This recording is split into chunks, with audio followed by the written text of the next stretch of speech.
All right, good morning, everybody. Welcome. We're Brownbear 10-1. Good to see you both.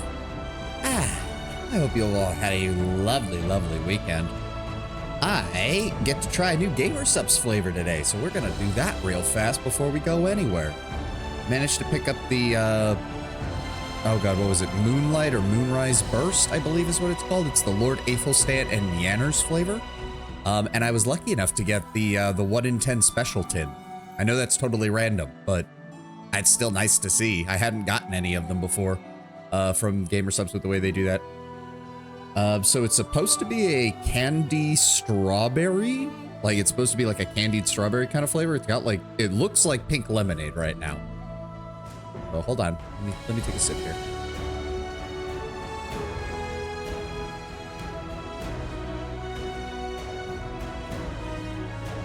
Yeah, that's basically candy. So, wow, that's weird. The flavor's not bad, but like, hold on. You know how when you eat like a lollipop or a hard candy, you know how when you get down to the last little bit of it and you start chewing it rather than just like licking it or sucking on it? You know how it kind of has that melted kind of feel to it at that point? Like as you're chewing it, it feels like it's melting in your mouth because there's not much of it left. And you know, hard candies are literally just hard sugar, basically. You know that feeling? I'm getting that feeling from drinking this, and I don't know how I feel about that.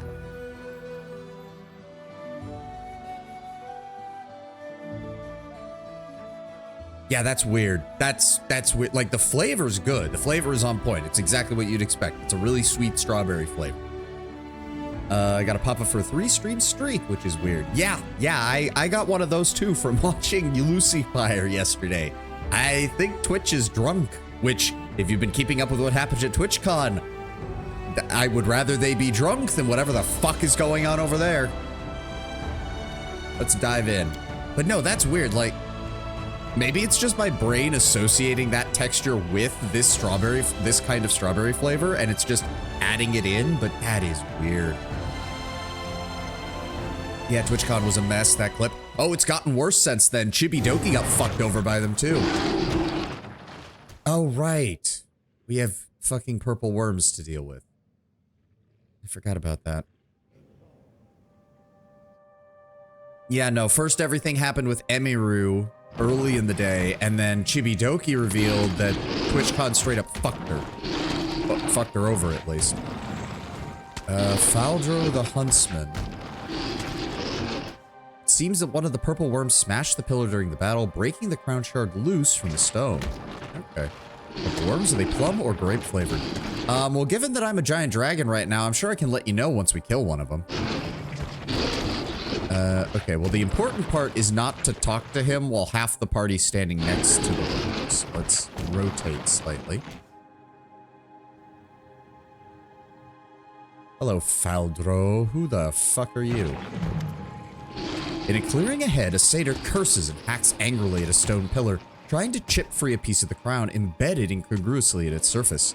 Around him, massive purple worms roll and breach in the earth. He turns in your direction. What? Who are you? Oh, I do not care. Just get lost. Use detect magic. There are plenty of lingering traces of magic from the battle between the Wriggling Man and the Gnurly Witch. However, the piece of the first crown shines brighter than any of them. It's obvious that the first crown is a remarkable and mysterious magical item.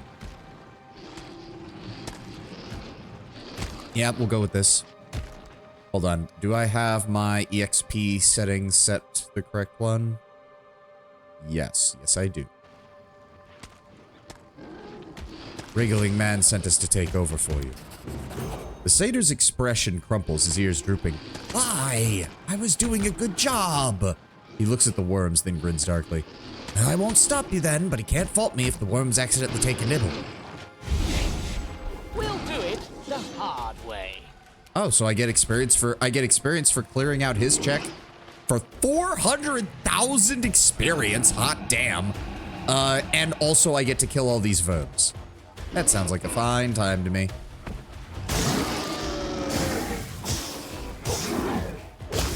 There we go. And it does occur to me, I guess we could just... What type of purple worm are these? Purple worms are giant scavengers that inhabit the deepest regions of the world, consuming any organic matter they swallow whole. It is not uncommon to hear of a group of adventurers vanishing down the maw of a purple worm, screaming as they disappear one by one. There's some classic D&D horror for of a monster entry. I've been doing a replay of Wrath, recently got to my least favorite part in book 2. Which one is that? Or which part is that?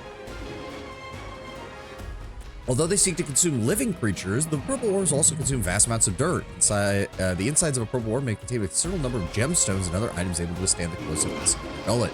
In areas filled with vulnerable minerals, such as those near dwarven mines, the natural tunnels created by them are often filled with vast amounts of undefined ores. A purple worm usually claims a large underground cavern as its den, and while it returns here to rest and digest food, it spends the majority of its time on the prowl, burrowing through the endlessly dark or slithering along established tunnels in the constant drive to feed its hunger. Although not completely mindless, purple worms are rather stupid. They make popular guardians for those who have the magic to control them, or a chamber in their lair large enough to hold them captive. Although the deep-glowing purple worm is the most common of its ilk, variant, immense worms of differing colors dwell in other remote wildernesses. A sleek, mottled blue and green variant of the giant worm dwells in the blue underground lakes or tropical seas. A deep crimson variant of even greater size dwells in remote badlands and rocky deserts. And other species doubtless remain to be discovered in the far corners of the world. See, the problem is it's a scavenger, 10 wins, so they probably taste horrible regardless. Imagine the worst tasting grape you could imagine. It would probably be something like that. Yeah, intelligence of 1. There are, like, that is dumb even by animal standards. The Vescivore swarms, ironically more manageable in tabletop with a bard than in the Alkite game. Yeah, I remember those being a pain in the ass too. Thankfully, you don't deal with too many of them. At least not at the point of the game that I was at. Let's go with firebombs. Boom, and a boom, and a boom, and a boom. Good job, Douglas. Valerie. Okay, so there's only one over there, so I have no problem with Valerie coming over here. Let us strike as one. Okay, decided not to attack. That's interesting. Ekun. Go for that one. I grant you gain. Thank you, Ekun. Oh, if that last one had hit, we probably would have killed it. Is he gonna tunnel? Game. Yep, there we go. All right, tunneling. I'm assuming it's coming for me. Oh, it has decided not to bother. Okay. Can we get to either of them with a charge? We cannot. All right, well, Miri, rage anyways and engage. Thank you. Akpo, you go over here and assist. Thank you. Tristan, that one is weakened. Give me a burning arc. Okay, good, it's not. Oh, target that one, please. Thank you. All right, that just leaves 2 of them. Oh, and it just swallowed Akpo. Well, we're gonna need to deal with that quickly. Son of a bitch. Yeah, yeah, now you're frightened, aren't you? Something your size is attacking you. No, not acid. Fire. Fire? Okay, the game bugged out. Valerie, I need you to come over here to block when that thing inevitably comes up, and Ekun Cannot hide from me. Thank you. Where's the dog?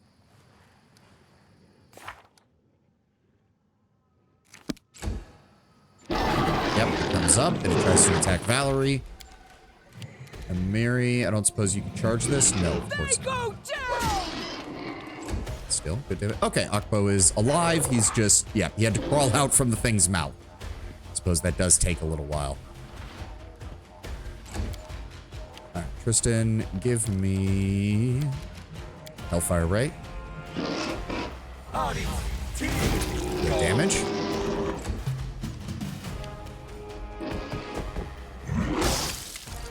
There we go. Get frightened, you piece of shit. And Jubilos finished. Clever ploy. Oh, Some reason it did not fire your grenades. Okay. Do not force us. There we go. And yes, I did level up from that. Nice. All right, what have we got? Level 10 sorcerer, level 10 sorcerer. Bonus spell. Let's go with a bonus level 7 spell, because why not? Perception and persuasion. Banishment, control undead, create undead, finger of death, fly mass. Well, this is a bonus spell, so I'm not as worried about what it is. Fly mass could be useful for the whole party. Power word blind, prismatic spray. Prismatic spray is a nice usage against things. And now we have level 8 spells. We can grab Horde Wilting if we need just straight up damage. We've got Iron Body if we need more frontline combat capability, though we do lose dexterity, but you do gain damage resistance, the damage reduction 15 adamantine, and are immune to blindness, critical hits, ability score damage, deafness, disease, drowning, electricity, poison, stunning, and all spells or attacks that affect your physiology or respiration, as you have no physiology or respiration while this spell is in effect. Yes, you do have to be careful because while you can spellcast in this form, it's not very good. You'll be able to put your, what are those, wings, mandibles, regardless you put them down, Captain? Oh, yes, the claws. Yeah. Is that better? Mind Blank. This spell grants a +8 resistance bonus on saving throws against all mind-affecting spells and effects for 24 hours. Not bad. Prediction of failure. You rack the target's body and mind with anguish and the suffering of every bitter failure it will ever experience. Ah, me on a daily basis. Rendering it permanently shaken and sickened. A successful will save reduces the duration to 1 round. Okay, makes sense. Oh, what? Success reduces it to 1 round per level. So even on a successful roll. Oh, that's pretty good. IRL group couldn't meet this week. It's been quiet. Got any Golarion questions? Well, if I think of any, I'll definitely ping you with them. Rift of Ruin is, I think, the highest level pit spell. 1 round plus 1 round per level. It's even an evil and chaos spell. The spell tears a rift in reality, creating an extra dimensional hole with a depth of 60 feet. Since the rift extends into the abyss, it does not displace the original underlying material. Any large or smaller creature standing in the area where you first conjure the rift must make a reflex check. Yep. Subject to being affected tend to be push them in. Do not get a saving throw to avoid falling in if they are affected by the pushing effect. The walls of the rift are covered with razor-sharp blades, while the floor is seized with boiling pools of acid, strange chewing vermin, writhing shards of ice, and all manners of other chaotic and deadly manifestations of the abyss. A creature that falls into the rift takes 66 points of falling damage. Any creature in the rift, starting on the round that it enters, takes an additional 66 points of damage from the rift's environments, even if the creature is merely climbing or flying with the rift rather than standing at the bottom. This additional damage changes from round to round and is randomly selected from acid, bludgeoning, cold, electricity, fire, piercing, slashing, or sonic. Each round, a creature in the rift can attempt a reflex save to take half damage. To climb the rift's walls, a creature needs to succeed an athletics or mobility check of 35. Oh, that is nice. Shout, Raider, 10d8 sonic damage causes the creature to be stunned. Temporal stasis. You must succeed at a melee touch attack. You place the subject into a state of suspended animation. For the creature, time ceases to flow. Its condition becomes fixed. The creature does not grow older. Its body functions virtually cease, and no force or effect can harm it. This state persists until the spell ends.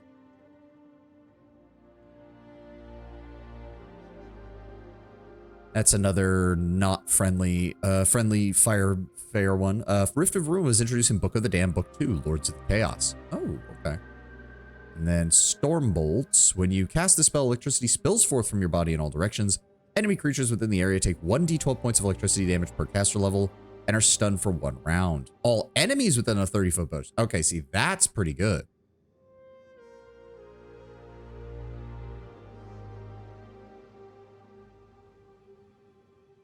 Incendiary Cloud. In addition, White Hot Embers within the cloud deal 68 points of fire damage to everything within the cloud. All targets can make a reflex save each round to take half damage. To a maximum of 20d8. This spell is especially devastating to water elementals and plant creatures, which instead take 1d12 points of damage per caster level.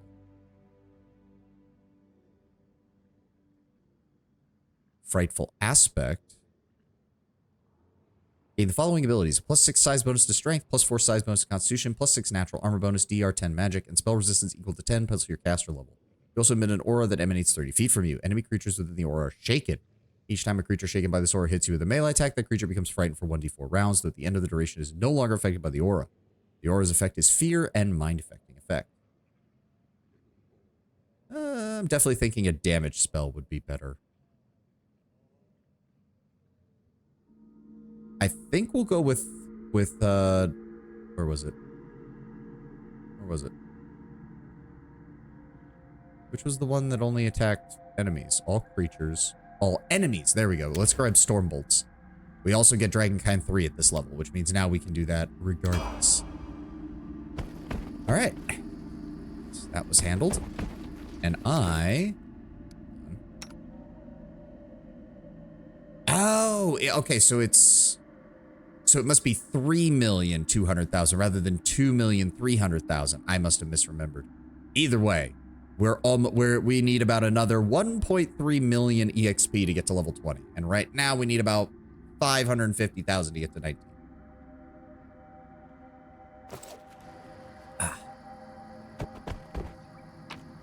And there we go. The other half of the crown. I'm sure Shaika will want to talk to us here in a moment, but I want to finish exploring this area. Thank you very much. Look ahead. Oh, what was that? What was that? Where? Where? Where? Game? What did Ekun spot? I don't see anything.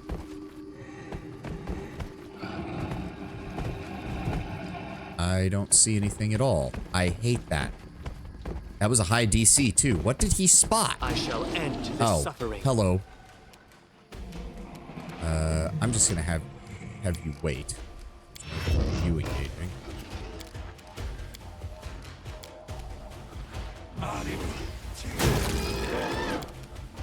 Really? They only rolled 59 on that? That's okay. Alright. Nowhere to run. Shoot, and a shoot, and he's dead. Okay. And I'm assuming one of them is coming towards us. Yep. Okay. Multiple are coming towards us. All right.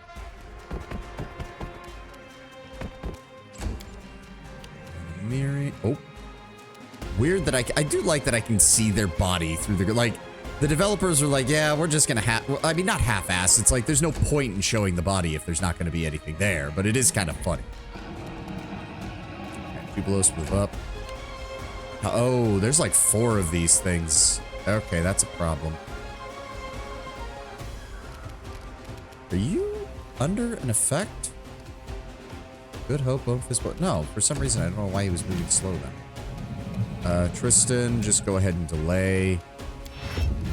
Ekun, go ahead and delay. I'm assuming this thing is going to pop up. And immediately fail its will saving throw. And then I guess it tried to use the swallow on me and failed, obviously, because I'm bigger than him. Onwards! Ah! Wow, you rolled under a 10 for every single one of those attacks. Good job, Valerie. There we go. I think we can finish this off with a magic missile. Yep. Get blasted. All right, where's the other one? You gotta be kidding me. There they are. Okay. Mary. Come over here. What's that? Oh, okay. There's multiples of them. Oh dear. Okay, game. Can I hit them while they're underground? No, I cannot. All right. I figured as much, but still. All right. Oh, this one actually succeeded at his frightful presence check. Yeah, Akbo, you just stay back. Valerie, Stay come up here and... me. Yeah, I'm not expecting you to do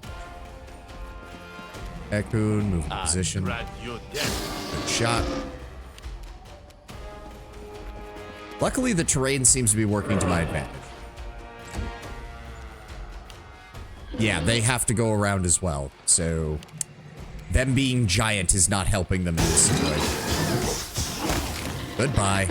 Oh god, it's so good. It's so nice. I'm a dragon with 7 attacks. Get fucked, game. Miri, just hang out. The next one's gonna come forward. And not come out of the ground? Fuck you, game. Alright, delay. And then delay. And then delay. Because this one's not going to come up either. Yeah, he's not even in range. Delay. Delay. Come on, pop up. There we go. He pops up and goes, oh my god, there's a dragon. Good shot. Thank you, Echo. Thank you. One character I wanted to write for my game is a fallen angel vampire, specifically a Movanic Deva. There's a neat little book called The Advanced Bestiary, which is a monster book of all templates, and one of the templates is negative energy charged undead. They're stronger, faster, can fire a negative energy beam. Haven't written a deep story for her yet, but vampirism being the cause of her fall from grace is part of it. Isn't there a vampiric, like... hasn't that happened before? Aradin's original herald was a creature like, well, I think she was technically immortal at first, but still.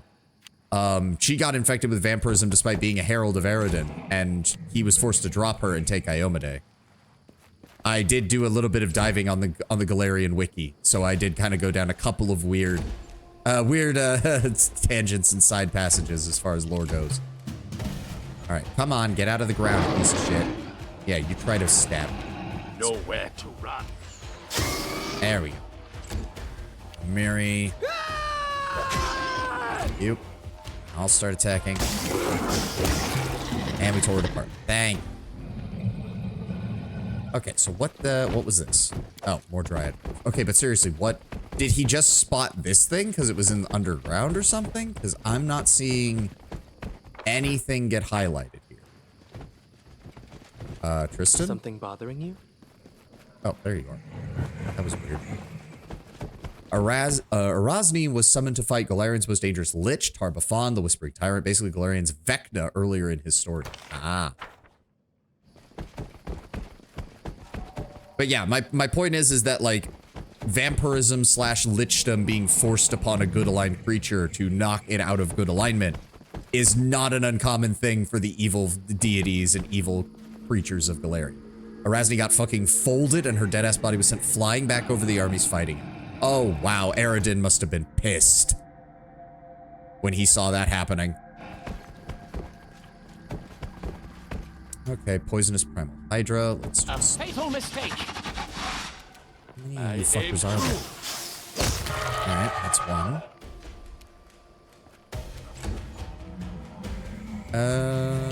Jubilos, just go ahead and delay your turn. There we go. See, he's coming close and misses, and you're about to be torn to shreds. God, I love this build. No, we know that there's another one. We know that there's another one. Just delay your turn, guys. There we go. And no, fight. Valerie. Let us strike as one. Blast. Fire damage, please. There we go. Nice and simple. Wow, those things are technically worth more than the purple worms were. That's a bit weird. That's strange.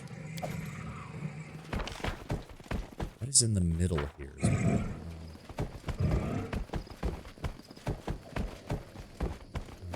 Nope, nothing here. Now, Tarbafon wasn't actually the one to raise her. Years later, when Aradin was dead, an Iomedean order known as the Knights of Ozum started a beef with Geb, the nation of undead. Ah, and she got dragged, her soul got dragged into it, basically. Oh. Salim Godafar, just ahead of men in the dark robes of a Pharasmian priest, battles an enormous beast. While he's holding his own with magic and sword with a melted-looking hilt, the snarling beast has him cornered. Suddenly, he catches sight of you. You there! Help me with this thing! Who are you?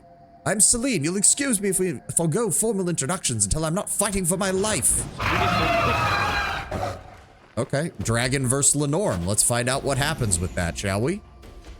It's a regular Crag Lenorm. Oh, it's going to use a Fire Breath. It's going to use a Fire Breath. Oh, God. We Intimidate check succeeded on the Lenorm. Look at that. Modifiers of plus 62. I am the scariest goddamn thing in this kingdom right now. I got you. And he's dead. Get fucked.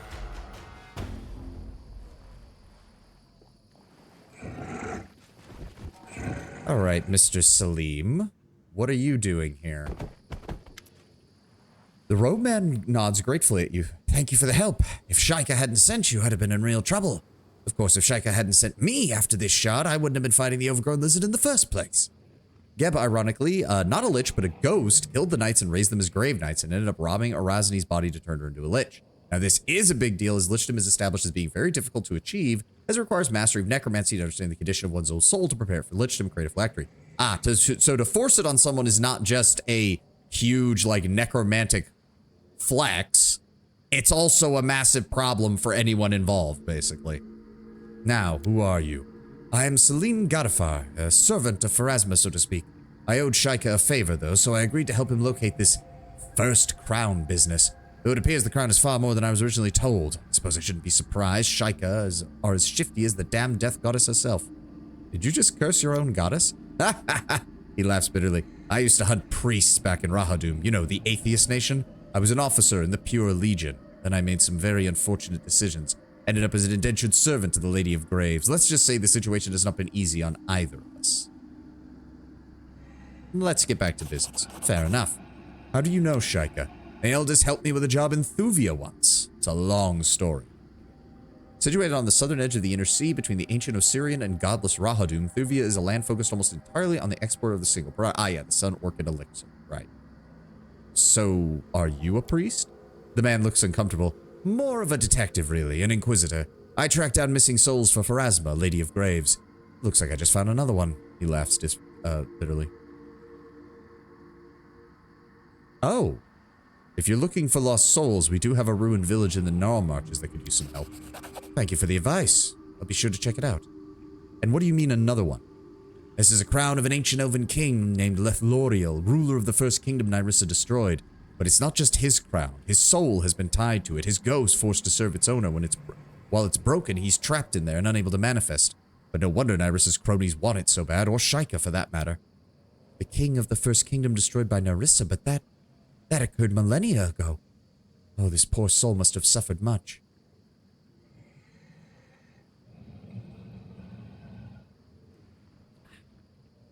Yeah, the more I'm trying this Moonburst flavor, the more I'm liking it. It's the fact that I can feel the texture of like a strawberry candy is still kind of throwing my brain for a loop, though. You fight well. I'm also looking for the crown. Would you be willing to assist? Apologies, even if my grave-rotted master would allow it. I work alone. I'm going to need to ask for the crown fragment. Straight to the point, then. Oh, go on, take it. The damn little worm swallowed it before I could grab it. I told Shaika I'd track it down, but I won't fight you for it, especially after you just saved my ass. If Shaika sent you, why didn't they tell me about it? Who knows why Shaika does anything? Perhaps they thought you had already told you. For a god of time, they find it surprisingly difficult to keep straight what has or hasn't happened yet. Alright. Safe travels. Quirks, I suspect we'll meet again. That's how things work when Shaika's involved. There it is. First crown fragment and the tree crest flask. And we can get some Lenorm scales. Oh. Oh. You can talk all you want about proper precautions and things best left alone, blah, blah, blah, but when someone gives you the disassembled pieces of a magical artifact, I don't care who you are, you put that baby back together. As the last piece of the first crown slotted into place, the whole thing began to glow with a green light, humming, and that's when things got weird. Before we knew what was happening, we were somewhere else, an indistinct nowhere with misty walls glowing the same green. Before us floated an elven man, all dressed up like the same sort of king, save that it wasn't a normal king, because last time I checked, elves weren't see-through and their skin didn't get off wisps of glowing smoke. He stared at us with his blank ghost eyes and said, "You are neither witch nor worm. Who are you?" Geb not only did this to somebody else, but to someone whose soul wasn't even in her body. He mummified her, stuffed her organs into jars, lichified her, made her take up the helm of leading the nation of Geb. The Iomedaean Church believes that collecting these organs may be the key to permanently killing or even curing her. There's even a Pathfinder Tales novel featuring the convent called The Gears of Fate. All right, and I need to double check to make sure, because I don't know if this has anything to do with, let's see. I'm double checking the Narissa romance guide. I don't think this has anything to do with it.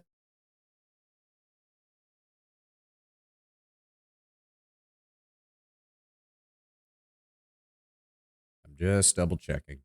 Because I know the crown has something to do with the finale of the game, but I don't know what.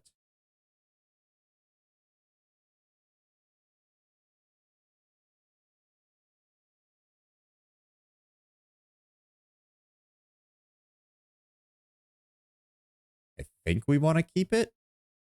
So we want to be honest with him, more than likely. Yes. Okay. Sorry, where was I? The first, who are you? Where are we? Let's out of here. The truth, of course. The Ghost King nodded. I am Lithoriel, once called Lithoriel the Wise. You're inside what was my pride and is now my prison, what you call the First Crown. He gives an ugly smile. Behind him, a door manifests in the fog. Do not worry. Unlike me, I suspect you can leave whenever you like. Time is strange here. I do not know how many millennia have passed in your world since Nyrissa destroyed my kingdom of Rushwood, only that all memory of it has been lost. With you younger races building your nations atop its ashes, my people long dead or scattered, only I remain trapped in this half-life, denied a proper rest and forced to carry out petty tasks for whichever abomination bears my crown, thanks to the nymph queen. He looked at us expectantly, so we asked him about his kingdom. The ghost's smile looked pained. Behind him, the fog began to swirl, forming an image of a beautiful forest city. Ah, my kingdom. 'Twas a thing of beauty, a forest city that wove the trees into its very walls. Now it is long gone, destroyed by Nyrissa, swallowed by time and the forest. He laughs bitterly. I believe you know my realm as part of your so-called stolen lands. An appropriate title. Yet even your oldest books have no doubt forgotten. And I while away the millennia here, bound by Nyrissa as a bauble for her servants to squabble over. Ask about Nyrissa and... Nyrissa, the ghost snarled. And if we didn't already know he was a ghost, he would have then, his face contorting in a way that would have broken a real elf skull. Behind him, the fog swirled once more, forming an image of the city again. He jabbed a finger at it. See my kingdom, see what she destroyed, all of it gone. Why? To add one more grain of dust to the chalice. He shrieks, a sound full of madness and sorrow, as he to stab through our ears and into our brains. She binds me here as a bauble. What is the chalice? I do not know. Only that every time she destroys a kingdom, another grain of dust falls into the cup. Mine was but the first, but there have been so many since. How can we fight, Nyrissa? The ghost laughed bitterly. Fight, Nyrissa? Child, if I knew how to kill the nymph queen, do you think I would still be trapped in this god's-forsaken crown? I cannot take any direct action against her, even at the command of my bearer. He paused, though I suppose her minions see my crown as a mark of station, this gnurly witch, the wriggling man. They never stop fighting over it. To see it in someone else's hands might fluster them, cause them to make a mistake at a crucial moment. There was another pause. Or once you've left this place, you could command me to destroy this crown and set myself free. That made us pause. We looked at each other, silently weighing our options, and then... what he would do if we set him free. I would go to my reward, I suppose. To be judged by Pharasma, to join my people in the afterlife. The ghost tried to look innocent, but unfortunately for him, we know better. Innocent or not, he was a ghost, and spending a few thousand years stewing in your own rage scrambles your brains. There was no telling what he'd do if we set him. We're going to need to think about it. I would rather keep it, because I'm pretty sure it's related to the curse research that we have. Can I actually see it? Does it show up in our... there it is. The first crown. Crown grants its wearer the ability to summon 2 elven warrior spirits for 10 minutes twice per day. Okay. So not that great of an ability, but still. It looks cool. I'm assuming the worm guy and the gnarly witch are still somewhere around here. So hold on. Ekun, let me see your inventory. Or no, not yours. Grandmaster's Rod, you already used. Extend meta magic. Oh, Jubilos. So, any brilliant ideas? Share your troubles. Or you. Let me see here. Give me a heal spell on Akbo. There we go. There we go. 73 hit points. That's much better. How much longer do I have in this for? Is it 4 minutes? Okay, so if we're gonna find... Oh, ghostly guards. Okay, hopefully they don't do level drain. That would be annoying. Let's just delay. Jubilos, how the fuck are you all the way back there? And you missed. You rolled a natural 1 immediately. Fucked. Oh, they're tough. What are they? What are their abilities? Oh, they're rogues. They count as rogues. Well, right now they're all going after Valerie, so... Well, I'm gonna just start tearing them apart then. They have a lot of health. Holy shit. Oh, there's a lot of them. I don't like this. Oh, there's... How many of you fuckers are there? Alright. Ekun, I'd really like you to kill this one. Damn, really close. Frightful Moan? Rendell succeeded, Valerie succeeded, good. Tristan, if you could give me a...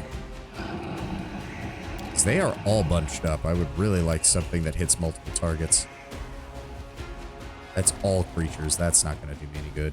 Cleanse, no. Doesn't he have an anti-undead spell at these high levels?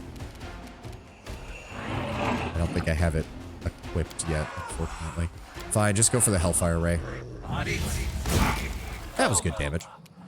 Let me guess. He, yeah, divided the fire damage by 2, but did do the maximum damage of the Unholy. Oh my god. Okay, there's just a lot of you fuckers. Do not call that. Luckily, they're not, oh my god. All right, Amiri, I'm a really need you to get involved here because I need some damage. Can you charge any of them? That one. There we go.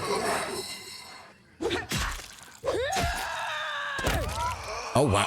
Everybody else having trouble with these things. Amiri takes down 2 of them on her first turn. All right, Jubilost, give me... No, we know they're resistant to fire, which means they're probably resistant to acid as well. Give me Force Bombs. There we go. Jubilost managed to get one of them. There we go. Akbo's not doing much, but every little bit helps. Ow, they are getting sneak attacks on Amiri, so we need to deal with this. One down. That one's almost down. Jesus Christ. All right, Ekun, go for the weakened ones, please. Wait, how's that not the weakened? Oh, he's the one standing next to him. Fuck. All right, give me... Burning Arc. Oh, they made the save for both of them. Great job, Tristan. Onward. There we go. That's another one down. That's... What are we down to? 4? 5? Oh, God, there's more of them. What the shit? Bring it. What is giving them sneak attack? Oh, they must have the teamwork feat that allows them to do that when somebody's standing nearby. Ghost guards don't do level drain, but they do have sneak attack. Yes, I'm noticing that. Amiri's taken almost 200 damage from it. All right, give me more Force Bombs. There we go. Akbo, deal with that one. Got 3 left. 2 left. 1 oh, an Onco. The beginning of the hunt. Okay, and then the combat immediately restarts. Multiple Onco. Oh, this is not good. Amiri is very low on health. Well, we did get a surprise round, but then Ekun immediately misses. Okay, we did do good damage there, though.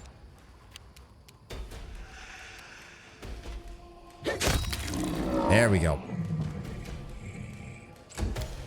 Okay, Valerie, you still have your defenses up. Let's get you out in front. Buckbow, support Valerie. Kristen, I really need you to heal Amiri. Oh God, she is. Oh no, I should have not done that because I hate how that. All right. Jubilos, move up. And then it immediately gets to go. And prismatic spray. It killed him? Oh, fuck you, game. It one-shotted Ekun. What the fuck?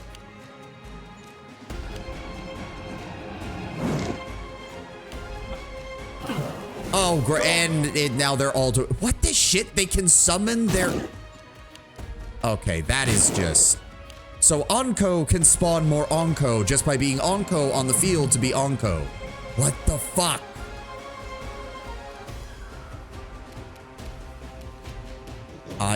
Okay, so we need to find which ones are the real ones because they just summoned up like a dozen more of the damn things. What is that one? 0 experience points. Okay, so that is a fake one. It's more like Shadow Clone Jutsu, but yeah, still bad enough. All right, which one is... So the ones with the haste effect are the real ones. Which one is that? That one's all the way back there. Fuck. This one is much closer, though.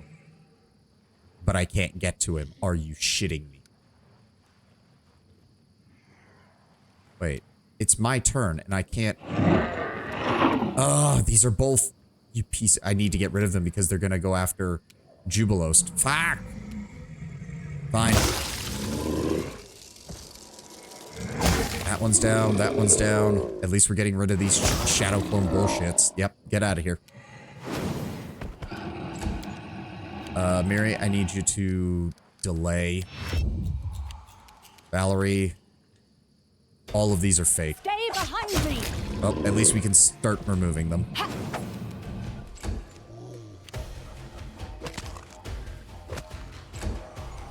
Kristen, I need you to heal Amiri. I need you to heal Amiri. I need you to heal Amiri. Please heal Amiri. Not me, Amiri. That was nowhere near enough. That was nowhere near enough. That was a 55.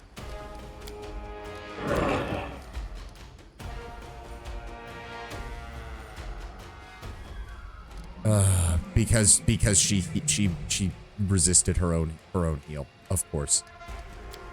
To be fair, Amiri's really not made for...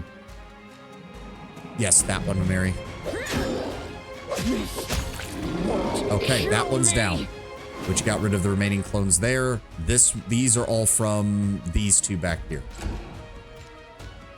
He's just gonna prismatic spray again.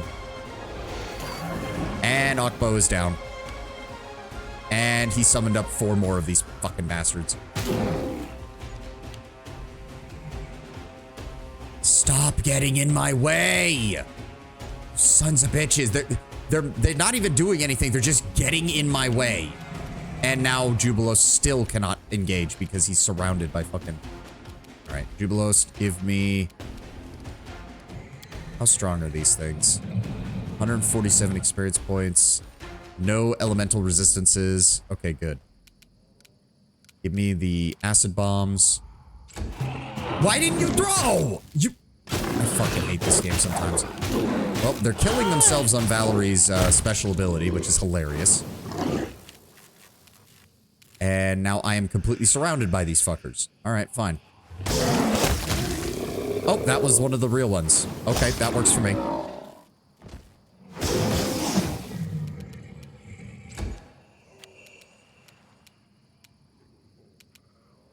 Let us strike as one. Yeah, I knew she wasn't gonna hit anything. Oh no, Akbo is... Oh, he got transformed, not destroyed. And he can't attack. Alright, fair enough. Kristen, back it up. Give me your last Hellfire Ray on that one, because he's one of the real ones. There we go. Okay, that was absolute garbage. He also took 1 point of ability damage, which isn't too bad. We're gonna need to rest. We're gonna need to rest before we keep going. God damn.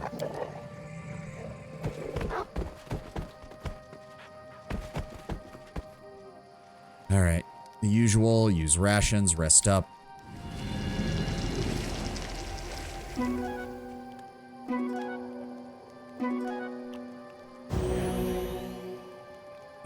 There we go. Are we good? No major issues. There we go. All right.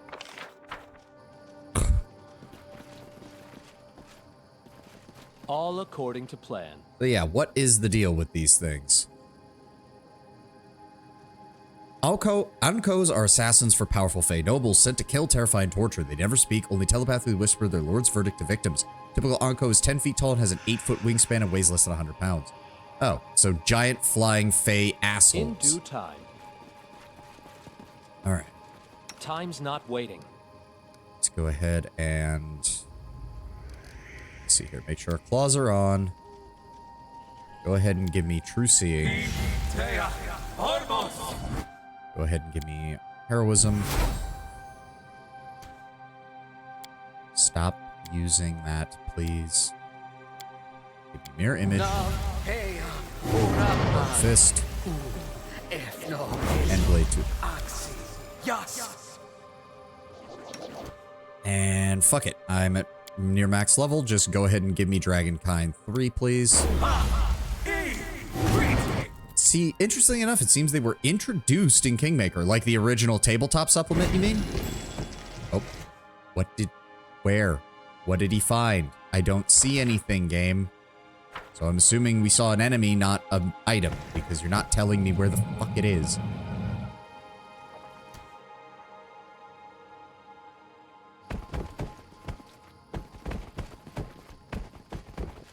What we got going on here? Hello?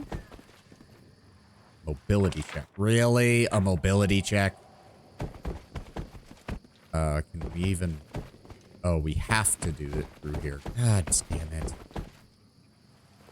I wish there was another way. More ghost guards. What's up, guys? Oh, that counts as a surprise round for them. How many of them are there? 3, from the looks of it. All right, let's start with the one over here. 2, 3, 4. Yep. Ekun, go after him, please. There we go. One's down. Specifically, book 6. It looks like Kingmaker number 30 was AP for AP books, meaning it was Paizo's 5th full AP. Ah, definitely the first one fully in first edition. Yeah. Where I can't even see the enemies. I know there's one over here somewhere. There he is. Oh, he has to go past him anyways. Just go for that one then, Akbo. All right. Get fucked. Oh, he's not dead. He has like 1 hit point left. Fuck you. Give me Burning Arc. Oh, god damn it. He used the Grandmaster on that, didn't he? Yeah, he did. Stop it. Miri, go after this one. Yeah, he gets attack of opportunity for some reason, just for me engaging. Oh, for the love of. And then 46 damage to her. Fuck. Oh, for the love of panic. Do not tell me that we all got panic. No. Good. Shoot this man. Hide from me. Oh, good. And the Anko did not spawn here. Thank Christ. All right. What is in here? You can thank me now. Is that another Grandmaster Rod? Greater Empower Metamagic Rod. Okay. Not as good as a Grandmaster Rod, but pretty fucking good. This is not the way it works. Well, at least we got down. Kristen, pop everybody off. And let's wait for this panic to go away, because the last thing I need is to get into another fight and have that go off. How did you... Miri, why is it you're making the will saves to block buffs that I try to put on you, but you won't get the will saves to avoid shit like that, when I know that you have plenty of bonuses for it? Oh, another elven bee. Okay. To victory! And spiders. Please tell me they did not ambush. Okay, they technically did ambush us, but still. Oh, good lord. Fuck. Go after that one. Nowhere to run. Okay, good. They are the weak versions of the swarms. That's good. Oh, and then you tried to shoot the primal spiral matriarch, which isn't going to do anything because they're fucking... And we're taking stat damage, because of course we are. Where's the... Where... Can I please select the enemy who literally just crawled on top of us? Where... Is he? There he is. There he is. I've seen it highlighting. I see it highlighting. It's highlighting, but it's moving where the highlight is every time. There we go.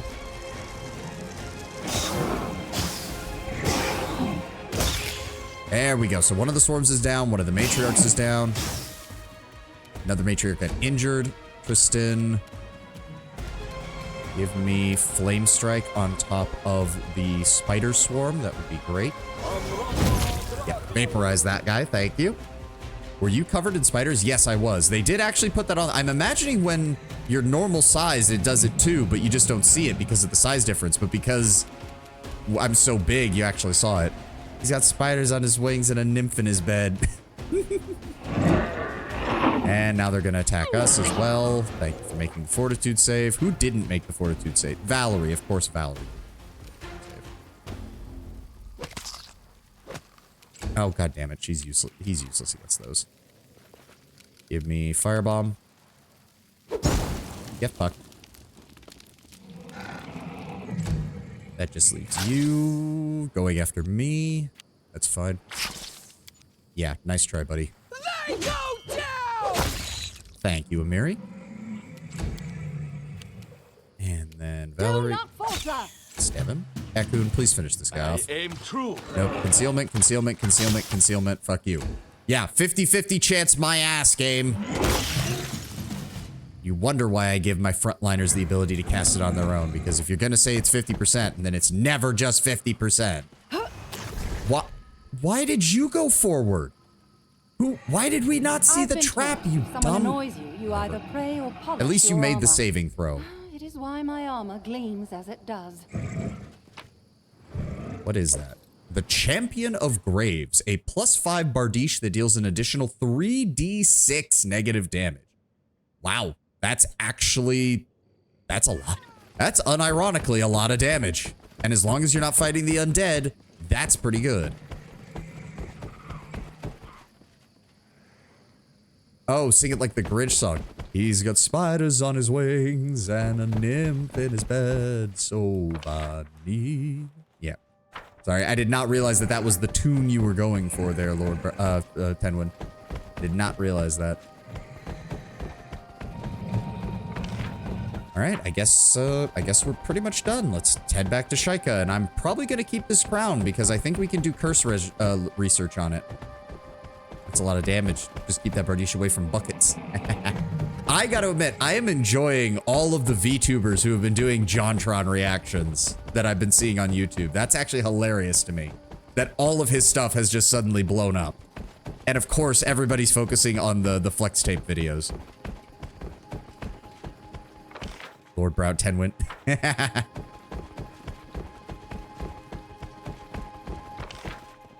So yes, Shaika is over here.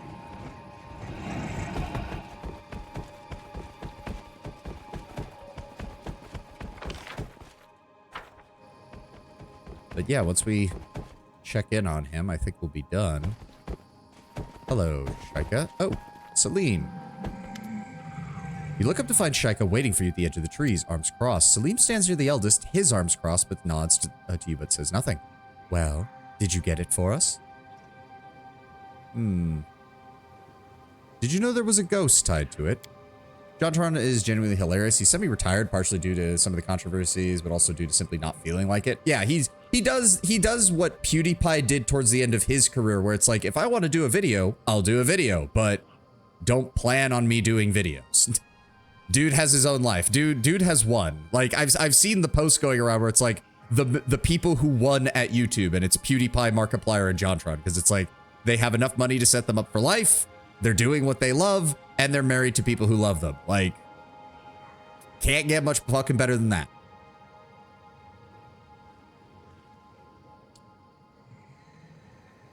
Did I know about the ghost?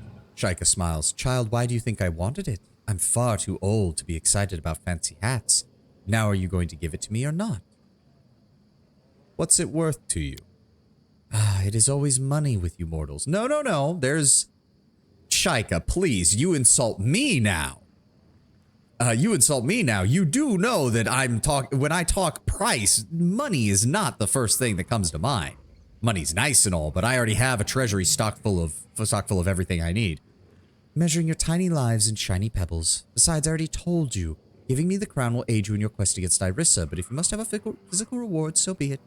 He reaches into a sleeve and pulls out a bulging sack, showing it to you before stashing away. All of it's yours in exchange for the crown. Now, do we have a deal?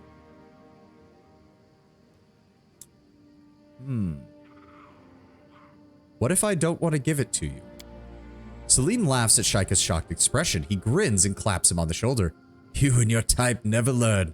You think of us mortals as dogs to be trained, but we can still surprise you. In that case, I have a proposal for you, Your Grace. The ghost tied to this crown is a mortal soul, trapped and kept from the afterlife.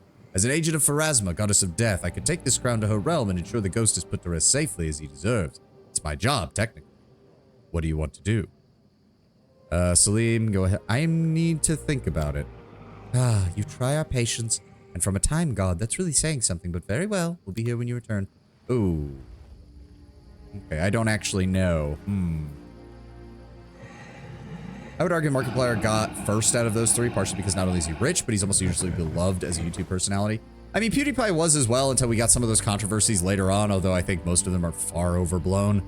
And let's also be honest, like, even if you think that his controversies are warranted as far as his actions, the amount of media pushback he got was exceptionally disproportional to what he did. Struggles not to mock Destiny at the mention of JonTron. Yeah, yeah.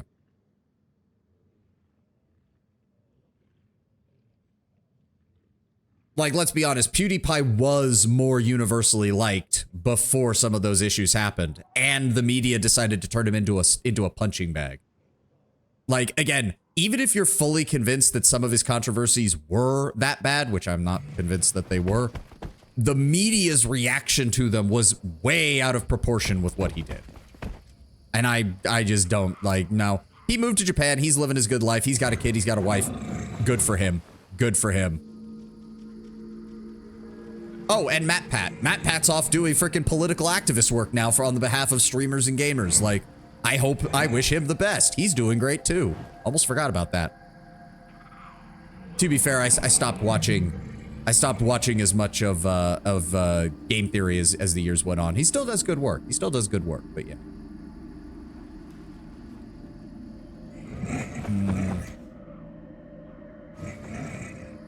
No, I am not gonna look up. I'm not gonna look up what the actual answer is to this, because the question should be, what would my character do? My character would keep the crown so that he would be torn between keeping the crown for himself and actually giving it to Salim, because it is true, the last thing we need is an angry elven king trapped in a crown for all of eternity, sitting next to our throne. Like, we can handle it, but would anyone else be able to handle it is the problem. Being a Kirsch watcher, I've usually gotten a new lens on controversies on internet personalities. I mean, in general, they tend to be overblown, let's be honest.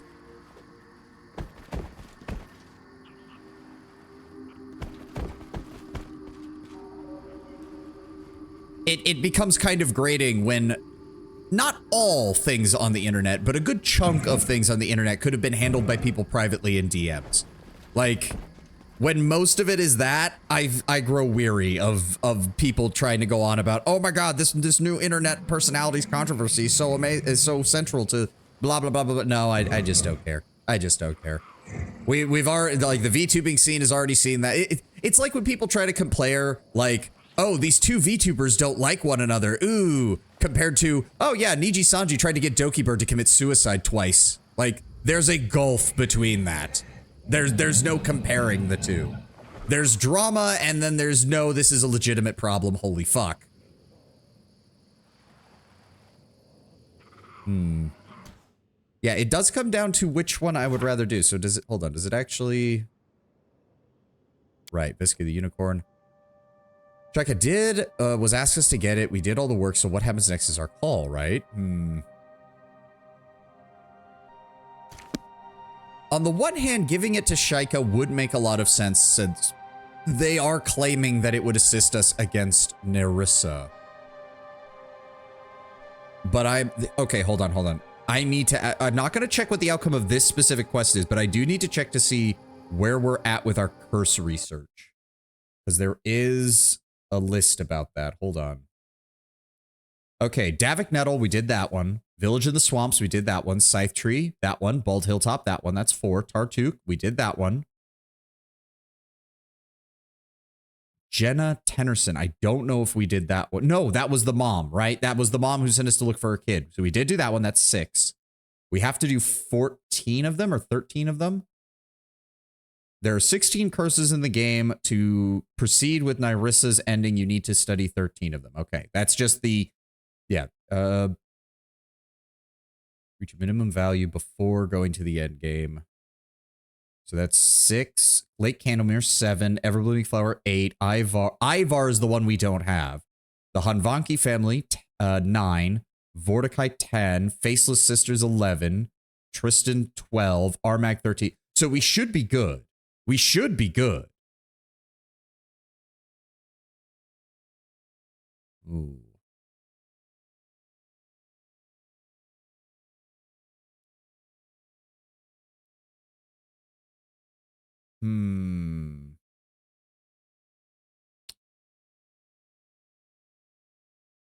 That's it. Well, my input, Ghost wants to get at your shoddy something fierce. May want to put that dog to bed so he can't fuck up your game. No, he doesn't seem to want anything to do with any supernatural creatures. The guy's from Rahadoom, for God's sakes. He's being forced to serve a god. I can't imagine he's very happy about that.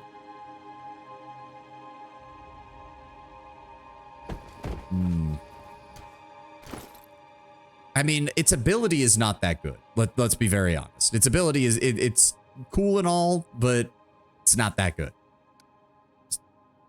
I mean, the elf? What? Oh, you mean the one in the crown. Oh, okay. You mean the guy in the crown. Sorry, I saw Ghost and for some reason my brain connected it to the Pharasmite guy. Because, you know, Lady of Graves and all that. See, that's the thing. It's the fact that... So, Shika has been the most straightforward of the Fae with us. Like, I do have to give him that. Hold on, what exactly... I already told you, giving me the crown will aid you in your quest against Nerissa, but if you must have a physical reward, so be it.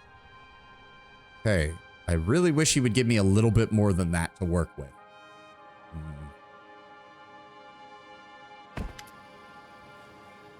I've decided what to do with the crown.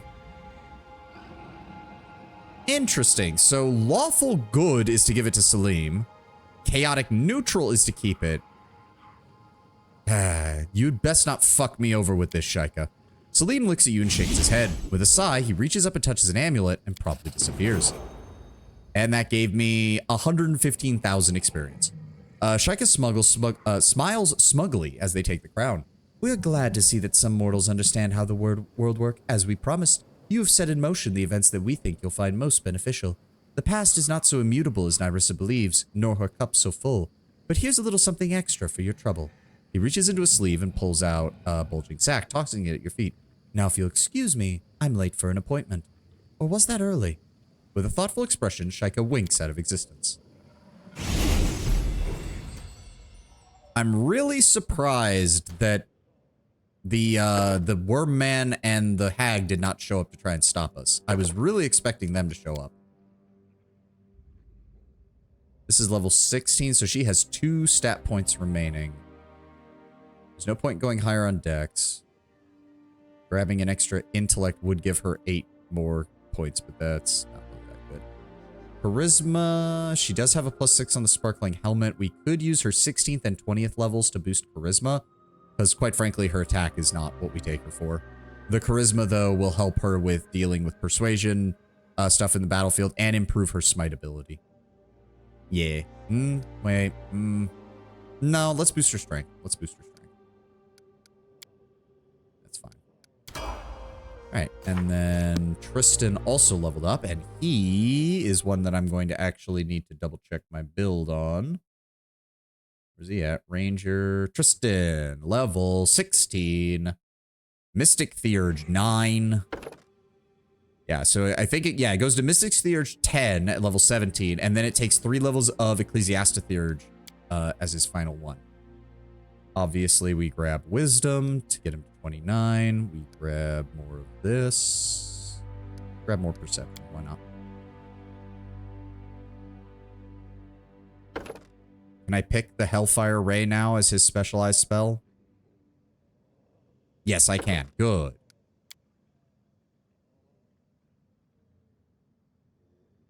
All right. And then they recommend...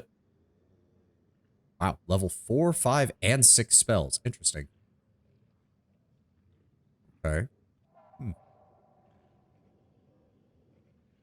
Oh, and we're going to be grabbing Quickened as his metamagic feat. Oh, that makes a lot of sense. That will allow him to get off double Hellfire Rays and double... Or not Hellfire Rays, because he can't cast higher level spells. But still, all of his low-level spells will be able to cast faster.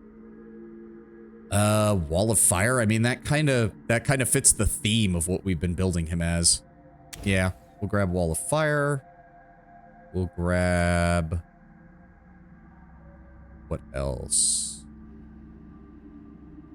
Is there anything else? Burst of Force. All creatures centered on the caster. That's not a good idea. Hungry Pit. Mind Fog. Phantasmal Web. Suffocation. Suffocation. No breathing. This is my last resort. Yeah. Fortitude saves, if they succeed, they are staggered for 1 round as they gasp for breath. If they fail, they begin to suffocate. On the target's next turn, they fall unconscious and are reduced to 0 hit points. 1 round later, the target drops to -1 hit points and is dying. 1 round after that, they die. Each round, the target can delay this round's effects from occurring by making a successful Fortitude save, but the spell continues for 3 rounds, and each time the target fails his Fortitude save, he moves 1 step further along the track to suffocation. They only affect living creatures. It is impossible to defeat the effects of the spell by simply holding one's breath. If the victim fails the initial saving throw, the air in his lungs is extracted. Okay.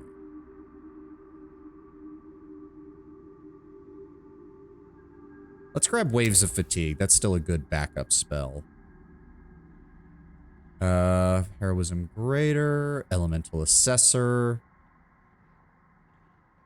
I think Elemental Assessor would be good. Successful Rage Touch attack, which deals 2d8 points of acid, of cold, of electricity, and fire. Type of energy does the most damage, then persists, dealing an additional 4d8 points of that damage per round for 1d4 rounds. Yep, good way of just making sure that something hits the enemy. Alright, I think we're done here.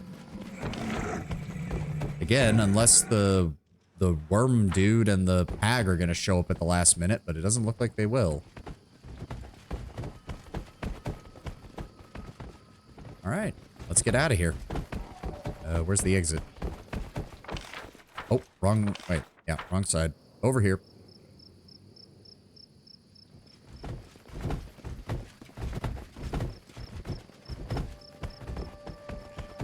I kind of forgot that the first thing we fought when we arrived was just a pack of wargs, because we've been dealing with such high-level bullshit in this area that it makes that entire encounter just seem like it was a lifetime ago.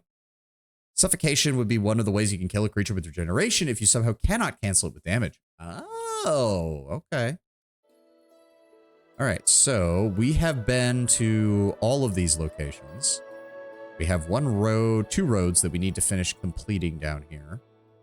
And then there's something called a Thuliak's Lair, but that sounds like one hell of a high-level encounter, and I really do not want to risk Valerie or Ekun dying, so let's just head down this way. We'll finish putting in the roads, and then we'll get out of here and head back to our capital for rest. And then we can go to Patax. Or I'll come back here and deal with that lair. Not sure which one I want to do. Oh, there's multiple spots here. Hold on. I'm still convinced that we missed some areas in here. All right, so that... There we go. There we go. All the roads are filled in on this side. Yeah, as I said, I'm still convinced we missed some stuff up here. This area is too empty. This area is just too empty up here. Also, I do need to check. There is one high-level enemy left before the key to the magic prison works. When the number of its charges reaches 0, the door will be open. I'll bet you anything, whether it's a dragon or something else, whoever this Ithuliak is the last one. I'll bet you almost anything. All right, 12 hours to get to Dire Drake. 16 to get to Blackwing Vale. Okay, so we'll head to Dire Drake and teleport from there.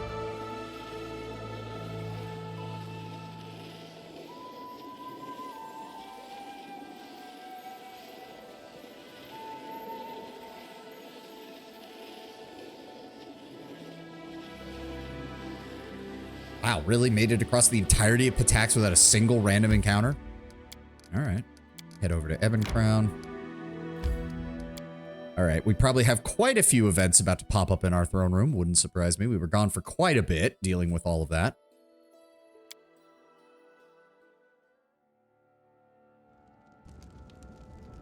Oh.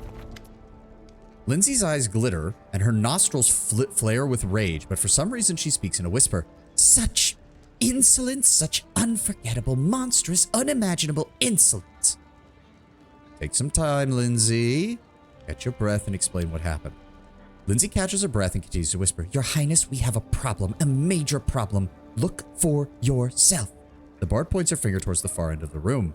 You raise your eyes, and where your royal throne once stood is now empty. Oh, this is unexpected. I'm surprised by your self-control. If I were you, I'd be going in a rampage. Shameless scum, how could they go and rob the royal palace while the king is still alive and well? I'd like to imagine my character is angry, but he's honestly a little impressed that someone pulled it off. The person who did this will die, more than likely.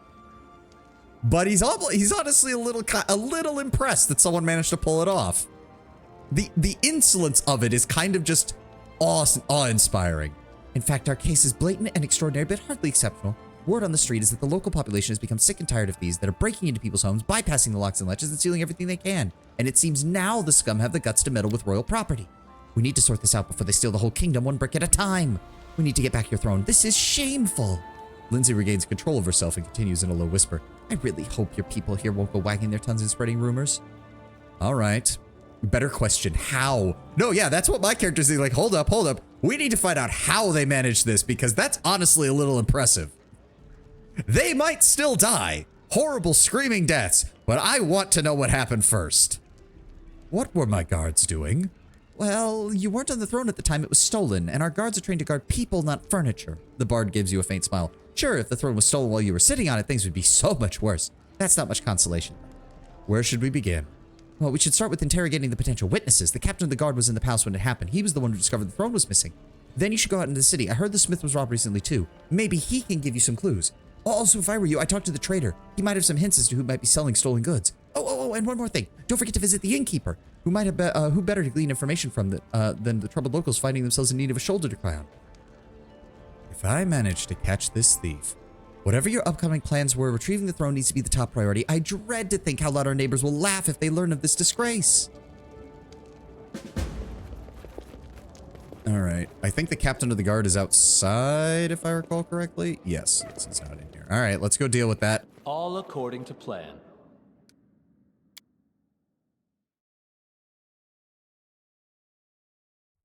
Did she and Valerie switch body? No, I mean, you do forget insolence is still something that she would say. Lindsay is well educated. Like, she knows her vocabulary. If the thief stole the throne while you were sitting on it, you should probably hire him because that's a miracle. Yeah, no. And my character's lawful evil. Like, this person will still suffer, but he's honestly a little impressed right now. Furious, but impressed. Why don't you explain why you're staring at me like that? Oh, Uncle, when are you going to change that old armor? The magic beast crumpled it so badly it makes me cry to look at it. You have a lot to learn if you only know how many times it saved my life in battle. Oh, greetings, Your Highness. Lindsay said that you discovered the throne was missing, Captain. The captain grows gloomy. Yes, yes, Your Highness. Keeps silent for a moment, then continues. Your Highness, please, I ask that you not think me a fool or a drunkard. When I walked into your throne room, at first I thought it was merely a vision, and I didn't think much of it. I thought I saw your throne in the corridor, and it was running away. Now, by itself, I'm sure I just couldn't see who was carrying it. Someone really tiny had got underneath it or something, and that was how they ran. It seemed the throne seemed a corner by itself, but the sight of the strange beyond belief, so personally at the time, I thought I was simply too tired and was seeing things. A moment later, though, I realized it really was missing, and I rushed after it, but by then it had already vanished. I believe it was perhaps magic? Yeah, it was probably magic, but at the same time... Alright, Ragongar, Jubilost, Zarsi. I'm assuming... So Verdel must be the blacksmith she mentioned. And Hasuf is probably the merchant that she was mentioning. Oh, why can we still ask him about this? Do you have any books by Wallace Gertison? It's like you're interrogating me. Of course I do. Everyone says he's bad, but I like him. The guy writes with feeling. I mean, used to write. Oh. Is the phrase 5th and 10? Should I borrow these books? Oh, so that was another way of getting a hold of the books. Have you heard about the thefts plaguing the city? Heard, Your Highness. I myself am a victim of these thieves. They stole my tools right out from under my nose. I was in the backyard getting coal for the furnace, heard some noise inside, ran in, and the thief jumped right into a magic portal and vanished. Didn't even get a good look. Okay, so magical usage, small, dimension door from the sound of it. A Pitaxian agent, maybe? Possibly. Please come take a look. Do you know where the stolen goods are sold?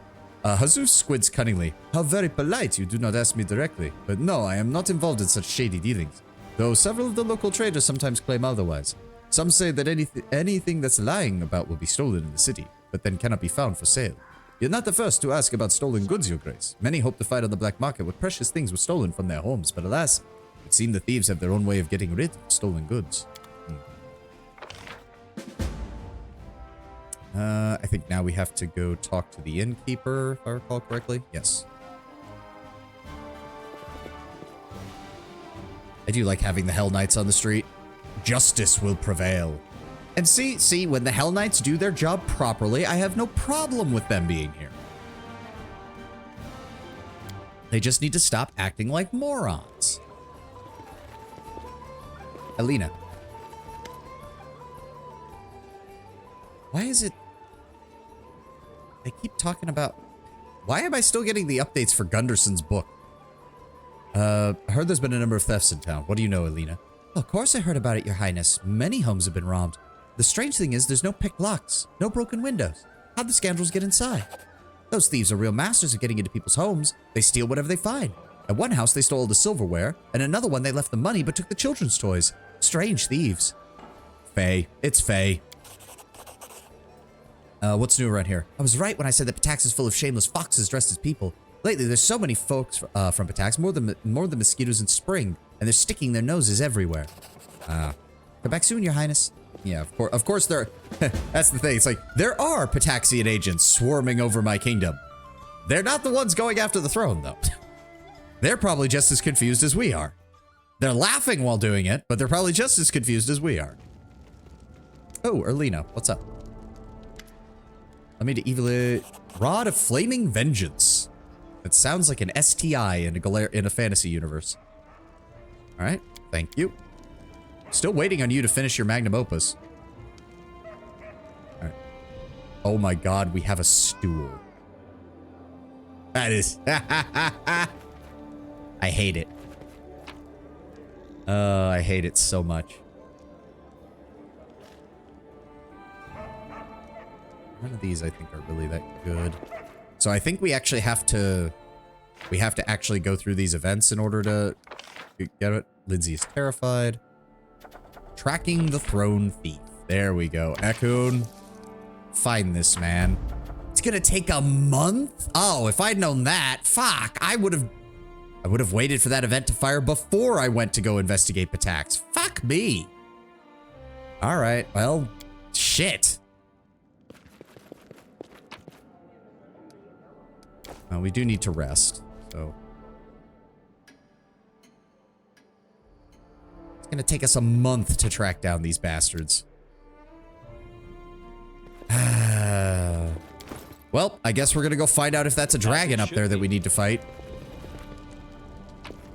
We don't need any of that. Taxied agent in the house on the outer rim of the city. There's our plan for stealing the throne and embarrass the king with, what do you mean it's already stolen? Yeah. I imagine that that is exactly a conversation that they had at one point.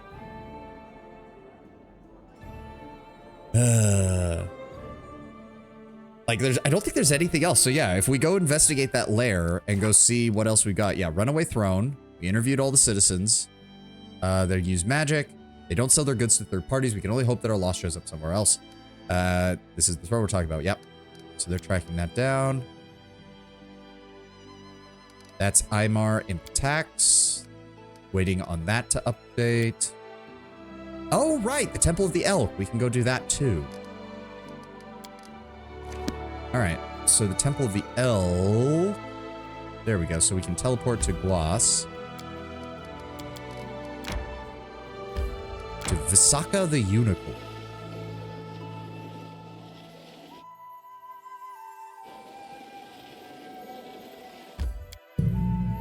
Oh, I bumped my mic arm.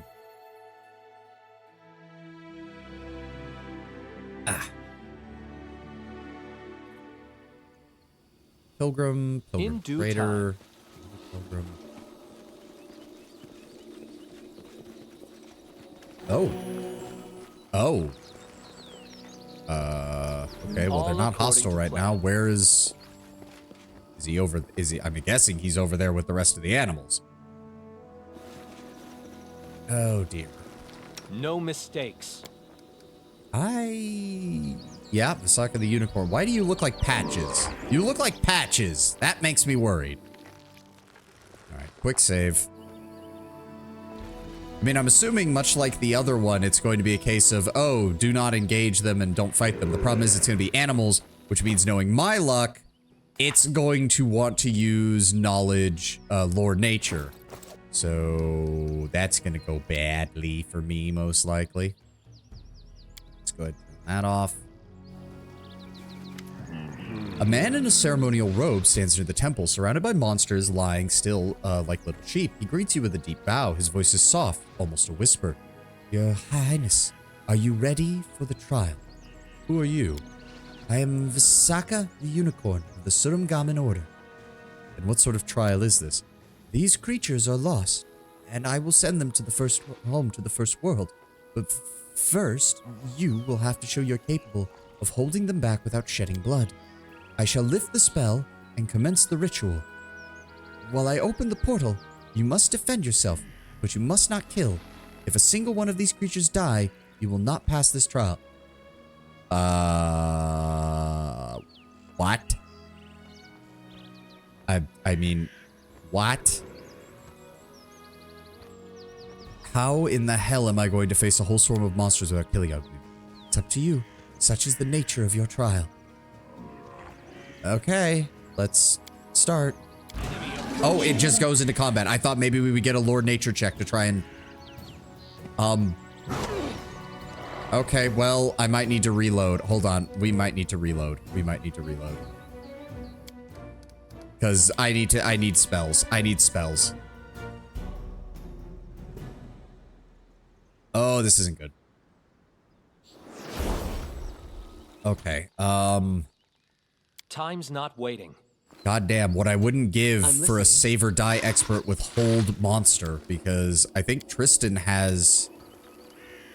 Oh god, does he even have hold monster? I don't know if he does.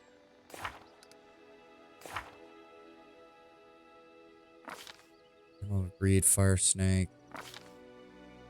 Chains of light?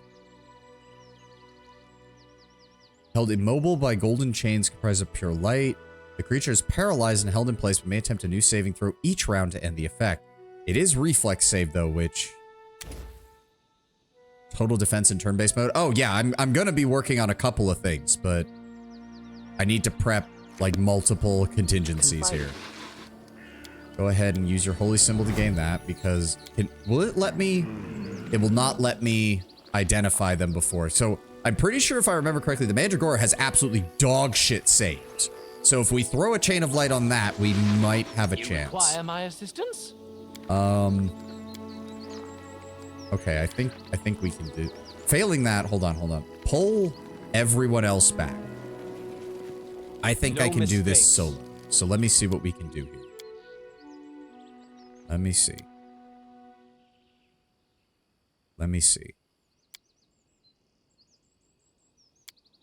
Okay, first of all, do not use that. We have the abilities activated here. All right. Start with, let's just work our way up. Shield. Mirror image.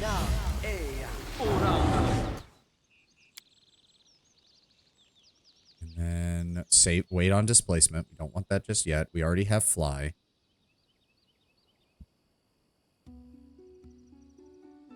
So hold on. Level 4 stone skin.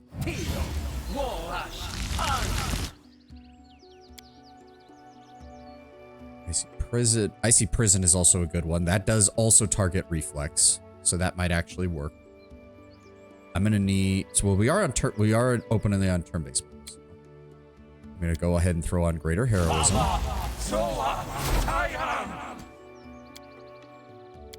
True seeing, which will help negate their ability to get around my AC. Prismatic spray, waves of exhaustion. That'll also help. We can cast that when they're around us. If the dead was really me, put a bunch of level 1 wolves or something in the middle of monsters to act as traps. Yeah, yep. Okay. Where is... That's a quickened spell. I don't need that. What I need is an extended spell. Turn on Rod of Undeath. Go ahead and activate displacement on myself. Which will now last for 3 minutes and 35 seconds. Good. So we now have a 50% chance where they just can't hit us. They don't have elemental damage. Tristan, before I run in there, I need a... Where is it? Shouldn't it be... No, not delay poison commute. There we go. Delay poison on me, please. Because I believe both the Primal Hydra and the Primal Manticore have poison. Alright, go. Is there anything else he can give me? Actually, go ahead and throw on a Bless. Go. Vine Trap, Spell Resistance, Airwalk, Breath of Life, Cleanse, Burst of Glory, 1 round per level. It's dead. Righteous Might.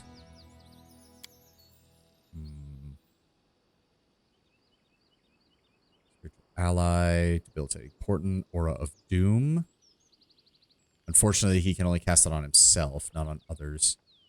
Okay, no. Head on. Fall back. I am prepared. All right. Greater invisibility. Hold on. Dragonkind 3, Black Dragon. There we go. And then greater invisibility.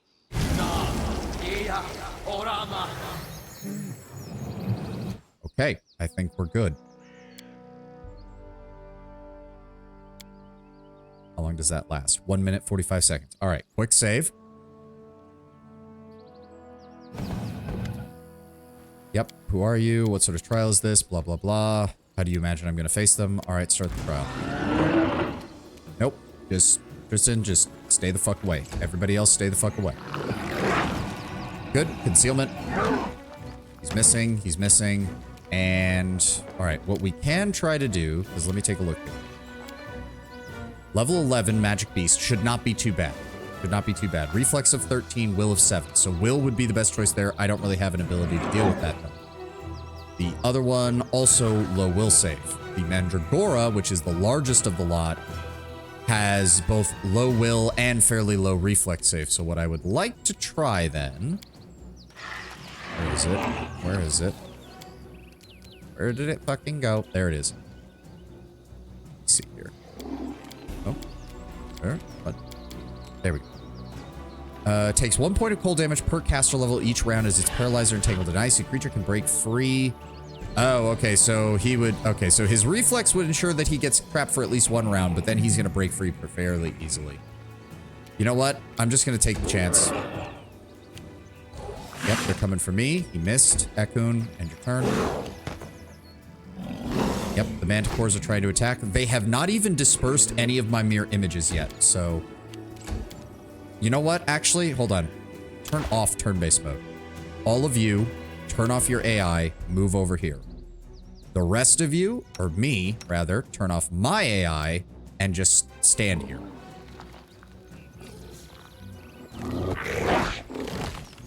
Good.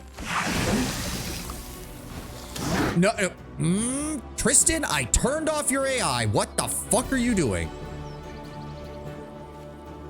You dumbass. Well, we better hope that this... Oh my fucking god, Tristan. You single-handedly might have fucked it up. You single-handedly might have fucked it up. Valerie, go stand in front of the Mandragora. Displacement on yourself, please. And mirror image on yourself, please. Oh, they've all decided to fuck up. Are you shitting me? Tristan? You're going in the fucking... No! No! It's... You have got to be fucking kidding me. Well, the pilgrim died. Okay. Okay. Fuck you, game. We're reloading, and I'm double-checking to make sure that Tristan's stupid fucking AI is off. What the fuck? We were doing perfectly fine. Share Tristan, your trouble. you dipshit. You fucking moron. Be on guard. Turn it all off. AI off. AI off. AI off. AI off. AI off. That's what I AI off. Good. Now go stand in a corner. Amiri, bully Tristan until this encounter is over, okay? You have my full permission to bully the shit out of him. Alright. Turn off my AI, so that way they don't... Yep, there we go. And now we wait.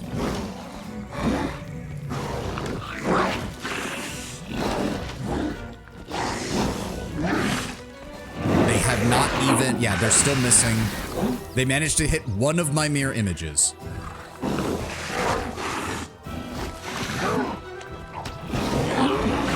Okay, they did manage to clip me.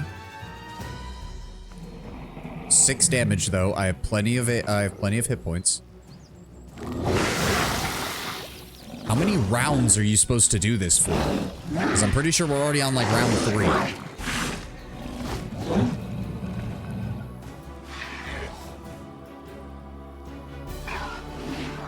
4.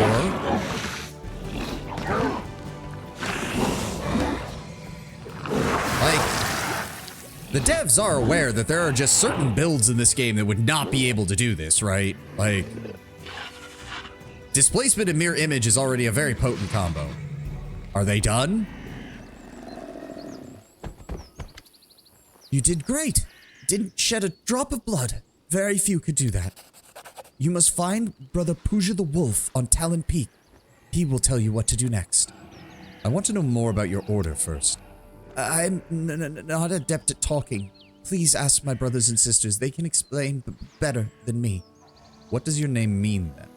My teacher named me so. It means a branch. Unicorns are those who we know to rein in monsters because... He takes a deep breath, trying to steady himself. I was once a real monster, but I pacified myself, and now my soul is at peace, and I share this peace with others. All right, time to go. There we go. Dimension door, and dimension door. Thank you. All right, Talon Peak. That's where we need to go next. I have never seen this quest, so I have no idea what the end result of it is. And don't say anything either. I want to find out for myself. All right, back to Guasanedir.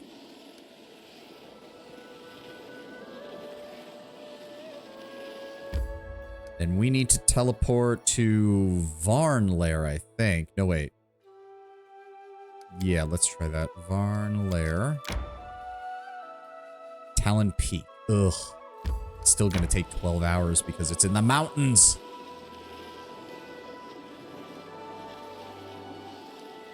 Luckily, I do get all the bonuses of doing these quests in our territory. Alliance with the Hell Knights, Erastil's Blessing, immunity to poison, all that shenanigans. There we go.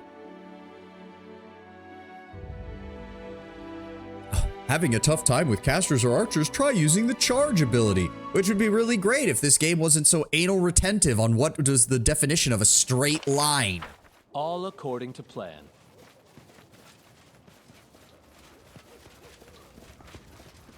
Let's put these random tiny rocks in the middle of the battlefield. It'll make the area seem more realistic. It'll also make it so that nobody can charge. A central combat mechanic designed to get around enemy formations. Surely this won't cause any problems.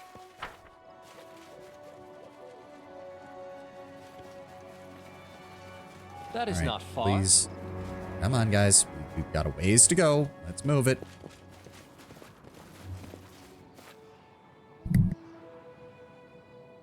Ah.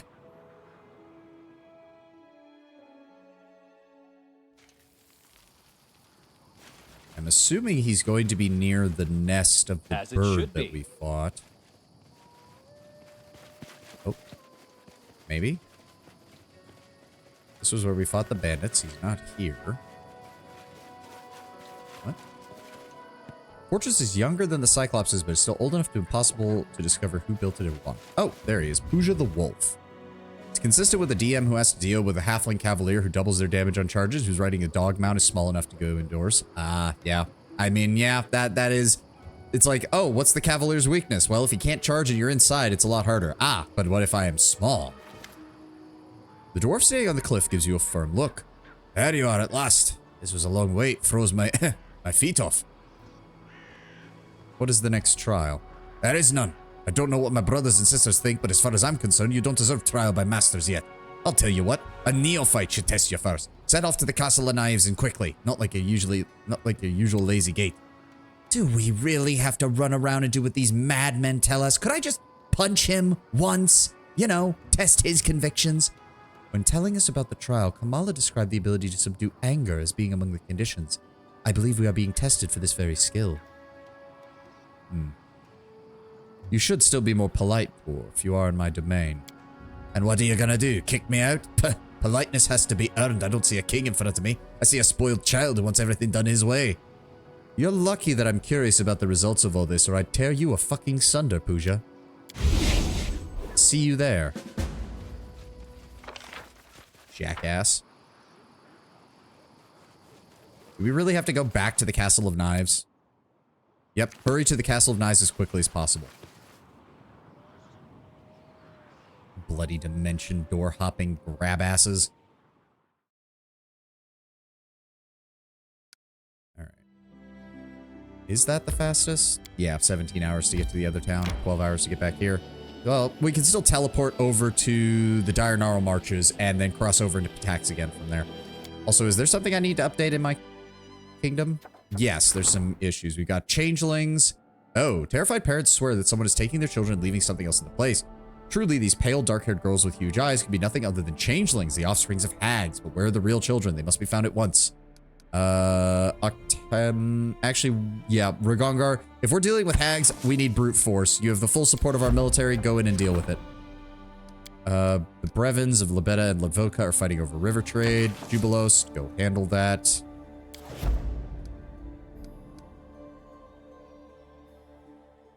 Alright, keep moving.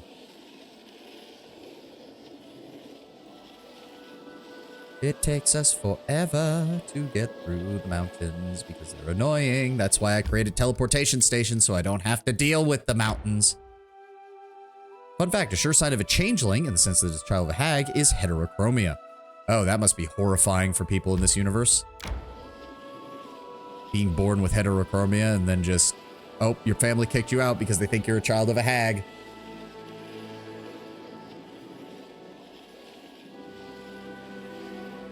May we have a moment of respite? God damn it, Tristan. Fine.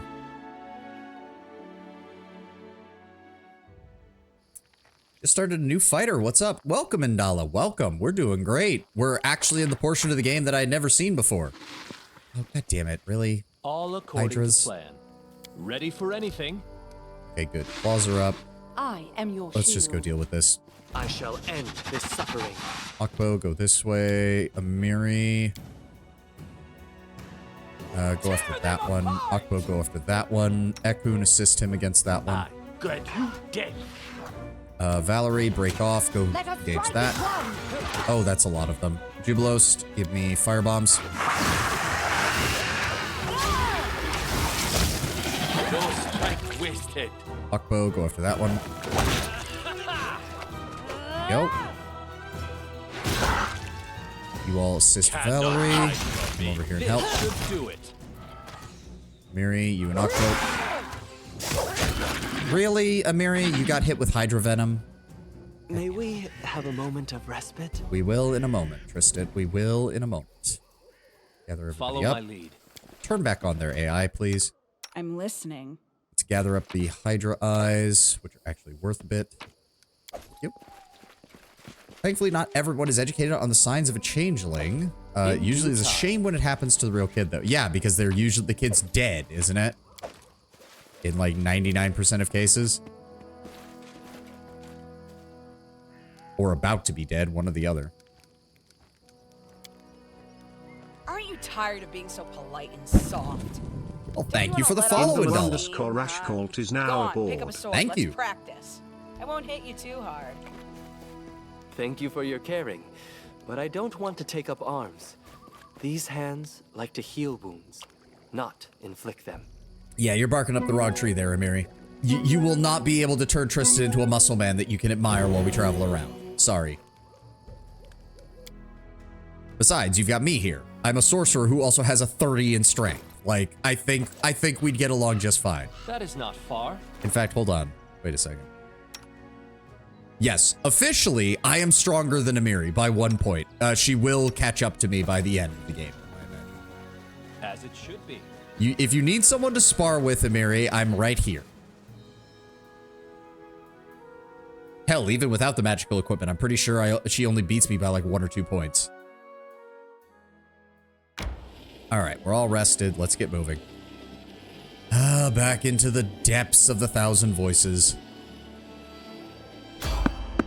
Oh, more okay. I'm in. Feed me the experience points, game. Go right ahead. Go right ahead. Here. Greater Enraged Owlbear. There's no way there's only one of them. Mary, go deal with that one. Jubilos to give me force bombs on that one. Ekun, shoot up that one. Nowhere to run. Oh, no, shoot up that one. Never mind. True. Left yourself exposed. I did not turn on my claws. God damn it, Jubilo. Ekun. God damn it. Run. Okay, I'm gonna go assist over there. Risk. You two are doing just fine on that one. How many attacks does it get? Jesus Christ. Okay, 1,400 experience points a pop, and there were bloody a lot of them. Alright. Skin and collect, skin and collect. Let's go. We'll heal up in a moment here. Right here, my friend. Yeah, Jubilo. Amiri took a lot of damage too, but I was kind of expecting that with her weapon, the way it's set up. Yep. Done with waiting. And let's go ahead and... Is it heal spell? We're going to do that on you. Thank you. And then give me regular heal. Just think, this kind of act happens a lot in your kingdom. Just walk around and fight evil enemies all the time. To be fair, actually...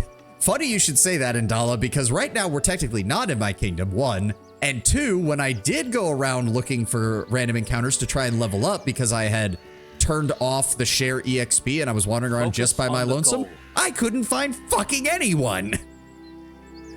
They were all avoiding me. No one wanted to get close to me. I found like a handful of bandits who were willing to take their shot at it, and that was it. It was ridiculous. Let's chug down those potions, Mary. Thank you. All It was according to absolute plan. bullshit. Luckily, though, now we're very close because I mainly just want to get to max level for my main character. Then I'll turn EXP share back on, which we are getting close. We are getting close. We just need about 500,000 more to get to 19. I'm just new playing as Hardwin, and his stats are making me rethink how to play. Playing as Hardwin. In due Who's time. Hardwin? Oh wait, is that the default? Is that the default fighter character? Oh yeah, that's. I don't even know how that's built. Because I think it's a shield and flail fighter, if I recall correctly, which is a interesting combination to say the least. Yeah, no, I went with a fully custom character. 20 in strength and you gain 6 feet? Really? Wait, did they actually give like special bonuses to that guy? Okay, that's weird. I didn't know they did that. Really? Huh. I don't know, like, I never bother using the default characters in a CRPG. Like, I always customize mine, so it didn't even occur to me that they did something special for him. Eldori Defender has several for the... Oh, okay, Eldori Defender. That makes sense. Yeah, because they lose a couple of their fighter bonus feats later in their leveling tree, but they get a bunch of them right at the start. Oh, hello, Pooja, you piece of shit. Hello again, Your Highness. Congratulations. You not only passed the trial, but you performed brilliantly. If it walked a little bit faster, you'd have had to wait for me, not me for you. Sincerest respect. The final trial awaits you. You should find my sister, Vidya the Lion. She's somewhere nearby. You need not look far. Suddenly, you're far more polite. You'll have to forgive my rudeness. It was all part of the trial, Your Grace. Not everyone's as able to smother their pride and suffer insults from a smug stranger. Where is this neophyte who was supposed to test me? Standing right in front of me. Who made you run here day and night without sleep or even rest? It certainly wasn't me. You tested yourself and with brilliant results. What does your name mean? Yeah, like level fatigue. Are you a druid? I'm wishing to play this for about 10 days. Yeah, I will admit, like, I was really looking forward to doing this Let's Play because I had gotten through, like, the first 3/4 of the game multiple times, but I'd never actually finished. So we are officially in the portion of the game that I've never seen before. I received the name Pooja from my teacher Avalo. Comes from Jamari and gives his disciples names in his native tongue. Pooja means prayer, wolf is the honorary title. To become a master of an order, one must walk the path of the wisdom, the phoenix, the unicorn, and so on. The way of the wolf is the way of humility, foregoing pride and personal ambition. Of honest, it's sometimes thankless work for the common good. A wolf lives for the pack, true, and a wolf must be humble, not proud. A wolf is humble and not proud, not true. Tell me about your order. Refusing those who seek knowledge is a sin. What do you want to know? Where does your order even come from? I gave the Patax part of the book a quick read, as it's mostly focused on the city itself. I imagine so, yeah. It was founded by my teacher Avalo. Very little is known of his past, only that he's from Jamari. Some say he was a criminal that fed the law, but those are only rumors. But even if there's truth behind them, well, many in our order used to be villains. Changing one's sinister nature and rising from mere animal existence to goodness and order is the backbone of our teaching. To tell the tale, the teacher spent many a years meditating in the Arfell forest. They showed up out of nowhere at the great temple of ceremony and challenged the high priestess to debate about the essence of faith. He argued thus with many religious leaders over the years, proving that there was a common principle behind the paths of the different gods of good and order. A common path that he called the wise way. Disciples came to him, but though there were nothing profane in his words, it seems that the servants of even the most kind of deities didn't like it when their congregation is being taken from them. I mean, yeah, we know how D&D style pantheons work. Faith is power to the gods. Even if you're quasi following them, that's not true worship, which means they don't get power from it. And thus the teacher returned to Artfell, swearing then and there that our order would build no temples of our own. Some of his disciples stayed with him, others went traveling, spreading his teachings. We are no secret, we just don't attract much attention either. Some tell us to leave, others listen and learn. That is all. What does the name Surumgaman mean? Oh, it's difficult to translate, Your Grace. There isn't a suitable word in the common tongue. The way of the hero is close, but hero is not understood as one who spills more blood than the rest. The way of the righteous, perhaps, though that is still not correct. If you would forgive such a bulky praise, I would say it's more precisely the way of the person who makes the world a better place. I see wisdom in these words. Perhaps your teachings do not fully match what I believe and know, but there are many kind things in them. What is your philosophy? It is the wise way. Our teacher discovered it after years of contemplation and meditation. It's the common principles of good and order that underpin the face of all the kind gods. If everyone followed them, the world would not know war. We would live as one vast family. The core principles of the wise way is non-violence. Aye, it can be difficult at times, especially when evil rages all around us. But we believe that it is only by pacifying the evil in one's own soul that we are truly able to defeat monsters. Divinities in this game can draw power from worship and followers, but they don't necessarily lose that power when they lose their following. There are gods who continue to exist as powerful divinities, even when their followings more or less die out. It's still usually not a good place to be in as a divine. If you have no worshippers, that usually is a bad sign.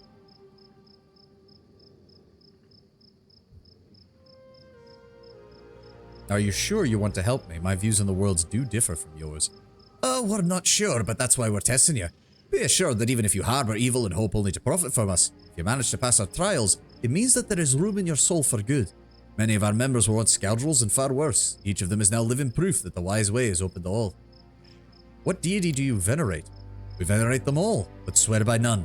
Shellin, Serenre, Ayori, Ayomide, Erastil, Abadar. We believe each of them a fragment of the truth, with only teacher Avalo granted all the parts together in the teachings of the wise way. Oh, so they're basically the monk equivalent of neutral good, the same way that the Knights of the God Claw are lawful equivalents for lawful neutral. Ah, I didn't even know that was a thing. The biggest difference is that there is no wall of the faithless to scare mortals into worship. Yeah. Thank you for your answer. Although, if I recall correctly, Pharasma still does not treat atheists in Golarion very well either. Like, she's still not very happy with them. She's just not eternal torment for the rest of existence bad. All right. So he said that the Vidya the Lion was around here. Did he mean in this area or in this region? No, near the Castle of Knives. So is it here? Or is it out on the map and it's a separate location? Is she hanging out where... Nope, Kamala the Phoenix isn't here. In due time. Like, because if I remember correctly, the gods more just get kind of annoyed by atheists in Golarion. It's not like Faerun where there is an active, like, oh, you were an atheist. Get fucked for all of eternity.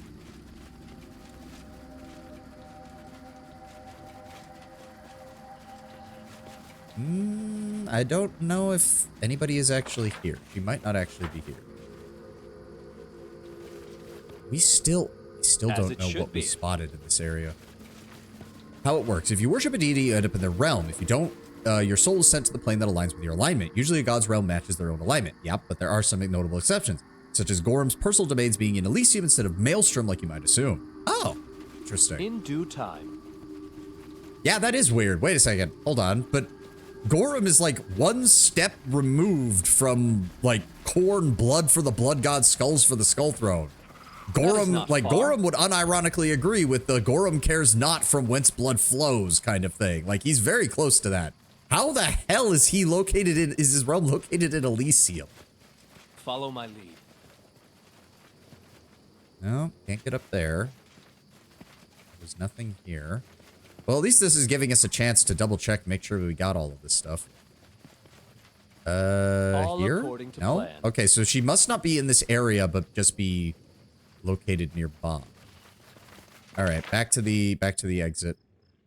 Or hold on, we do need to check over the hill over here. I've seen no sign that Pharasma presents atheists of any reason. Oh, then maybe I missed. Maybe that was something I thought of, and I didn't have any backing. What's your source for that, Senator? I made it the fuck up. To be fair, when I deep dived on the Golarion wiki, I just kind of kept scrolling through various pages. So maybe I picked up something that made me think that, but I have no actual evidence for it. I have my claws on, right? Yes, good. Just as it should be.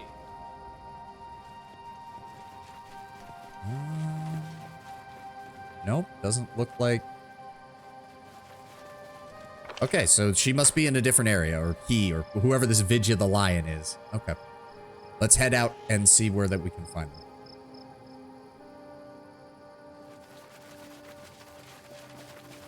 How is Jubilos in the front?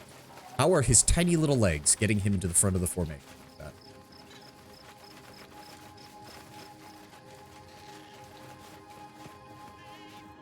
All right. Come on, game. Tell me it's just another location nearby, right? You're not going to fuck me and try to make me have to reinvestigate all this.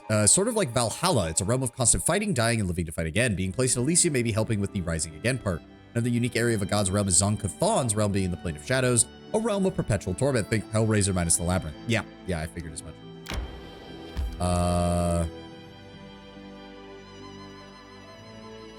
Where the fuck is this bitch? There's no other... Nothing popped up on the map. Oh, God. It will be held by Vidya the Lion near the Castle of Knives. Is she just gonna encounter us in a random encounter around here?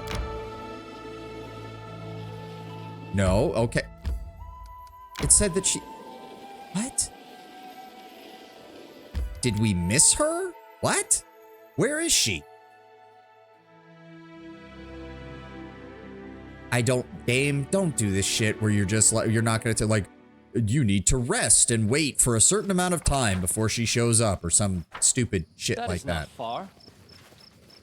Because she didn't pop, like, usually when there's an NPC, they put a little flag over their head because you need to know where they are. Where the fuck is she? In due time. Oh, literally in the corner. The one area I didn't look. Hold on. F5. Hello, Your Highness. Are you ready for the final trial? What does your name mean? I have not always had this name. The teacher gave it to me. It means knowing the truth. I follow the lion's way. It is the way of the preacher. I have come to understand the teachings of the wise way and learn to declare them loud and clear like a lion's roar. What does the trial consist of? My trial is the trial of truth. I will ask you 3 questions of the Suram order to test how much you've learned of us. If you're unsure in your knowledge, do not hasten to commence this trial. First try to learn more about us. Ah, so it all ends with a boring theology exam. Not surprising. And there's the ad. All right, you know the deal, people. Get a snack, get a drink, do some stretches. We will be back in about 3 minutes. I need to go to the restroom. Be back in a moment, guys.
All right, I'm back. Let's get situated.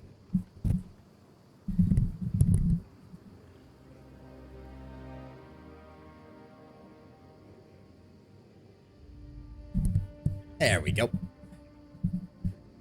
All right, I've got some padding under my chair now to try and cut down a little bit on sound. Like, I'm hoping to improve my sound quality by enclosing my recording area slightly between some padding on the floor and some curtains that I'm going to be setting up around the desk. So this is just the first step, but it makes moving the chair a little bit difficult, but it actually, so I have to set up properly in front of my desk when I'm doing recordings and live streams. Okay, there we go. Ads over. And where would I learn more about your order? In the same place you would go looking for knowledge about anything. In books. What I will ask you is no secret. I'm sure you can easily find books about us. Hold up.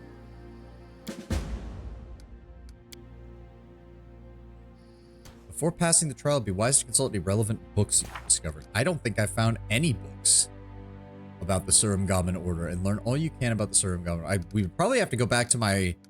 We'd probably either have to go to Patax or to my capital and pray that Hasuf has one of those, because I don't think we found any actual books. Blackmore's Grimoire, but... That's Gunderson's book. That doesn't help us. Let's try our luck. We already made a hard save. If I need to, I'll reload. I'm ready. Then may the trial commence. Happy are those who have learned the truth. My first question. What paths to achieving the Master's title are there in order? The way of Phoenix, Unicorn, Wolf, and Lion.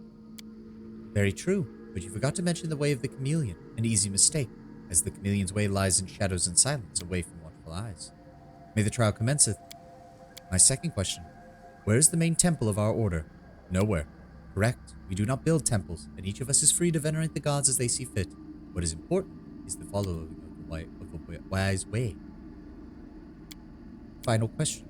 Where did Teacher Valo meditate as he learned the truth? The Arthfell forests. Correct. And he still lives there, surrounded by his disciples. Your Highness, you have answered all the questions. You've learned much of our order, and I am glad. For knowledge is the first step to understanding, and it is understanding that opens the path to enlightenment. Oh, why did that only just hit me? Meditates under a tree, starts having followers, pisses off the local authorities by having those followers, but at the same time, everyone kind of acknowledges they do not have a problem. This is Pathfinder's equivalent of Buddhism. With your permission, I shall withdraw. I must confer with my brothers and sisters. We shall assemble not far from here. Please find us to hear our verdict. Yeah, so this is basically Golarion Buddhism. Hear the judgment of the Surumgaman. I should have recognized even from just the name. Yep, Pooja the Wolf, Visaka the Unicorn, and Daksha the Chameleon. Of course, so we did screw up one question. I'm hoping screwing up one question does not completely fuck us over. All right.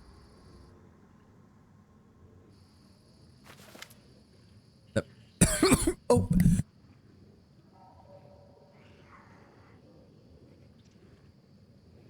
That cough came out of nowhere. My apologies.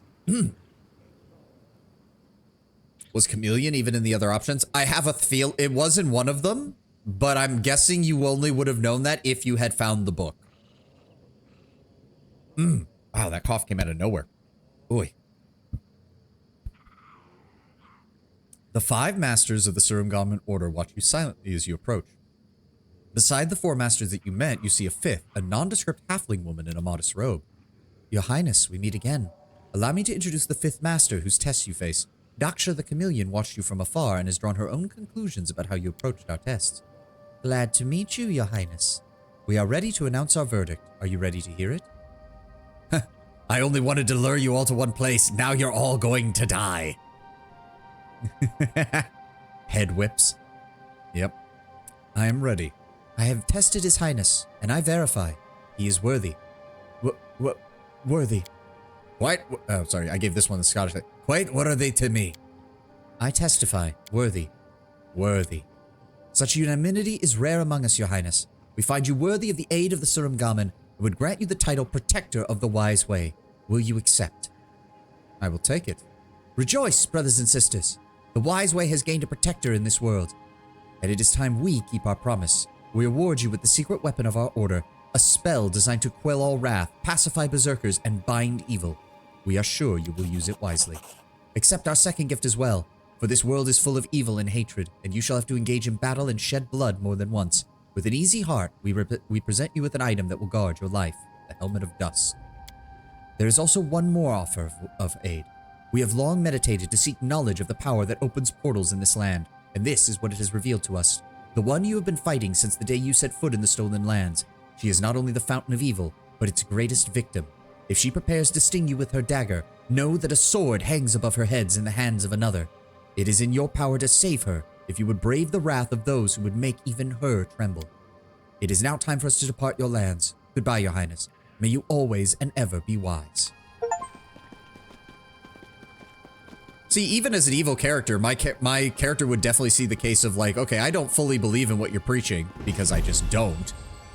But if you're going to assist me in bringing law and order to my lands and aiding my people, then it's worth it.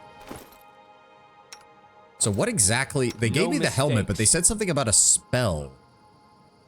And I don't know what exactly... Did it give me an ability? Did it add something to my spell book? I don't know. Maybe it shows up in abilities? Magical knack, inspiring helmet. I don't even remember picking that as a trait. Okay. Ring of circumstance, rod of undeath. Was there spell resistance, transmutation? Well, whatever that spell they mentioned was does not appear to be, unless it shows up in my spell book. Stormbolts, Dragonkind. Dragonkind costs a waves of exhaustion, prismatic spray. Nothing there. Acidic spray, hunger pit. Nope, nothing there. Pulse life greater. Nope, nothing there. Nothing there. Nothing there. Nothing there. And nothing there. Okay, that's weird. All right, so all we really got from that was the dusk. Where is it? There we go. The Helmet of Dusk. +6 enhancement bonus to wisdom, immunity to stun and daze. Any creature attacking the wearer must make a successful will saving throw of DC 23 or become dazed for 1 round. That's actually pretty solid. That's actually pretty solid, not gonna lie. Doesn't really work for my build, but that's solid. That is not far. That's another one that actually would work really well on Valerie, because the enemy can focus attacks on her, and they will constantly be having to take will saves to prevent. And DC 23 is not great, but it's not horrible either. It's not like some of these other items that have DCs of like 12 and 15, which is literally useless at this level. There is the only way those are going to activate is if the enemy crit fails their saves. All right, let's get back to Dire Drake, because I don't think we have anything else to do out here. Oh, wait, no, I was going to go deal with whatever this is. Right. Oh, no, do not. All right, let's finish exploring the Bruntheld Mountains. You gonna give me some more experience points, game? Because we did get almost 180,000 experience points from that. Yeah. Very nice. What got in my way? Who's here? The fact that we cannot see them has me. Hold the phone. Hold the phone. True seeing. Now. Fucking called it. You sons of bitches. I'm listening. No, no, no, no, no, no, no. That is not how this works. No. No. Give me protection. Where is it? Resist electricity. Thank you. Ready for anything. Okay. And then I am prepared. Tristan, you have invisibility purge. Don't you also have see invisibility communal somewhere in here? Or am I misremembering? So, any brilliant ideas? I could have sworn we had see invisibility communal. Would it be a level 4 spell? Level 5? Break enchantment, true seeing.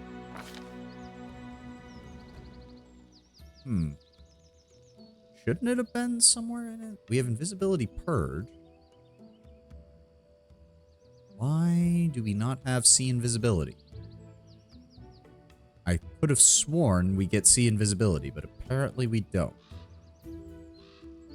Alright, fuck me, I guess. Alright, fine then, Tristan. Just give me invisibility purge so that when they get close, it automatically gets disabled.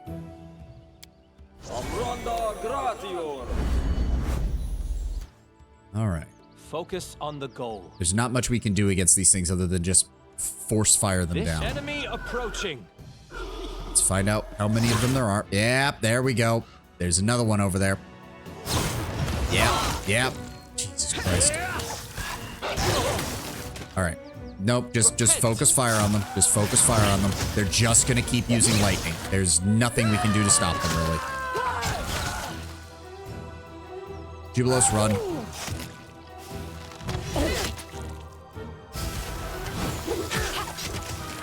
There we go. Ekun, run. Amateurs. That's more like There we go. Alright, they were worth 1,400 apiece at least. And they didn't actually, they did not even punch through our resist energy. Very nice. Alright. That made things easier.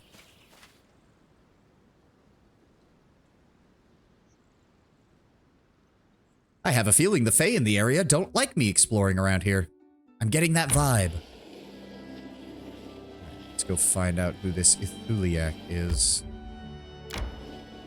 Oh, this is the only thing up here. Ooh. Interesting. What do we have?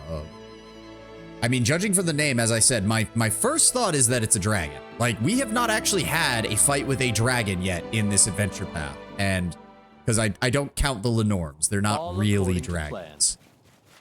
They're not even really fully intelligent either. I mean, some of them are, but most of them are not. in due time.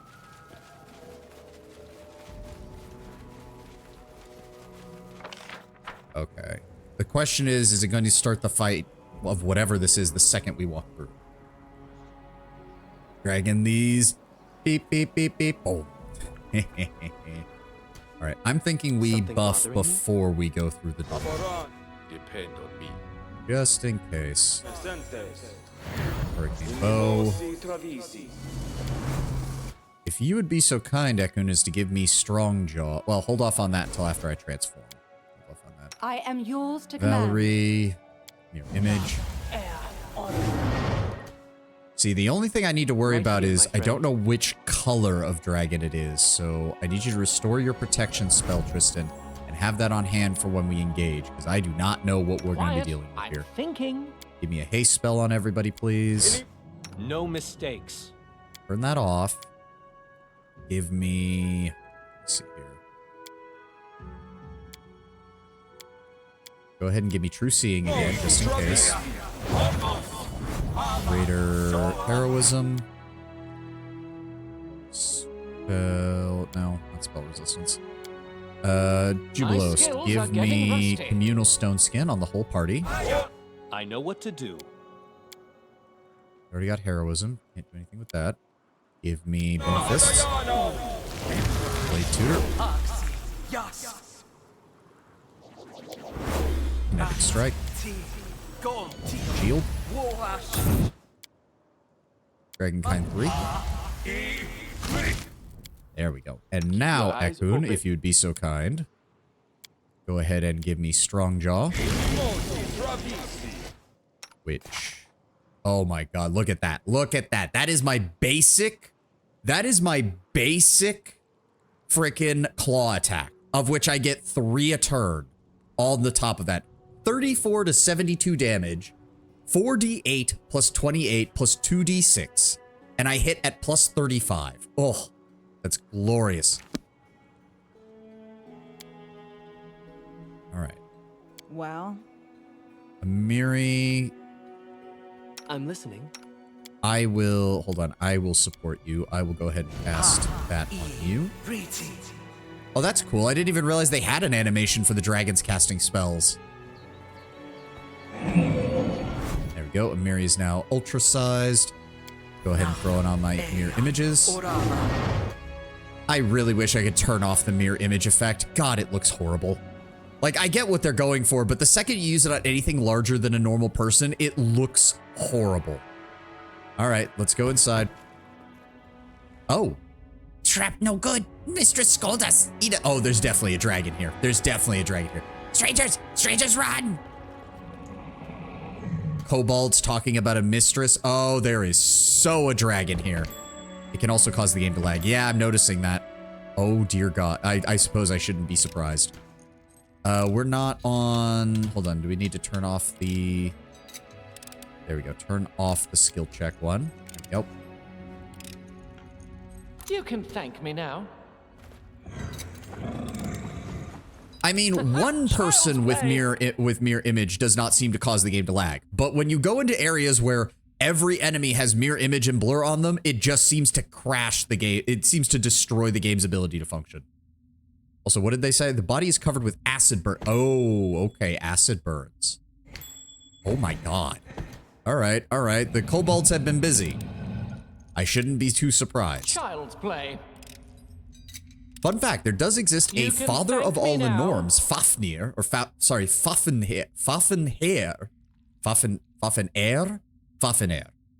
Okay, so yeah, it's a play on Fafnir, but I'm just gonna call him Fafnir. I can't pronounce that consistently. He's chaotic evil, but it's not unknown for him to speak with mortals on a whim, and reports suggest he is well learned and articulate, in contrast to most of the primal and primitive norms. There's a legend that says the one who slays him will become the king of all Ulfin. However, Fafnir's death curse causes him to sprout from the body of the one who slew him anew.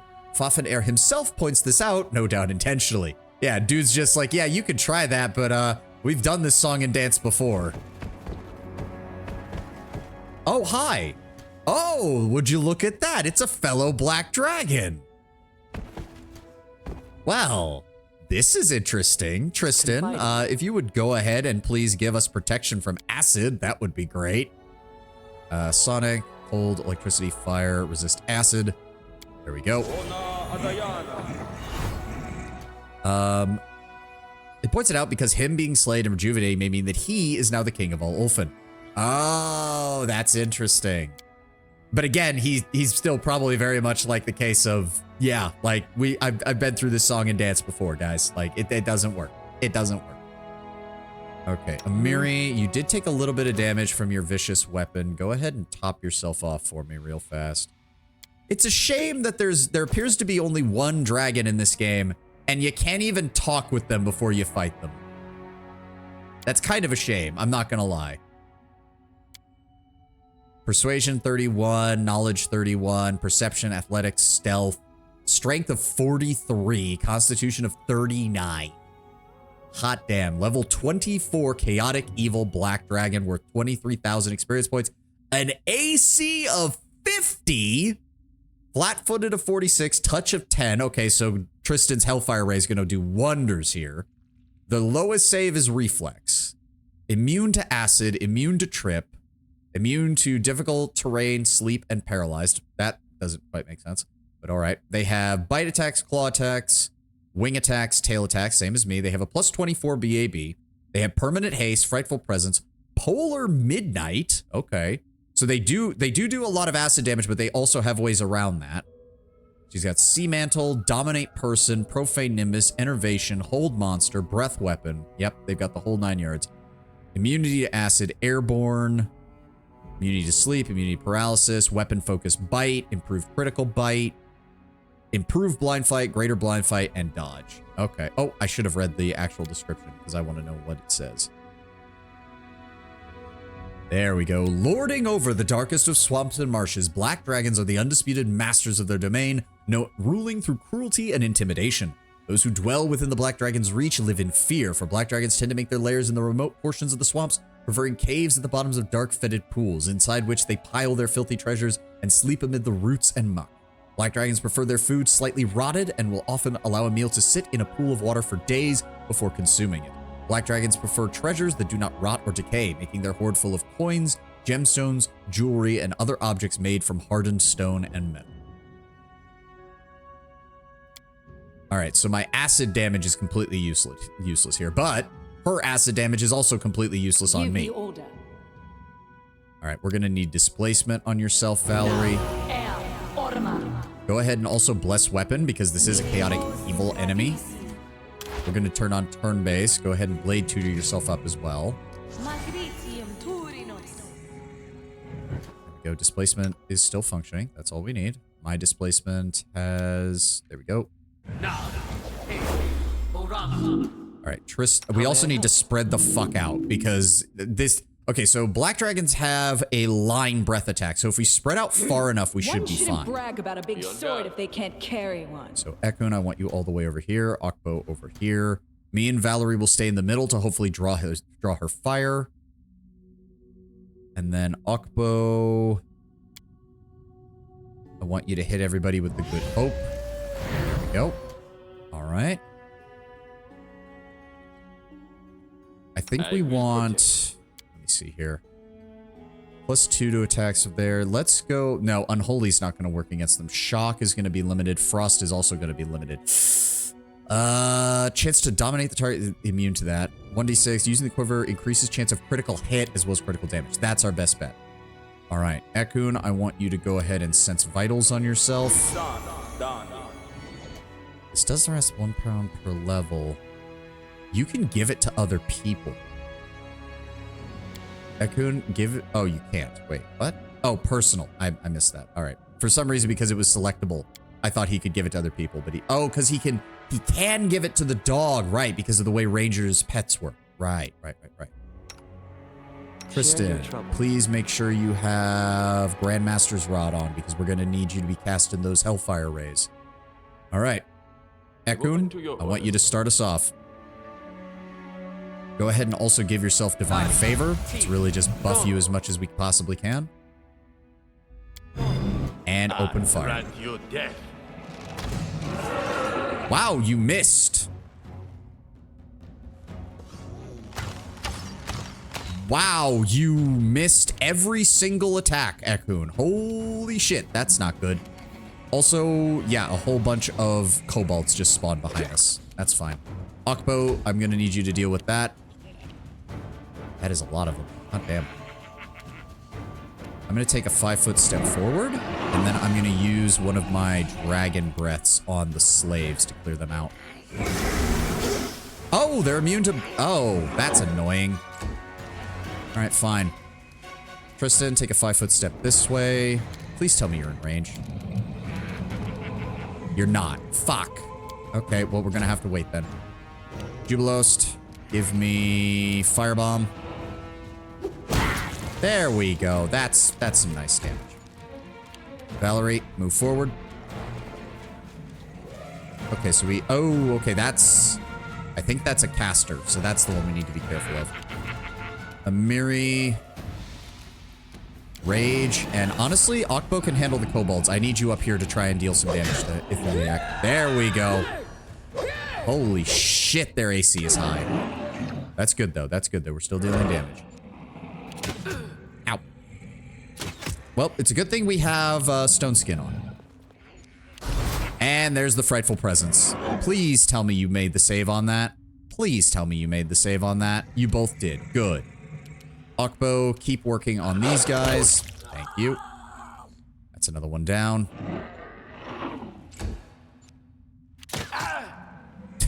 They keep sticking Ekun with arrows and not dealing enough damage. All right. So I'm going to move forward. And I miss. Wow, I need a 19 in order to hit them? Oh, fuck. Okay, this is bad. And all of my acid damage is worthless. They're going to come towards me. Yep, that's fine. Tristan, I really need you to actually inflict some damage on this bitch. There we go. 100. There we go, Tristan. There we go. Yeah, no, the unholy damage went right by, and because it was maximized and all that, he's gonna... Yep, maximize, empowered. Very good, very good. And we had spell specialization, so he fired twice. He just dealt 270 damage, unholy damage. 270 unholy damage to this enemy. Hot damn. If that's the case, okay, Ekun, you are now on kobold cleanup duty. Get rid of these fuckers, please. There we go. Let's clean these guys out. Wow, you actually missed twice on that guy. Fuck. Who are they shooting at? They're shooting at Valerie. That's fine. Go ahead. Waste your shots, guys. Waste your shots. All right, Jubilost, I need you to move, like, all the way over here so you're not in line with everybody so we don't try to draw too much attention. And then I need you to go ahead and use a... use a force bomb. That should help bypass anything else that they got. Yeah, look at that. 46 damage. Get fucked. All right, Valerie... You can't use that. Just try to attack her. Just try to get her attention. Yeah, I figured as much. That's fine. These two are just going to be running around because they failed their save. Amiri. Nope, that counts as a standard action. There we go. Even just one hit. We've already got her down to like 10% health. The question, we just need to survive whatever counterattack she's about to launch. Oh, what did she just cast? Uses ability profane. I mean, if you're gonna waste turns doing that, I'm just gonna kill you. I really want to be the one to land the killing blow, which would be awesome, but I think we need like a 19 in order to hit, so a spell might be more appropriate. Caustic Eruption isn't gonna fucking do anything, that's for damn sure. Fuck it, Disintegrate. That is, right, not acid damage? No, just deals damage based on caster level. Ah, damn it. Failed to overcome the spell resistance. Yeah, we rolled a nat 1. Fuck. All right, that's fair. That's fair. We tried. These three are still just running around terrified. To be fair, from a kobold perspective, this is horrifying because kobolds have a hard enough time wrapping their head around serving a dragon. Having a dragon fight a dragon must just be driving their little brains into... Regardless, Tristan, please finish this off. There we go. 135 damage. 138,000 experience spread across this party. Hot damn. Ithuliak is down. There's nobody left. Brutally murder these dragon slaves.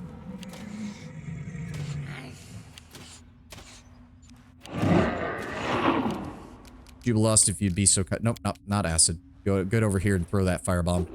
There we go. All right, I think we've officially reached the point in the game where nothing can really threaten us as long as we're prepared, because we just took down, I'm pretty sure, the strongest. Black Dragon on Black Dragon violence has gotten out of hand on this kingdom. Go ahead and charge this one, Amiri. Look at that. 2 down. This one is still running around, terrified out of its mind. It's fine. Okbo. Go after that one. There we go. Knocked him over. My turn. Who's left? There's... Oh, there's that one. Okay. Goodbye. And then Tristan, I'd appreciate it if you just flame struck this guy, please. Oh. Wait, Fightful. Why did you not? Oh, whatever. I aim true. There we go. And he should be shooting at that one, and they're down. There we go. Beautiful. Masterwork crossbow, some basic gear. I can't wait to see what the dragon has to drop. This is all, yep, just Masterwork crossbow, Masterwork short sword, some gems. What do we have on the Black Dragon? Belt of Physical Perfection +8. Oh yeah, that's the good shit. Bracers of Armor +7. I already have something that's better than that, but thank you. Still, that's worthwhile. There we go.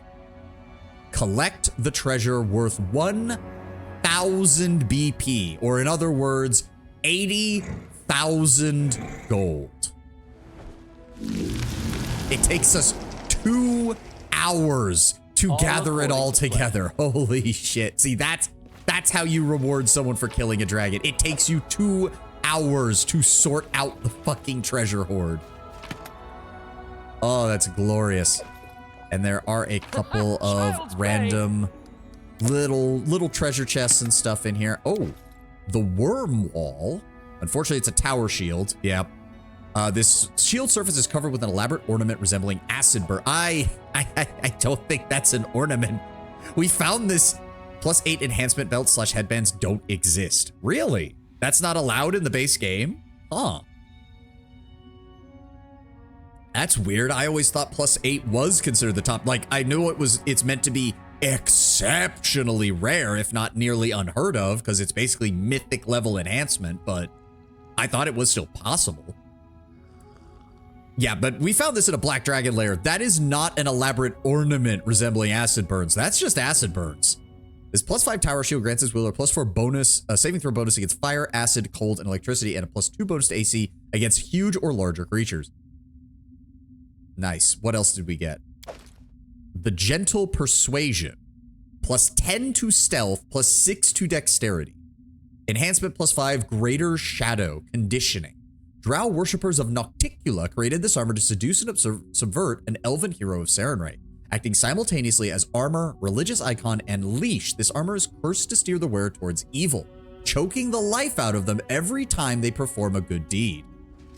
Or them or their companions perform a good deed. Upon performing a good deed, this armor reduces the wearer's constitution by 2 each time to a minimum of 1.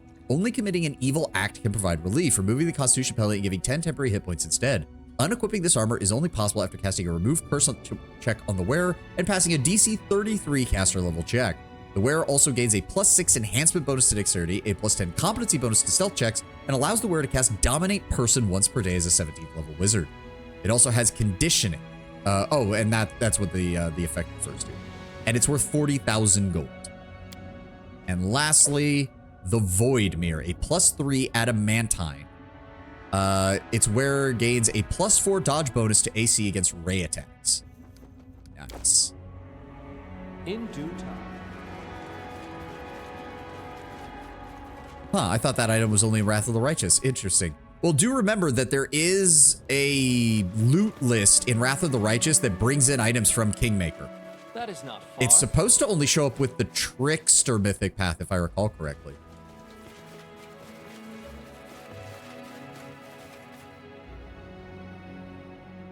Glorious. Which also means, if I'm correct, there's no way it doesn't. That should have been the final charge on the key. Which means, yep, there we go. When the charge reaches 0, the door can be opened. You know what that means? You know what that means, folks. All right, let's get back to Dire Drake, and then we'll head back to our capital, rest, and then we'll go deal with the Lonely Burrow. Glorious day, glorious day. Our kingdom is safer than ever before. We just oh, Greater Owlbear-like Triad. Please tell me it's alone. I don't want to be surrounded by 6 of these fucking things. Silent. Deadly. Well, there's at least one more. How about, can we at least not have like 6, please? Is there a third one over here? There is a third one over here. Okay, fuck. The Trickster thing is only if you take a specific ability, but I found it outside of that. Oh, really? All right, so what we want to do is mirror image up. Ready for anything? Stop using the instacast spell unless I need it to. Thank you. Right here, my friend.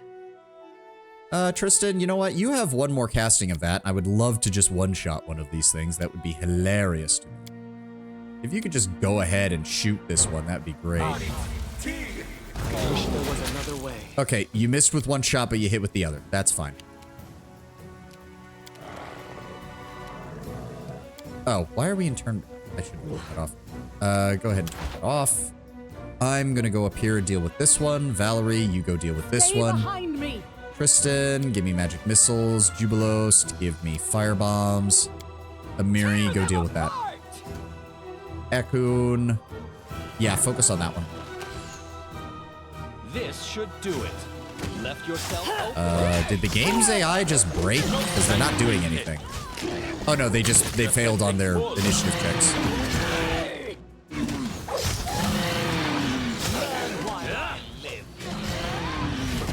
Why is it not dying? We killed that one. Why is it? Oh, is it fire damage we have to inflict? Hold on, Jubilos. That's fine. Yeah, it's fire damage. Okay, Jubilos, just knock him down and let Jubilos come over and finish him off. There we go. Those were worth 2,000 a pop. How close are we? We still have another 400,000 to go to get to level 19. Yeah. right, all right. Let's get out of here. Treants don't drop any loot, unfortunately. We are a long way from leveling up, unfortunately. And still, the enemy is actually showing up here. I could probably come back here on my own and deal with the random encounters. But for right now, let's keep moving. We also don't know what's going to be in the Lonely Burrow. I'm imagining it's got a full dungeon set up below it that we're probably going to have to get through, but... Time to search for the spot to rest. No, I think we can keep going, Ekun. I would rather rest in the capital than rest out here. There we go. Now that we're out of the Dire Gnarl Marches, or out of the 1,000 Voices, it's not going to take us nearly as long. Let's just zip across. We should gather our strength. We're almost there, guys. Calm down. There it is. Teleport to Ebon Crown. Enter. And go to our throne room.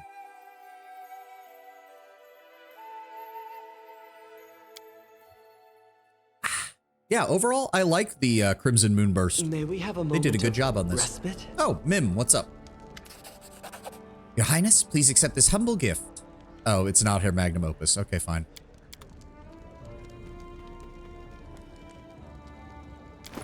What did she give me? What did she give me? What? Sort from newest. There we go. Honor of Death. This ring grants its wearer negative energy resistance 20 and the ability to cast the Breath of Life spell once per day as a 9th level cleric. Very nice. Speaking of which, Bartholomew, I have not actually dropped anything off with you recently. Let's fix that. Sort by price. Let's see. Champion of Graves. That is a Bardiche. That is pretty good, though. Is the Deteriorative the thing that gives it? Yes, yes. The Bane of all living things, dealing 3d6 points of damage. That'd be nice. Speed Composite Longbow we don't need. Flaming Plant Blade we don't need. Keen Falchion we don't need. Gentle Persuasion. Nope. Worm Wall. Nobody can use Tower Shields. Padded Armor +5. Void Mirror we don't need. Do not need all of these belts. Thank you. Oh, Rod of Flame Event. Right, I didn't read this one. Let me see. Vibrates slightly. It transforms all of the wielder's spell damage into fire damage, increasing caster level by 1 and a +3 bonus to Evocation School spell DC. It also grants its wielder the ability to make up to 5 spells per day cast as maximized up to 9th level. Okay, so that's going on Tristan. There's no reason for it not to. Oh, right. We need to turn in those artifacts. And a bunch of Hydra Eyes. 139, just a casual 139,000. Also, how much BP do we have? Oh, the Full-Blooded. Many of the court are surprisingly pale as of late. Eerie shadows dance along the palace's halls, and servants have begun vanishing without a trace. Is this the doing of vampires who are hiding with the capital's aristocracy? Well, Ekun and Ragunga are busy, so Harim, you go deal with that. Yeah, we have almost, yeah, we've almost got as much. So the minting gives us an additional BP per day for each 1,000 in the treasury, and we're about to hit the max of that. We're bringing in 110 BP per week. We're going to be bringing in 5 BP per day, which is another 35 per week, which means we're bringing in 145 BP per week, which is something like over 8,000 gold per week. That's what our kingdom is producing in surplus taxes right now, which means we can invest all of that into our country. That's enough to equip our guard. That means every week we can induct like someone into an elite guard force with like heavy high level equipment if need be. Like that's how effective we're getting in terms of our economy. Oh, the armies of Dracaria will be mighty indeed. All that's left is pitiful Pitax. That is the only real force, and I guess the Fae of the 1,000 Voices. That is all that remains of the stolen lands that is not under our control. Dracaria will stretch from border to border soon. Yes, yes.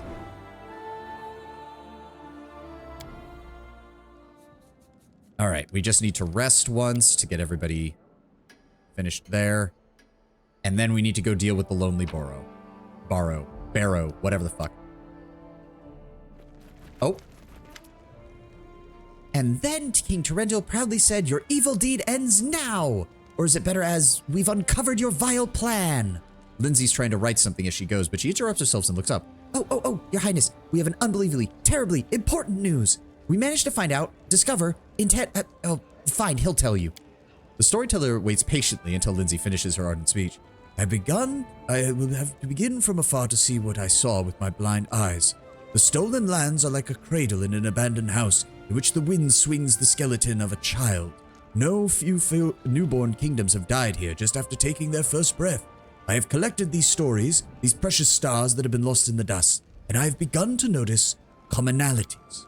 It is a pattern repeating itself across different embroideries, the handwriting of the same author across all of their stories. One word here, another there. False visions, references to mysterious patronesses, lovers, mentors, tragic coincidences, strangely non-random. People and whole lands brought low and destruction along different rows, but behind them, the same ominous shadow. We think we know who that shadow is. It must be Nyrissa. The name sounds ominous even in the mouth of the restless bard. That evil nymph who sent monsters to our lands and did everything to Tristan. And that's not even the most important thing. Most importantly, if you help us a bit, we can get her. Yeah, that's kind of been what I've been doing, Lindsay. I want to get her. Let's start from the beginning. How did you even come up with this?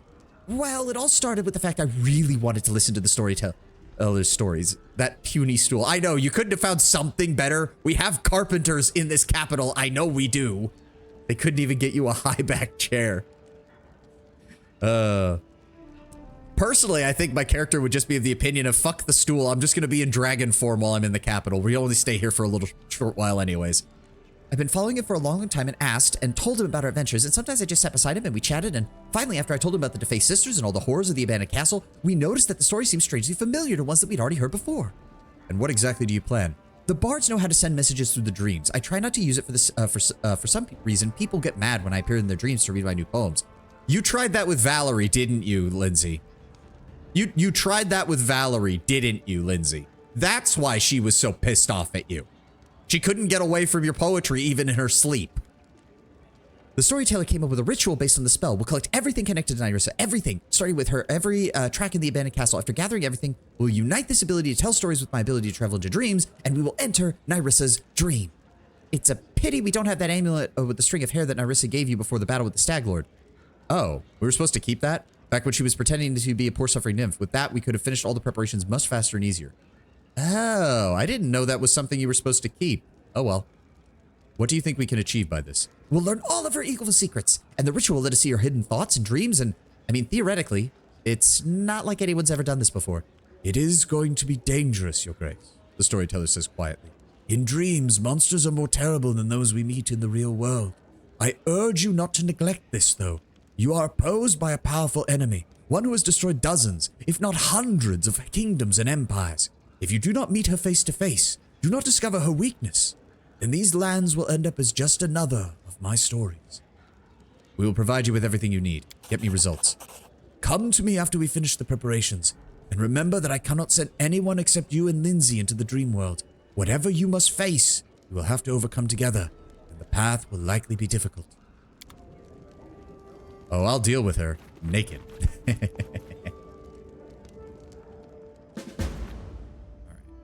So I'm assuming we have to get that set up. Ragongar struck a deal with the hags. Oh.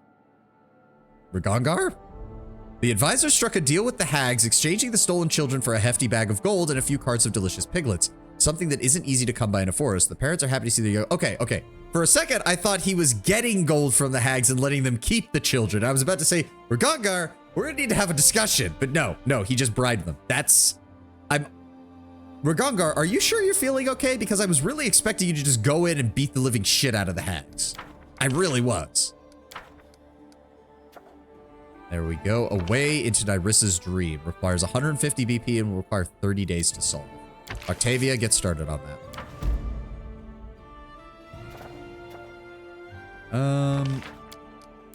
Yeah, she can't do anything about that. Kingdom protection. That lowers our chances. Protection from fear. He's working on that. +1 to morale bonus. You know what, Amiri? Go ahead and get started on that. Valerie, you can get started on that as well, because we got the money for it. There we go.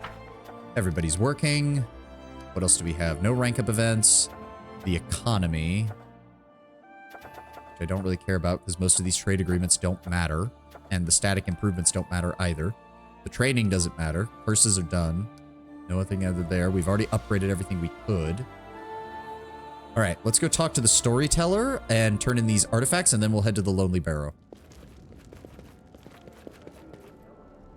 But your majesty, she's always naked.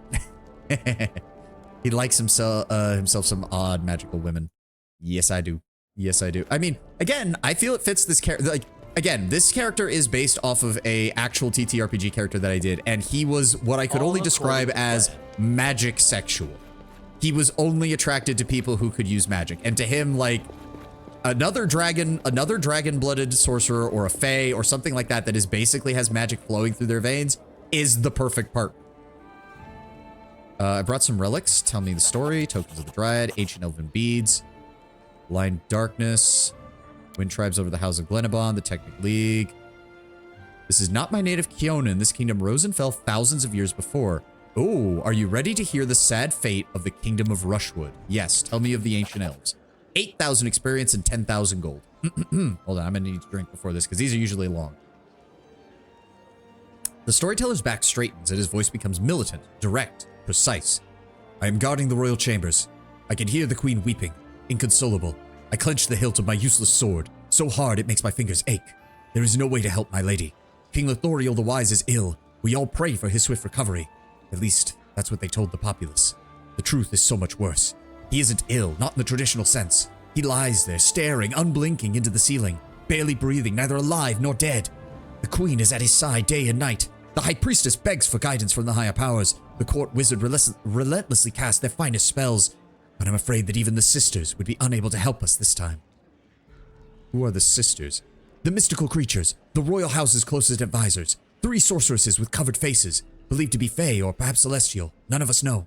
Long ago, they served our king's mother, the Honorable Lalavi of the Road Builder, founder of the Rushwood. Our kingdom wouldn't have flourished without their magic and their wisdom. Let me guess. His Highness's crown was missing. How did you know? It's true, they found the king in the garden, lying as if dead. No sign of the crown. He likes himself odd magical women. I was talking about Ragongar. Oh. You need to specify, Tenwin. You need to specify. We were talking about Nyrissa for a second, so of course I thought you were talking about my character. Who would dare to touch his highness, let alone have the nerve to remove the crown from his head? It has been a full 10 days, and we're no closer to solving this mystery. Continue. It was a disgusting scene in the council hall. The prince struck his sister across the face, in full view of the queen, the advisors, the court. She said it was time for us to stop lying to ourselves, that it had been a month. The king was no better than the day we found him. She said that we should admit he was dead. It took the prince some time to find words to answer, his voice cracking. He accused her of wishing to usurp the throne, to fulfill some quixotic fantasies of sending a crusade against the Cyclopses. Oh wow, so he was... Oh wow, this is old. Okay. I distinctly recall the look the princess gave her mother, but the queen kept silent. The sisters, the court, the guards under my command. Everyone's watching in silence. She left the council hall without saying another word. Cyclopses? Yes, far to the west, beyond the rivers, the swamps, and a wall of mountains. A tribe of Cyclopses appeared in the land. The scouts reported that they had escaped from the faraway Golgon for some reason, and had founded a new kingdom, Golarion. They are fearsome, but they're too far away to be a threat to us. King Lothoriel is called the Wise for a reason. He decided that we would only engage them if they tried to move troops against us, and only to rebuff their attack. We would not initiate a war. The king and the court argued regularly with the princess on this very topic. She felt that the threat should be nipped in the bud. Who do you think is right? It's hard to say.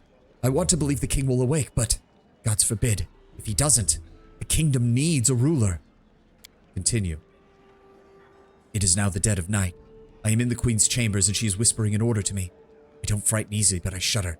She has tasked me with gathering people who are loyal to her and arresting the princess at dawn. Her Highness is sure that her daughter is plotting a coup. She wants to avoid bloodshed. Doesn't she understand that this act will unleash the very feud she's hoping to avoid? I'm leaving the queen's chambers. My heart pounds so hard it might stop. I'm terrified. A short note, placed in a maid's hand. Forgive me, your highness, but I would sooner besmirch my honor with treason than allow you to ruin your own kingdom and your own daughter. Do you think she's innocent? I would stake my life on it. My honor. The princess is loyal to Rushwood. The prince's slap today wouldn't be enough to turn her against her people. The queen knows that, I'm sure. Why did she decide her own daughter was plotting a coup? And why didn't the sisters talk some sense into her? Perhaps the prince is spreading lies about his sister. That is the only thing I can think of. It is dawn. We approach her chambers. We see a team thrice as large as ours barring the way. We are disarmed and discharged. The queen is in honorary confinement within her chambers. The carnage has been prevented, but no one knows of my crime save my own conscience, and that is enough. I sentence myself to banishment from the country I love, the country in which I am now ashamed to look even the lowliest of garbage collectors in the eye. But at least he fulfills his simple duty with honesty. The storyteller pauses for a moment, his blind eye seeming to stare intensely into the distance. A roadside tavern. It smells of sour beer and burnt bread. All I hear are the rough, barbaric tongues.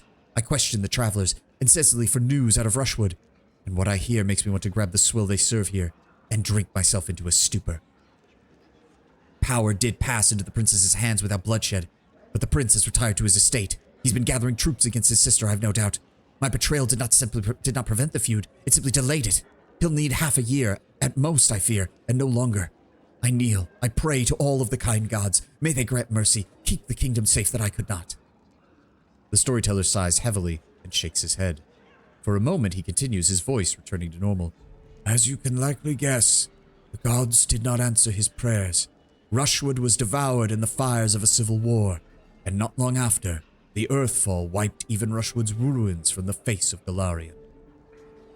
So it was a plot by the sisters, the same ones we encountered with Armag. There is no indication of this in the guards' memories, but I consider it a most likely probability.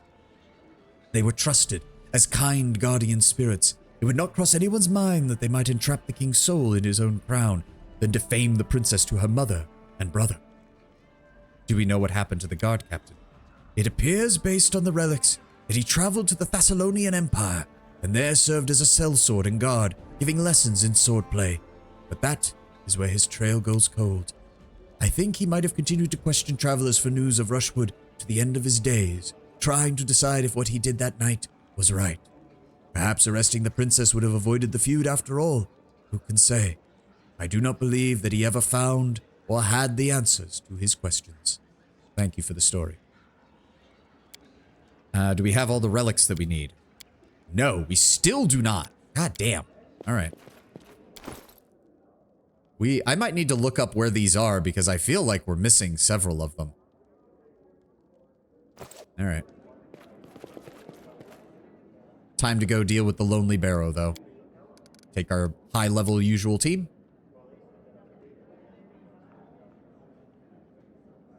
I need to refill my water after when we get to the next break. All right, Lonely Barrow should be... There we go, the magical prison.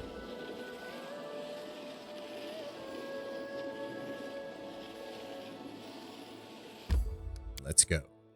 I have no idea what's in here, but I'm assuming it's... Well, I guess Ithuliak might not have been the strongest encounter, because from the sound of it, whatever's in here is stronger than whatever we faced to get in here, so... It's gonna be a lot. It's going to be a lot. Follow my lead. As long as all the undead down here are dead, and I don't have to do... Well, I mean, at this point, we could tear them a new one quite easily, but still. In due time. Oh, we also still need to do the 10 Ember Steps. I almost forgot about that. We actually have quite a bit to do, surprisingly. Ah. Neck. There they are. All the lights are cast. Give me a quick save.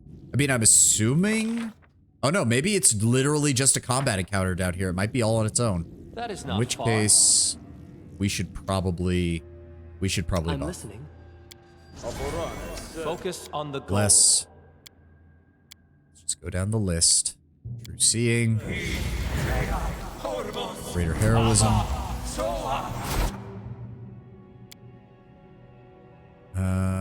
Jubilos, require my give me Stoneskin Communal. Time's not waiting. No. That's the spell, please. I am prepared. Not that. False Life. Don't need displacement. Give me Both Fists. Blade Tutor.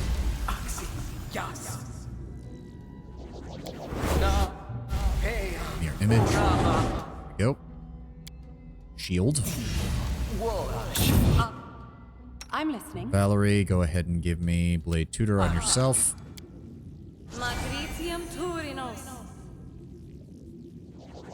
Angel aspect. Go. Weapon of awe. On yourself. And bless weapon. Keep your eyes For open. Gongar, go ahead and give yourself Hurricane Bow. What manner of Bubelos. country is this? Where is the lavish dining, the festivals? Place barely merits a footnote in my compendium. Give me a haste spell on everybody. There we go. What you want? Miri. Go ahead and just enlarge person on yourself. There we go. No mistakes. Then give me... Let's just go ahead and use my ability. Dragon Kind 3. Be on guard. Thank you. And then Ekun, give me Strong Jaw. Switch back to your regular arrows. Turn on turn-based mode. We don't know if there's any elemental damage we're going to be facing, so I don't know what we should cast to go in, but let's try this. There we go. The monster... As you approach, the barrier utters a deep sigh. The monsters are defeated. The trial is past. The door will open to the strongest. This door will open to you. Will open... Can you answer questions? The monsters in the key. The door will open to the strongest. What can you tell me of the monsters? The monsters were the trial. The trial has been passed. The door will open. Tell me about the key. The key is in your hands. Ages ago, hidden in the dungeon where two rivers flow into one lake. Ages later, drawn into the light. Defeat the monsters. Give me the key. The door will open. You're trying to hide something from me. There is no simple key, but a much more valuable artifact. The whispering subsides for a moment and then resumes with a different intense intonation. Oh, and there's the ad. God damn it. All right, you know the drill.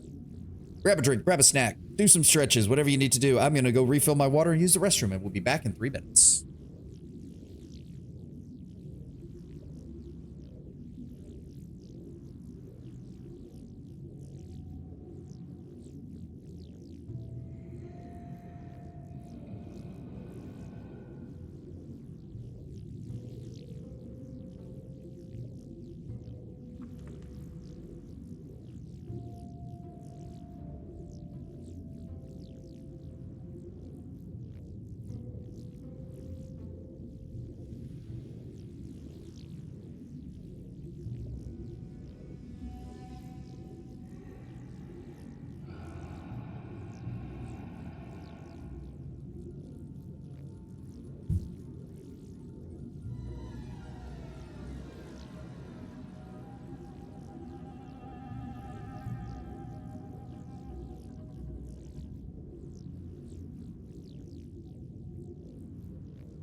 Okay. All right, ad's almost over. Get this. Wish it told me, because I don't know if that actually counted as a skill check, but whatever. 2,000 experience points at this point is not a whole lot, so not surprising. All right, ad is over. All right. The key is more than just a key. It is a gauge. It is part of the plan. The imprisoned one can only become free by sacrificing the essence of his power. That sounds like a lich. That sounds like a phylactery. That sounds like a lich. What is locked behind you? Farniras. Who created you? Farniras. How? The door will open to the strongest. Defeat the monsters. The door will open to the strongest. Examine the barrier. Barrier feels slightly warm and alive to the touch. Odd patterns of magical symbols glimpse on its shimmering surface. Among them, you notice numerous pictures of various animals, monsters, and unusual creatures. Okay, hold on. If it is that, okay, do not use the Grandmaster's Rod, please. If it is that, we need Death Ward. Death Ward on you. How do we destroy you? Farnaras, just saying in the monotone voice. Yeah, probably. Alright, we need Death Ward. And then Death Ward on Ekun. And then Death Ward on Amiri. Amiri, please do not resist this. There we go. And then Jubilos, Death Ward on yourself, please. There we go. Alright. Like, that just sounds like a lich. Like, if it's not a lich, I'll be pleasantly surprised, but it sounds like a lich. Also, the fact that he's still alive. Oh, hold on. You plunge the key into the barrier, watch as waves of barely visible bluish light run up and down along it. It appears that a protective spell of some sort was hiding its true nature, but now that it's, disappeared, an ethereal whisper comes to the door and distinctly pronounces the word phylactery. Called it! You barely have time to consider its meaning when the key dissolves in a wave of blue light. It is part of the plan. The imprisoned one can be free, but only by sacrificing the essence of his power. The key is delivered and destroyed. The monsters are defeated. The door opens to the strongest. Enter now. And immediately we get hit with a fear aura. Okay, Tristan. Once a girl told me my eyes I need... light up her world. Where is it? I said that the blessing of Sarenrae Remove fear on everybody. She seemed disappointed. There we go. The strongest. Time to take your body for yourself. Yeah, I mean, I have a feeling that's at least part... From the message, it sounds like he developed some kind of split personality. Yep, there we go. It's a lich. Farniras the Pensive. The figure clad in the tattered scraps of cloth slowly turns towards you and takes a little shuffling step in your direction. From under the ragged pieces of cloth, once undoubtedly bright and rich, the face of a dead man barely covered with flesh stares back at you. His eye sockets glow with a terrifying pale light. I can't believe it. Someone fell for the letter. I admit it was a weak plan, but I had so little time to invent it. So you're a lich. Remarkable powers of observation. Oh yes, such remarkable chattiness. Although wait, you've spent how many years locked alone in a dark dungeon? I suppose that explains all the awkward attempts at wit and sarcasm. You're Farniras. It seems I hear notes of uncertainty in your voice, brave adventurer. Am I wrong? Yes, I am Farniras the Pensive. Our acquaintance won't last long, but nevertheless, I am happy to meet you. In the letter you begged for help, I take it that was a lie? Of course I did. People tend to become less vigilant when someone is humbly begging their aid. They mistake begging for weakness. Just think about it. How many would have come to the aid if I had started my letter with, Dear sirs, the almighty lich locked in a magic prison desperately wants to break free. And who imprisoned you here? One extremely annoying creature. One I'll have to get rid of right after I deal with you. To victory! And the fight starts. We have multiple suits of animated guardian armor, which I have not seen. Level 20 undead. They are worth nothing and have 230 hit points a pop. I grant you death. As for let me see here. Fear Aura, Shield, Bark Skin, Flat-Footed. 14 dex, 39 intelligence, good lord. 61,000 experience points, 330 hit points, and has an AC of 41. All right. Well, let's try to hit him. Hide from me. Why did you only get one attack, Ekun? Why did you only get one attack? Shaken. God damn it. All right. Akpo. So wait. Oh, they're right near us. All right, go after the guardian armors, Akpo. Ah, there we go. Trip him. Get fucked.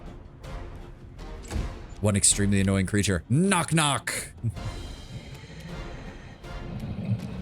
All right. Valerie, I want you to move forward. Oh, I forgot to. Okay, well, displacement on you, please. There we go. Jubilost, I would appreciate it. Can we knock him over? Because that would be hilarious.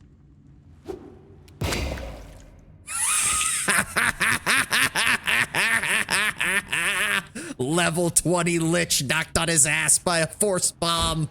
Get fucked. Oh, I'm gonna come over here and beat your ass, you son of a bitch. Oh, Tristan, you've got you go ahead and maximize your Grandmaster Rod. If you'd be so kind as to just vaporize these Guardian armors, that'd be great. Yeah, goodbye, you piece of shit. I'm assuming it's gonna attack, yeah, and then it's gonna stand up. I immediately get an attack against him. Sea Mantle and Cloud Kill, neither of which do anything, you piece of shit. Amiri, go ahead and rage and help Akko deal with that Guardian armor if you would be so kind. Thank you. Ekun, alright, we already know you're not going to have a good chance of hitting Farneris, and I'm already near him, so if you would be so kind as to start hitting those Guardian armors, that'd be great. There we go, another one down.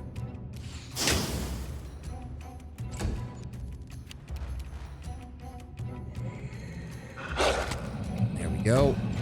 Valerie, go ahead and attack him.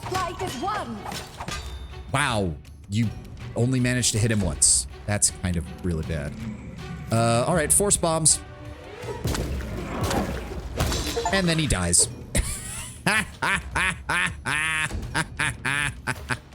I bit him almost in half, and then Jubilos tossed bombs at him until he died. How much experience points did we get for that? 368,000. Plus an additional 153 for completing the quest. I mean, that did get split between everybody, so it's not as much as I would have hoped. But I'm pretty sure I could have soloed that, quite frankly. And Amiri gets her level 17 Barbarian, which means she no longer becomes fatigued at the end of her rage, and we don't have to worry about waiting in between that ever again. Fuck yes. More athletics and more perception. Glorious. Absolutely glorious. If that's the case, I just want to give her extra rage. Because she's already gotten more than... I don't think she has any rage powers that we need to take right now. Because we already have ways of increasing her speed. Those are all stances. Renewed Vigor doesn't heal nearly as much as it should to be useful.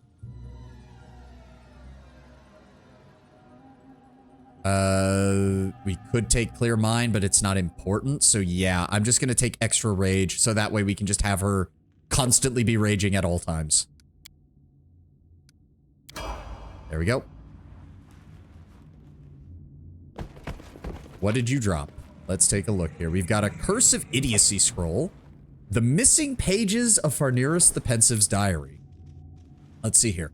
Unfortunate incident yesterday, some thieves managed to break into the tower. They tried to free some of my test subjects. I do hate it when someone encroaches on my property. Hate it even more when useful resources are wasted. The Guardian Golem on my protective spells killed 5 of the thieves before I had time to intervene. The 6th is still alive. I hope he'll make it. A half-orc sorcerer is exactly what I need for my experiments. Perhaps the spells will work differently on him.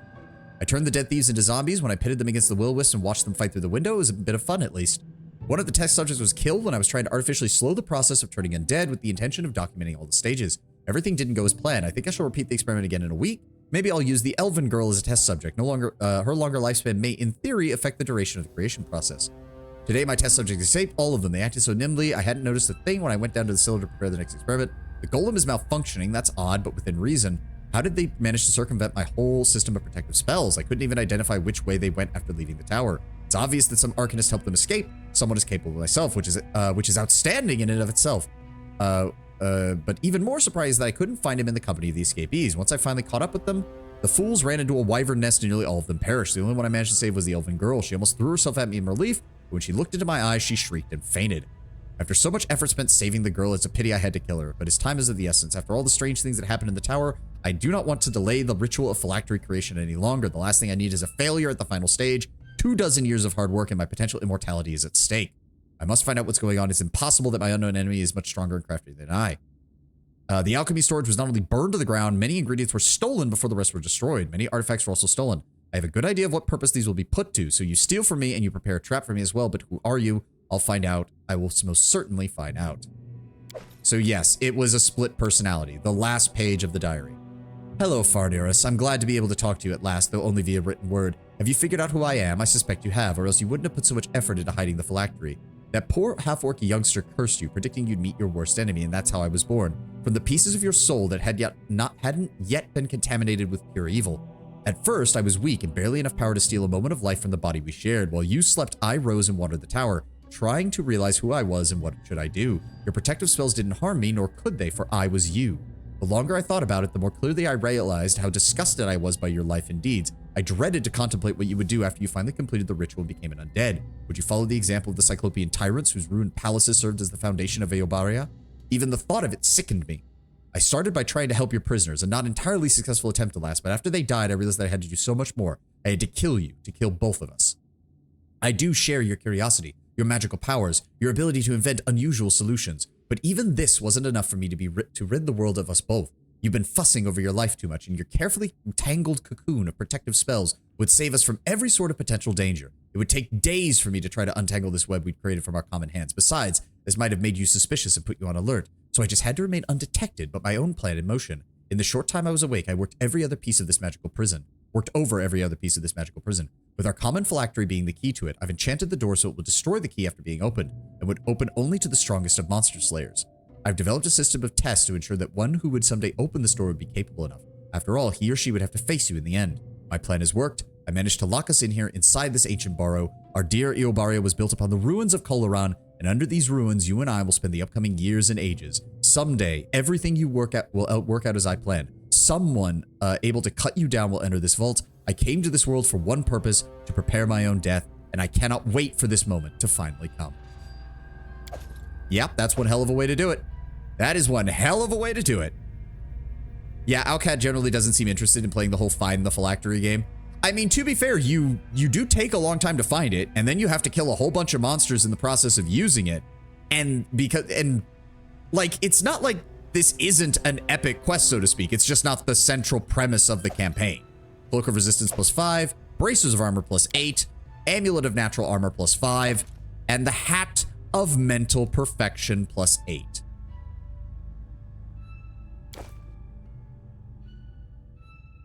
Very nice. Very nice. We also have an entire arsenal of equipment. The Shepherd's Armor. +5 studded armor grants its wearer a +2 bonus on attack and damage rolls with short bows and long bows. Ooh. Ekun, that is just straight up better. That's just straight up better. Here you go, buddy. Just give yourself that +2 bonus across the board. Fuck yes. All right, what else have we got? What else have we got in here? The Bone Shard. This +4 short spear deals negative energy damage. +1d6. Okay, not bad, not bad. The Dueling Sword, which is the Bloodhound. +5 speed, agile, with an 18 to 20 critical range. Each successful hit it lands on an enemy grants its wielder a stacking +2 bonus on all subsequent damage rolls with Bloodhound against this enemy. That is dangerous in the right hands. Too bad we don't have anybody who can use it. I've had this discussion with my IRL group before, but if you were planning to make a phylactery, what would you go for? Me personally, or the character I'm playing as in Pathfinder? Because that's two different questions.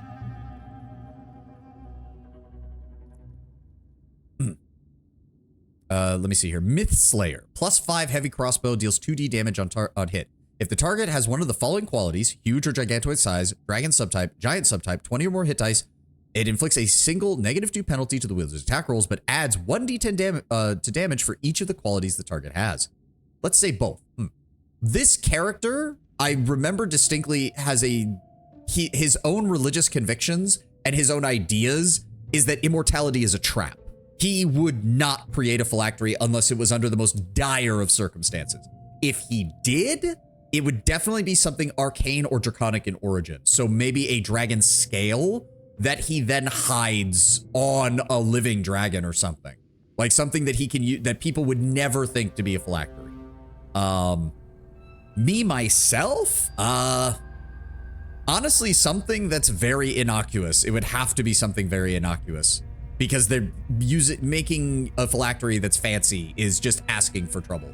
I'd probably use a historical artifact, something that would end up in a museum or something, so that people would have a vested interest in not touching it. We also have a flail called Tyrant. Each time this +5 flail lands a hit, it applies a stacking -1 penalty to the target's AC, all saving throws, and CMD. Not bad. And lastly, Vanquisher. This +5 Great Axe has a critical range of 19 to 20 and deals an additional +10 damage on every hit. So its damage is 1d12 plus 15, just as a baseline. Oh, that's pretty good. That's pretty good. Oh, also, I never even looked at Amiri's new sword. Yeah, it's an oversized +4 Furious sword, which means it gets +2 higher enchantment bonus when she's using it. Unfortunately, it's still, like, you couldn't have even made it a +5. You couldn't have made it a +5, Owlcat. It is meant to be, like, Amiri's signature weapon, and it's still weaker than some of this other shit. It's always a question of small and hard to find, or big and hard to destroy. Yep. All right. Farneros is dead. We are... we still need about 300,000 experience points to level up. Like, it's gonna still be a while, but we could go to the Tenebrous Depths next if we really want to do combat for the rest of the session, which I'm not against. We've had some slow sessions, and I wouldn't mind doing just some straight combat and getting that all done.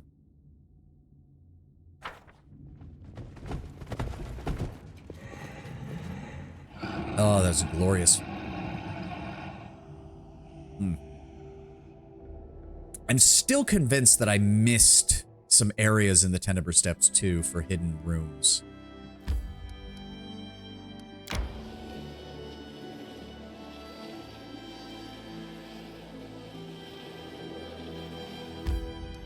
Okay. Let me think here. What do we have? What do we have? Path of Dreams. Help the storyteller prepare the ritual. Runaway Throne. We're still working on that. Confront Aymar and Pitax. We could do that. Secrets of the Sirgamen. We did that. Beneath the Stolen Lands. We need to do that. Waiting for the book to finish with Lindsay. Meet Octavia's mother and Pitax. And that's it. We also have 177 days until Nerissa sends another attack from the Cursed Hilltop. Yeah, let's do the Tenebrous Depths. Bada boom. Bada bing. Because I do believe we are nearing the end of the Tenebrous Depths. I think this is the last section, and then it opens up the final fight.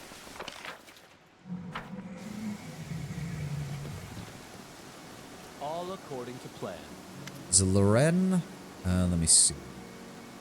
I need supplies. Let's go ahead and offer up any basic shit. Let me see here. Bone Shard, don't need. Bloodhound, nobody can use the dueling swords, unfortunately. Myth Slayer, might give that to Lindsay. Tyrant, I don't have anybody who can use flails.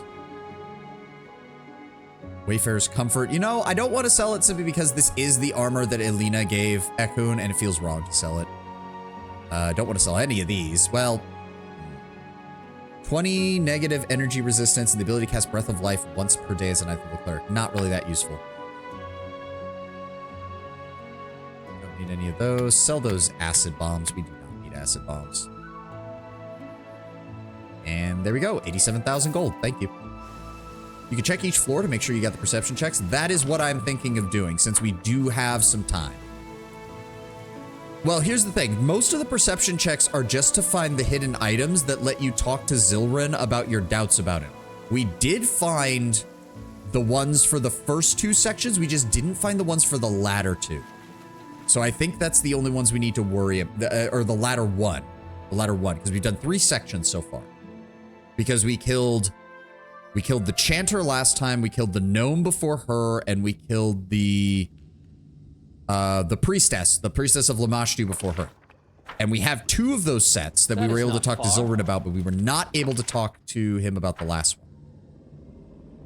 I will protect. So, okay, yeah. Let's just do quick laps around every area. In fact, hold on. I can make this even faster, I think. Let me go into Bag of Tricks. Should be in movement, map and travel. No, not that. Miscellaneous? No. Hold on. Fast travel. There we go. Increase game speed. Increase party speed. Exploration. Let's go ahead and increase that to 300. As it should be. There we go. All right. And we can just go from the map and just kind of walk around the outer edges, and that's going to help identify if we missed anything.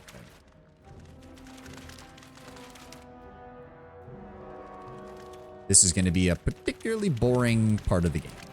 But, okay, so there's... I really don't like that I can see through the wall, though, but I guess that means there's nothing there because Ekun has massively high perception. If we're missing anything now, then I don't know. Like, that's a plus 43 to perception. We should be seeing everything. All according to plan. All right, nothing there.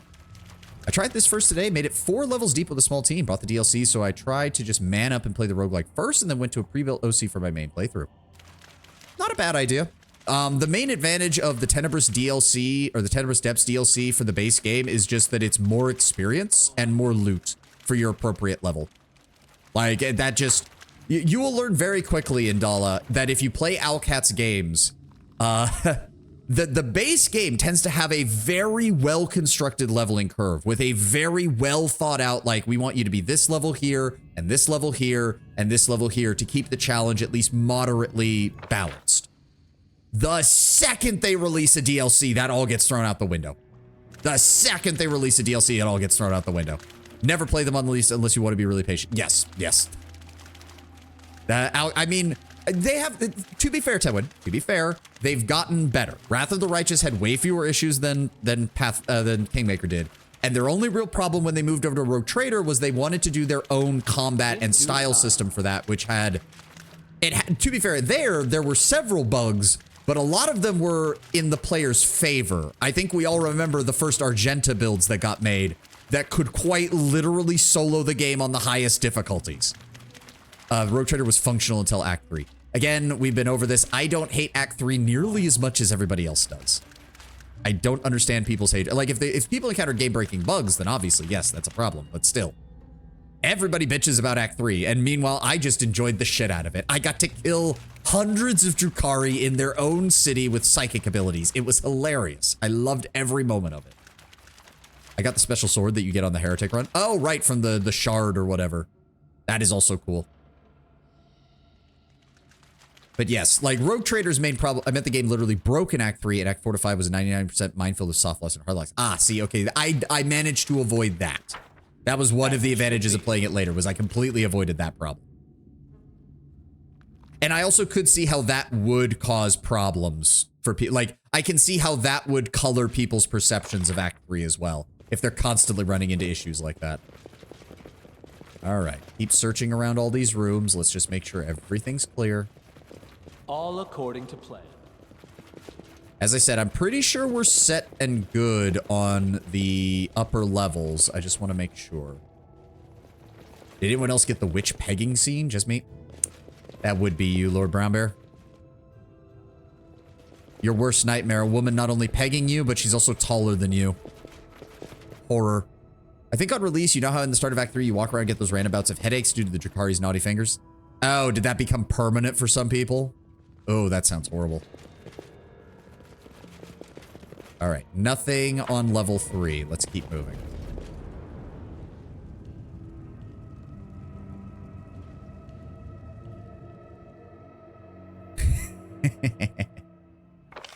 All right.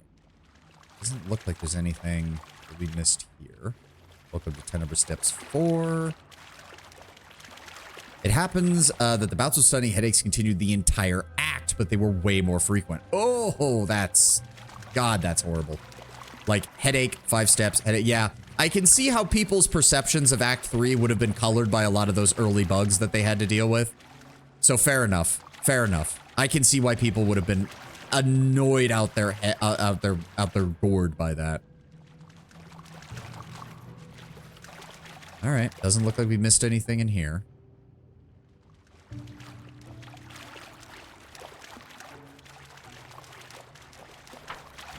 Yeah, because the game still plays the "you found something via perception" sound effect, even when I'm open, even when the map is open. So.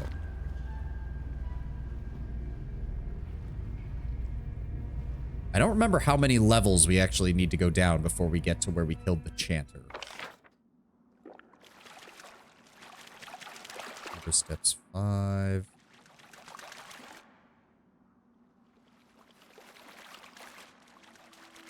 In due time. Over here, we're just checking the outer walls. Nothing? No. Nope. Nope. Still nothing. Again, I'm convinced we had to have missed something. But I'm not seeing anything. Not yet. Especially knowing if you're rushing through just to run your build. Yep. No, as I said, like, I got very lucky that I decided to wait a good chunk of time before I did Rogue Trader. I still didn't even know, like, I'm actually a little concerned at how long we're gonna have to wait before I can do my Dogmatic playthrough, because it took them a long time to release the current DLCs they have, and there's like 4 more planned, but they're also working on Dark Heresy and the Expanse game that they're working on. Like, I don't know. It should be. See, that feels like it should be a hidden door, and there's nothing there. And if there is a perception check, then I don't know. I don't like it. I don't like it one bit. I think the rest is coming out next year, I think. Yeah, like, I'm just a little concerned. Like, I'm worried that Alcat is taking a little too much on their plate. Procedural generated map causes a lot of ghost doors. I know, and it's just hard to tell between the ghost door and a failed perception check door, which is why I hate this place to a certain extent. Again, we have a plus 43 in perception on Ekun. And it has been many levels since we came here. He should be noticing these things if we did, in fact, miss them.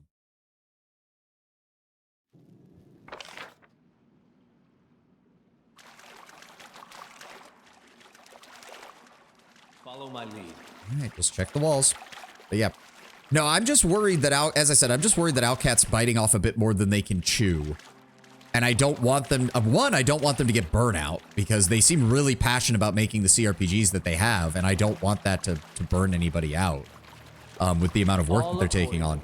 And 2, I'm just worried between, because I'm going to be very honest, I'm really looking forward to both Dark Heresy and the Expanse game, but I'm going to need some good writing. The Expanse already has really good writing from it being a novel.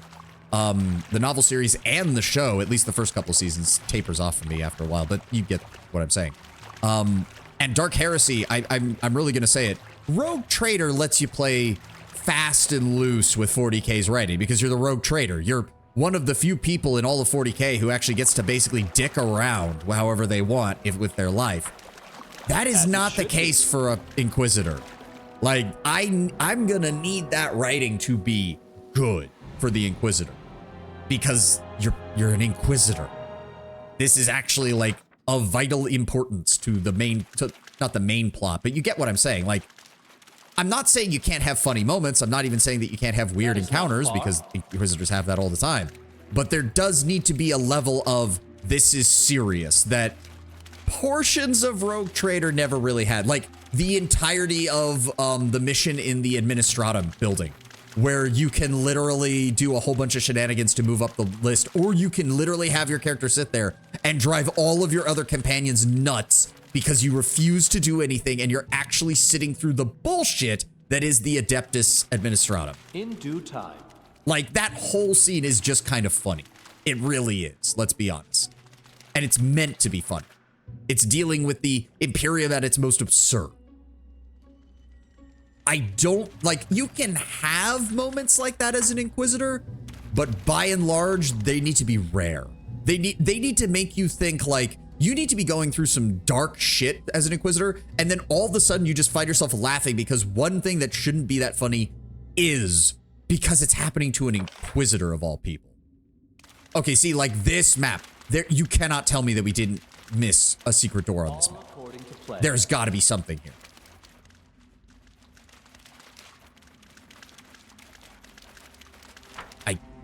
There's got to be something. This map is too short and too small for there not to be something on this map.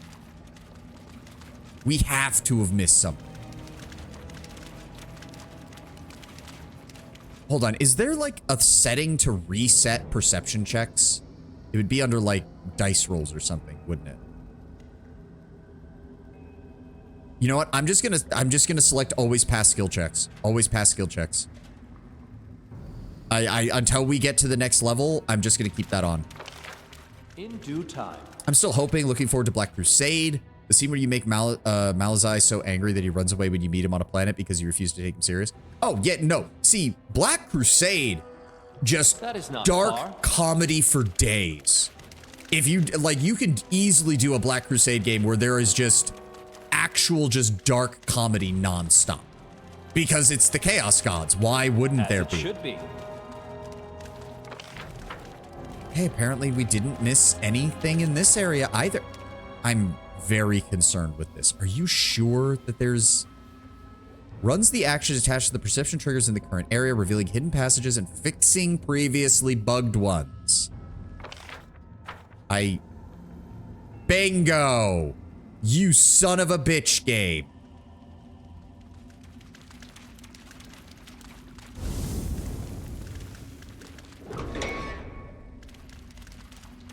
I'm guessing that means there's enemies in here, because we never actually got down here before.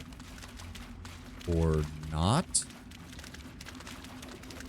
Did you seriously? It's empty. This room is empty. Are you shitting me? Hold on. Run perception triggers again. Nothing? I hate you, game. Yeah, there's nothing over here, nothing over here. I guess we go down to the next level then. Ugh. But yeah, no, like, there will be differences. Like, again, I would love a Black Crusade game, Tim. We've talked about this before. I think Black Crusade would be amazing, especially as a Chaos protagonist. Like, also, you just know that if Games Workshop is serious about doing it, bring in Aaron Dembski-Bowden. I'm dead serious. Bring him in to help Alcat write for that. He is the only writer at Games Workshop who I would fully trust to write Chaos. I can despise some of his takes on the Imperium because he writes the Imperium as brain dead as the worst of their actions are. But his writing on Chaos is top notch. No arguments from me here on that. Yeah, we got all of this. All right.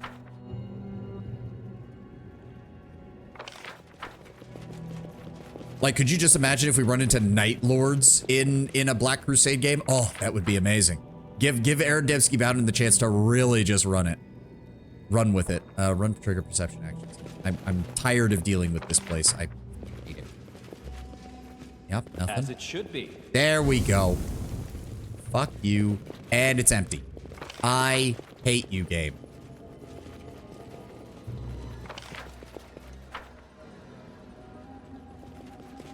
Nothing there. There we go. In due time. And nothing in there either. Oh, are you shitting me? There has got to be something in one of these because we didn't get the option to talk to the dragon about the chanter and not trusting him. Nothing on these walls. Follow my Nothing lead. on these walls. Nothing on these walls. Nothing on any of these walls. All according to plan.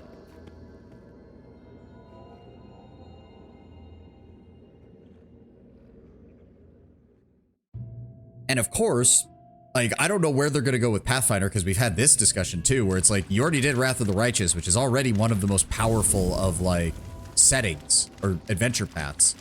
I don't know where you go from there. I think, what did you say, Lord Bramber? Is it Rise of the Rune Lords is the only other one that kind of has some mythic, like, elements?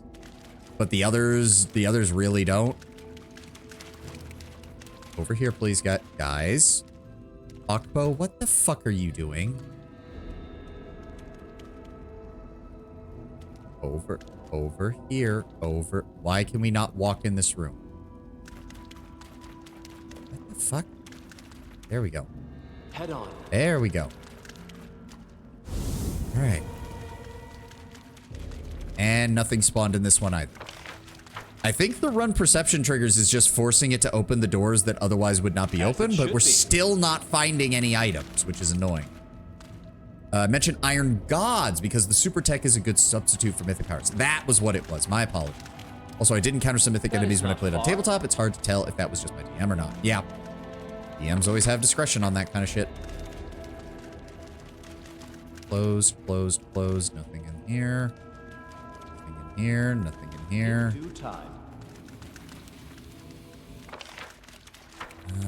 Nothing in here. Really? Oh. Aha! All right, all right. What do we have the skill check set to right now? Okay, yes, off. Good. Below. There we go. Given how Outcat chose to make Mythic Pass super thematic and story focused, it's unlikely they'd be implemented again if they made another game. Yeah, which is why I'm just kind of convinced that people would not be in favor. There we go, the Ranger's Diary. I've got bad news for the elf. I'll have to tell him that his wife was still alive. I'll have to tell him that his wife was still alive when he blocked that passage and fled the dungeon. Our expedition is the third one he's gathered to recover his remains from the caves. The first two didn't even reach the rubble. We were the lucky ones. We've been wandering these halls and passages for almost a month. We fell back when we encountered groups of monsters that were simply too powerful to face, then crept back to pick them off one by one or look for ways around them. We finally made it. I don't know how the elf even found this place. So much time has passed, a few dozen years, but he managed it. He cried out for our kineticists and nodded to the pile of boulders blocking the path. Clear it, he said, then stepped aside and turned his back. I suppose he was remembering the monsters dragging his wife into the darkness as he crawled away and blew the passage with his last remaining bomb. Once they'd opened a small hole in the rubble, I crawled in to see what was on the other side, as I'm the scout. When I reached the other side, I knew right away that something was wrong. Someone had already tried to clear the rubble from the other side. I kept exploring and found signs of an old battle. There were scorch marks on the rocks from alchemical bombs, and the wall was scarred with sword strikes. And then I found it, an abandoned camp with makeshift tools where whoever had tried to clear the rubble once lived. After exploring the camp and collecting a few things, I became almost certain that this was the elf's friend. I'm telling you, it's a curse to be a scout. You take the greatest risks and most often the one who delivers bad news to the rest of the party. Shame on you, dragon. You might have warned me about this, or maybe you didn't even know. The mythic theme of Wrath also has a sense of finality, like this is the peak of the setting. I honestly don't expect another Pathfinder game, which is a shame because there are some like Rise of the Rune Lords that I'd be very interested in seeing how they go. Because I've heard a lot of interesting things about Rise of the Rune Lords, if only because, if I recall correctly, it's one of the only adventure paths where they actually were like, okay, look, we can write whatever rules we want. Let's try to address the linear warriors quadratic wizards problem by basically nerfing the shit out of spellcasters by having an entire adventure path built to fuck with them. I've DM'd 1 to 20. I could tell you about it. Oh, interesting. Go right ahead, Lord Brownbear. And please tell me if I'm wrong, because this is just random info I've picked up over the years. I could be completely wrong. I've never actually played it myself. Maybe you didn't know. The elf seemed to take the news calmly. You can't tell whether he's devastated. He's just pale and silent, scarcely says a word, but his black eyes flare from time to time. I call him Grandpa, though the elf actually looks younger than me at this point. He pays me back by calling me Red. Well, at least he talks to me sometimes. He hardly acknowledges the rest of the party. I have a feeling that he's decided to find his wife Bones and then just lie down and die there beside her. He paid us up front, so it shouldn't bother me, I suppose. Should it? We've been clearing the rubble and we're making our way forward again. I found the second camp. I think the woman withdrew here once she realized she was never going to be able to clear that rubble. This place is situated beside an underground lake and is much more comfortable. There's a hearth made of stone, rough shelves, a sleeping nook made to keep away the cold that creeps in from the water. The cave walls are covered with mosaics made from pebbles. The woman made all sorts of things, flowers, figures of animals, the sun, the moon. I looked at it all and didn't know how I'd ever bring the elf here. Everything here suggested that she survived, that she never gave up, that she was waiting and waiting for a long time at that. But the camp's also been abandoned for a very long time. I found many footprints of monsters running through it and something else which looked very much like... No, I should banish that thought from my mind. When I returned to the others, I heard the scariest sound that one can imagine in these dungeons. A soft, sweet song echoing down the tunnels. I couldn't make out any words at that distance. I ran, glad of my escape. I'll tell them I found an empty camp, that we should avoid the place. It's far too dangerous. We don't want to encounter the wicked chanter, do we? No, we don't. Even the dragon warned us to stay away from her. If we will stay well away from the underground lake, then the elf will never have to see the mosaic on the wall. All according to plan. No traps. Good. The Holy Gnome Hooked Hammer +3. All right. There we go. Now we continue down to the next level. Follow my lead.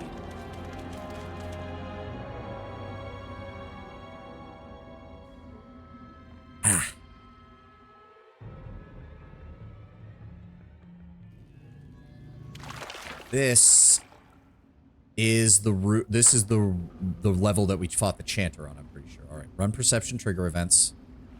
Let's make sure that we can see everything. Nothing in this room.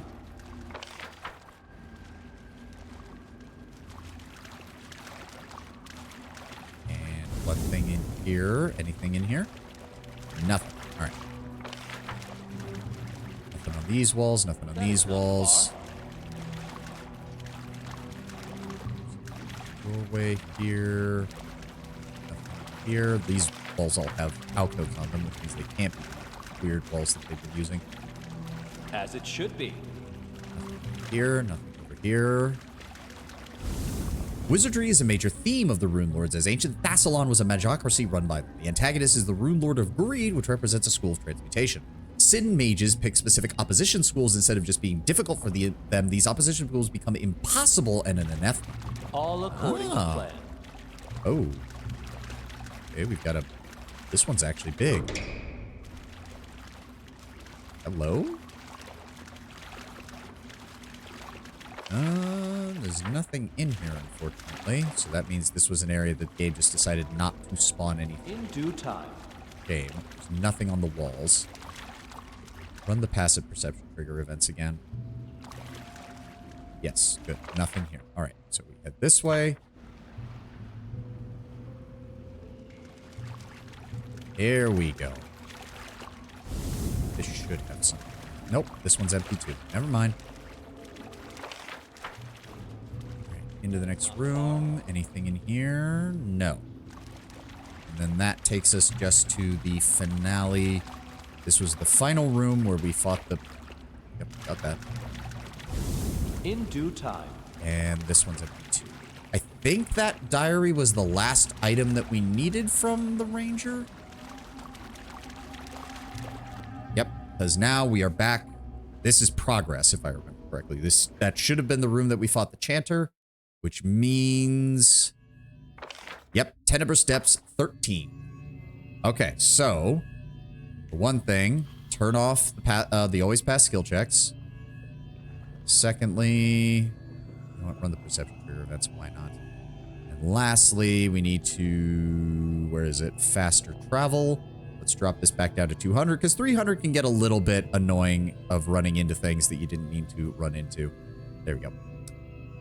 In Book 5, you prepare to fight the antagonist by securing artifacts that allow you to embody the sins representing the schools opposite the School of Greed. Pride and lust, illusion, and enchantment, All respectively. according to plan. Basically, mind magic is anathema to transmutation. Yeah, because transmutation is mainly physical transmutation, not mental transmutation, which enchantment is more of that. This gives you a major advantage over any greed magic, as well as Karzog himself. This may be where you get the idea of the whole wizard fighter thing being addressed. My own party ran circles around me because they had a wizard. As it should be. Well, to be fair, all of the stuff I'd heard about was mainly saying that in the early portion of the adventure path, at least like the first half of it, there's a lot of stuff that fucks with mages, which makes being a like wizard or being a pure like 9th level caster, like one that can actually go from 1st level spells to 9th level spells, much less powerful in the first portions of the adventure. All right, let's see if we can go talk to Zillarin before we go any further. I'm really hoping we do, please. Oh, no, that means there's still something down there that we didn't find. That is not You far. son of a bitch. You've got to be shitting me.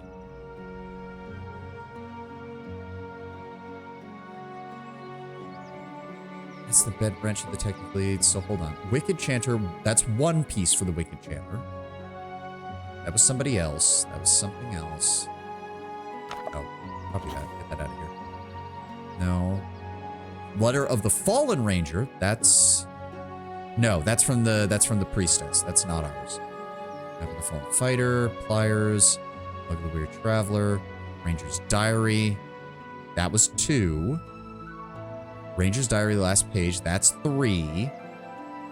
Ravel's Unsent Letter. That's 4. We're still missing one. Fuck! Where? Where would we have missed it? Follow my lead. Not gonna lie, this is getting a bit tedious with these steps. Yeah, it is. What the fuck are we hold on. This is why we have the power of Google. Pathfinder, Kingmaker, 10 Ibris Depths. Pathfinder Wiki. Thank you. Where the fuck is this shit?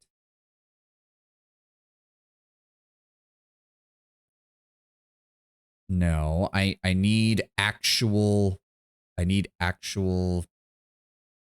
Where is it?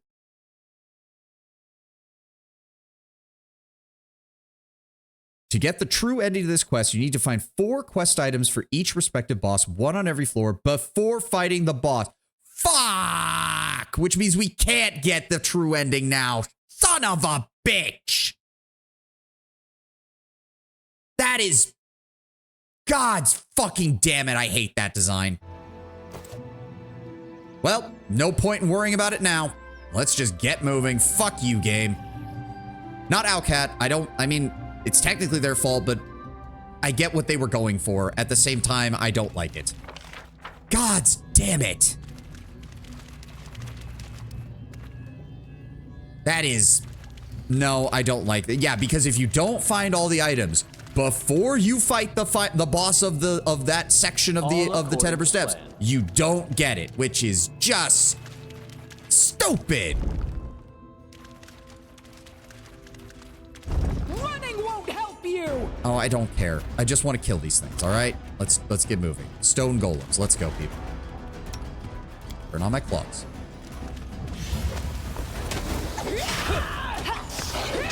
And of course, they're immune to acid. Gain 1,000 experience points a pop from them. In due time. I will run the perception triggers, though, because fuck you. That is... See, I knew there was something with that. I knew there was something with that. Spots a trap. What trap? Oh, in the container.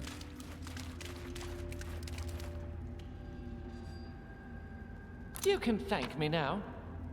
Oh. Belt of physical form +6. Thank you. That's at least nice. That is not far. Small favors, at least, that we're making some money while we're here and finding some equipment. That is so annoying. That's so annoying. All right, going off memory. Book 1 had goblins. Book 2 had ghouls. Book 3 had ogres. Book 4 had stone giants. The wizard of my group was a conjurer and a team player, so he focused a lot on crowd control and summoning a dangerous monster with his coup de grace. So if there was an anti-wizard shit I'm remembering, he could have easily sidestepped. Yeah, maybe... that's weird, because I could have sworn when I was reading about it, someone complained about golems a lot, and a lot of just enemies that were just straight up immune to magic. But if he was a conjurer, he would have the ability to get around a lot of that. As many of the challenges come off very different from the original 3.5 and the adapted anniversary edition. We'll yeah, do I it suppose. the hard way. Autumn golem. The what is that?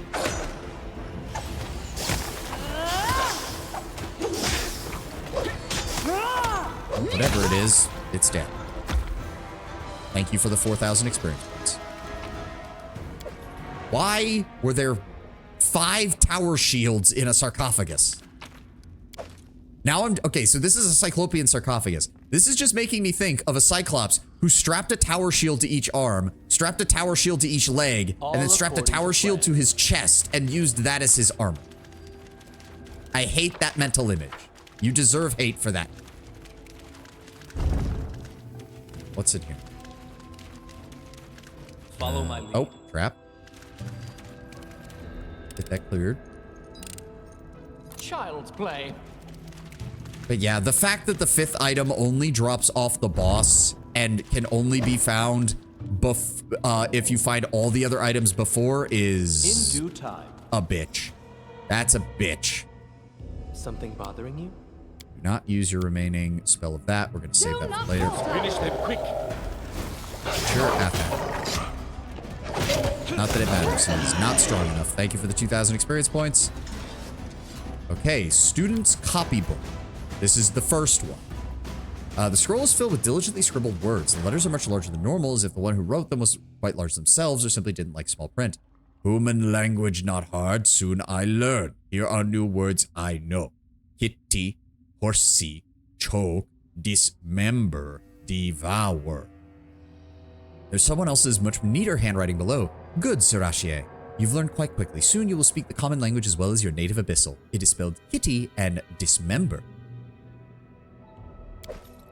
Ooh, if they mean shit like golems and the undead being immune to certain things, yeah, I can see the complaints. Even the wizard had his confidence slowly shaken when we went up against the Book 2 boss because she was all around hard to fight at the time. But again, conjuring and unerratic power friendship beat that. Yeah, so it might just be that it's very anti-classic wizard, which is either evocation or save or die style wizards.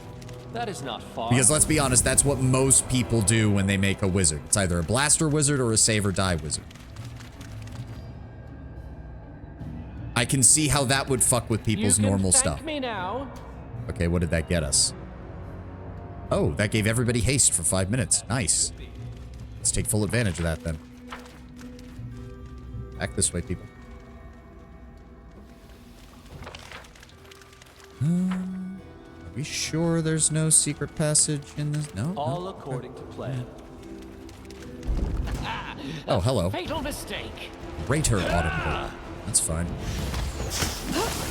Oh, yeah, he actually hit her. That's unfortunate. What did that do? Constricting vines.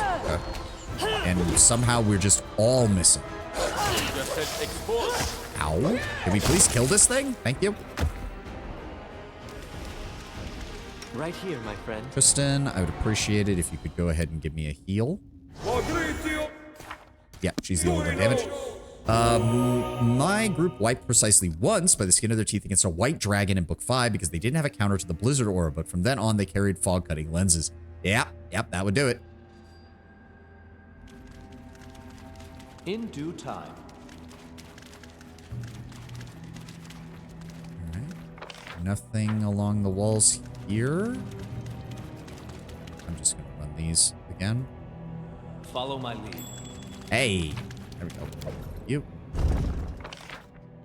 Make sure there's nothing along the far wall over here. Nope, just a Cyclopean tomb. Alright. That is not far. Interesting. Alright. You blessed. Child's play. Go. 810 experience. In due time. Alright, and we are done with Tenebrous Depths 4. Or, no, sorry, not 4. 13. My bad.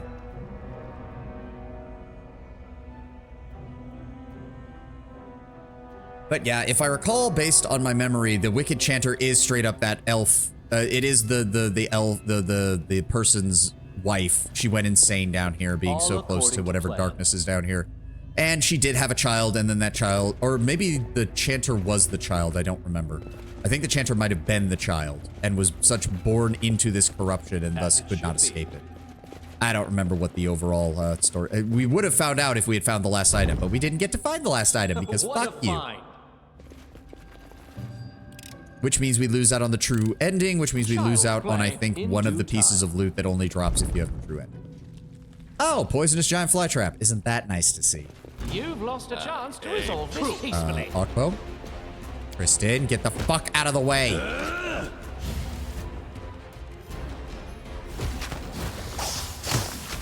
Akpo, would you like to join in, please?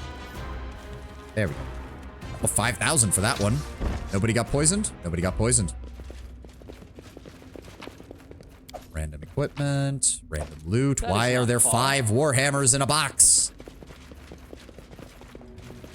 We have found 5 of the 40,000 warhammers. Soon we shall be John Warhammer.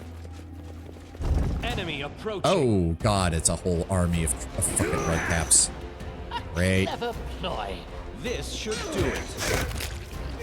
Luckily, they're just tricksters and savages. They're about to be in a very bad position. Because you can't get to my back line to do infinite sneak attacks on my people. So fuck you. This guy's just like, oh fuck, oh fuck, oh fuck. And tear him apart. Thank you. Anything of any value? Nope, just a bunch of scythes.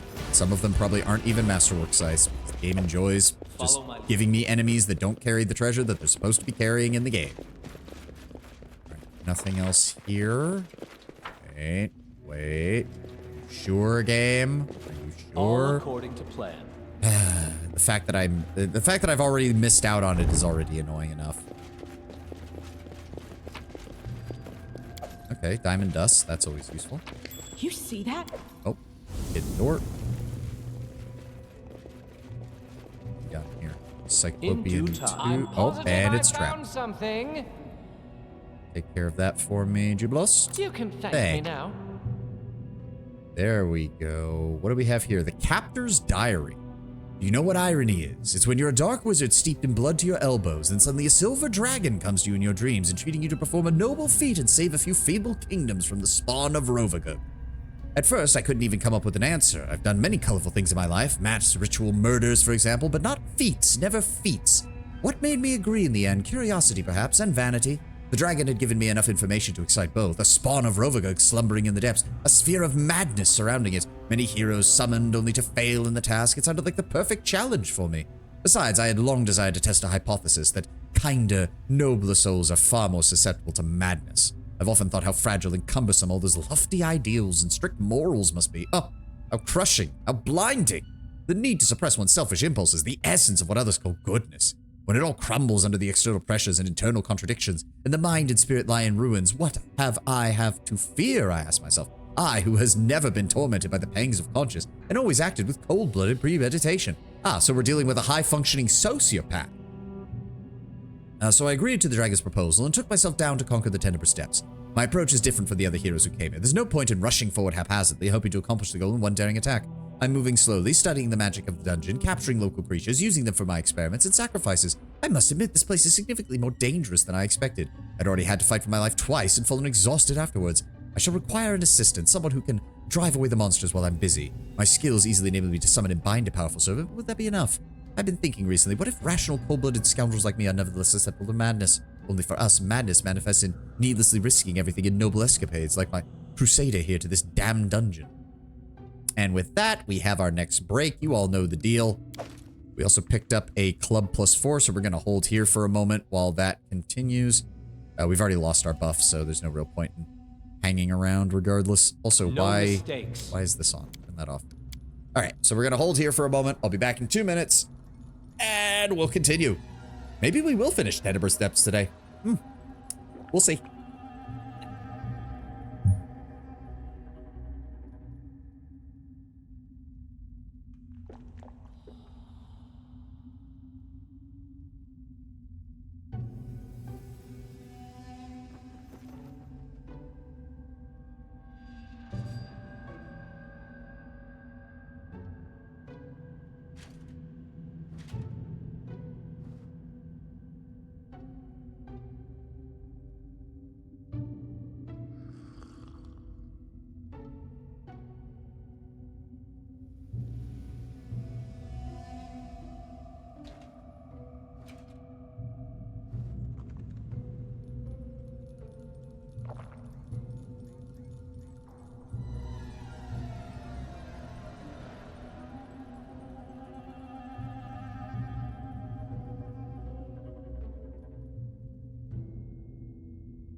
Sorry, bumped my mic while I was sitting back down. My bad. Hopefully that didn't come across too badly. All right, where was I? Right, let's keep moving. Okay, so we already found the one for this level.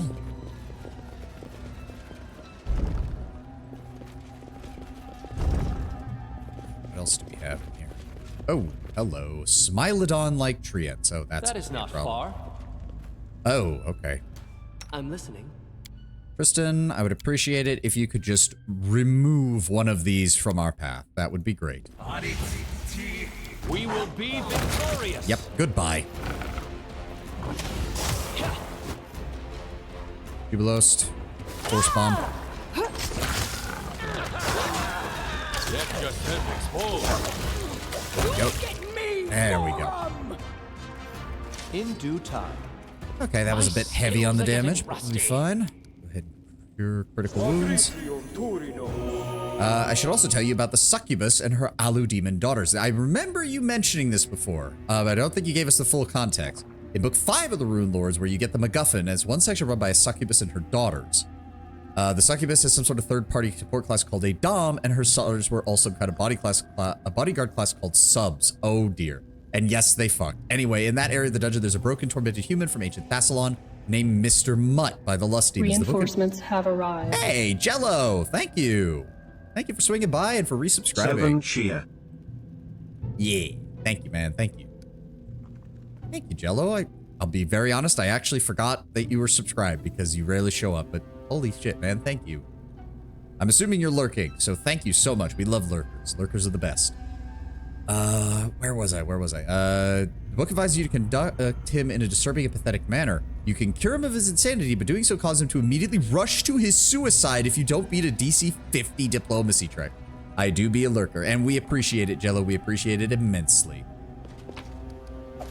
Why can we skin them? They're treants. How the hell are we skinning them? That doesn't make any sense. All right. All according to plan. Jesus. So basically, that guy was basically the toy for the succubus, basically, for his entirety of his existence. Dawnflower, Oh, god guide damn my it. hand. More. Just kill him. Just kill him. Yeah, fuck your cleave. I don't care. Who's shooting at me? Oh, a wild hunt archer. We need to deal with that. Interesting. Oh, god damn it. Pull back. No. Go around. Go all the way around. There we go. Akbo, pull back. And Jubilost. Move up and give me that. A calculated risk. There we go. All right. Jubilost, disarm that. Child's play. There we go. How may I help? Tristan, let's top everybody off. And her daughters, probably for the stone giant thralls they had too. Yep, kept him constantly energy drained to the brink of death. Dear God. I am your Yeah, shield. people can forget how horrifying succubi are actually supposed to be in D&D because all they think is, I'm a bard, I'ma seduce the succubus.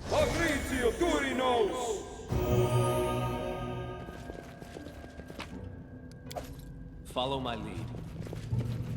They forget also that succubi basically hate mortals and just want to control and manipulate them and often kill them, if not straight up devour them. Because again, people forget. Slurp, and there goes your soul. That's if they're feeling merciful. If they're feeling merciful, they'll do that on the first try. If they don't feel merciful, then God help you, you're screwed. In due time. Literally. Let's not forget the loot from these guys.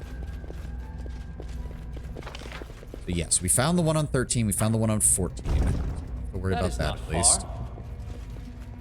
This route. Okay, Wild Hunt Monarch. Hold the phone. That actually sounds like it could be a problem. What do we have here?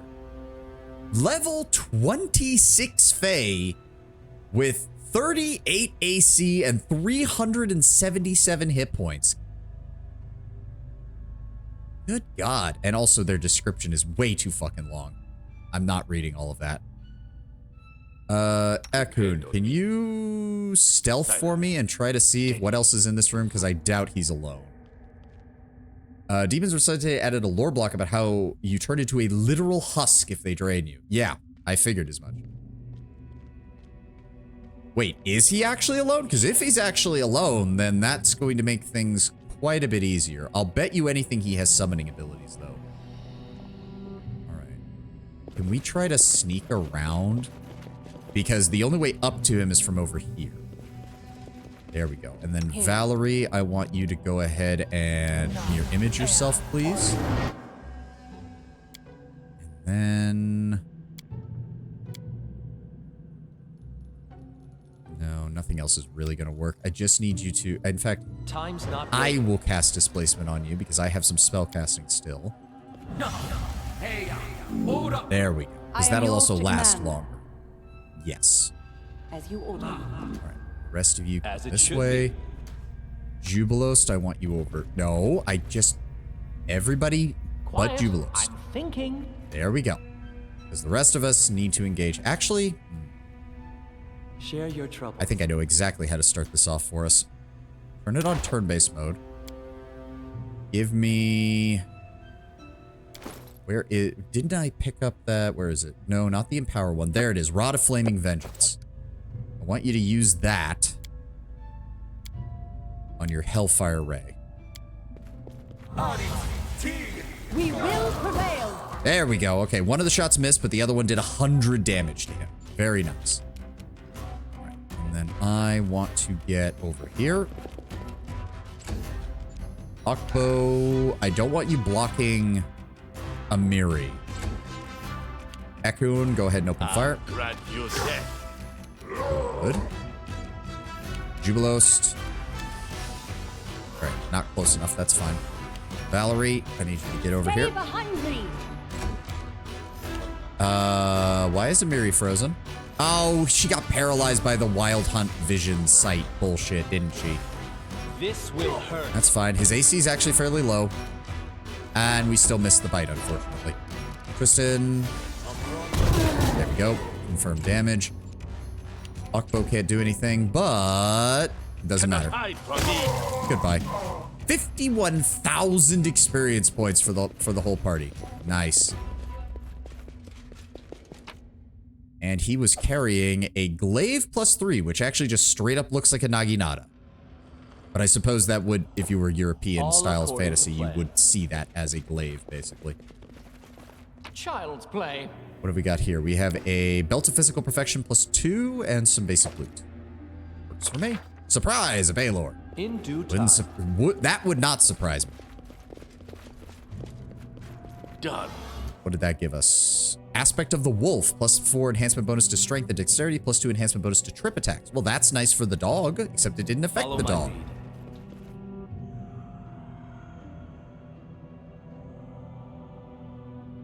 And to be fair, Tenwin, the Tenebrae Steppes, I think, is one of the areas that has a very clear theme in that each level has, like, either fae or enchanted humans or just straight up monsters. There haven't been any devils or demons down here. And to be fair, there's not many of them in Kingmaker at all.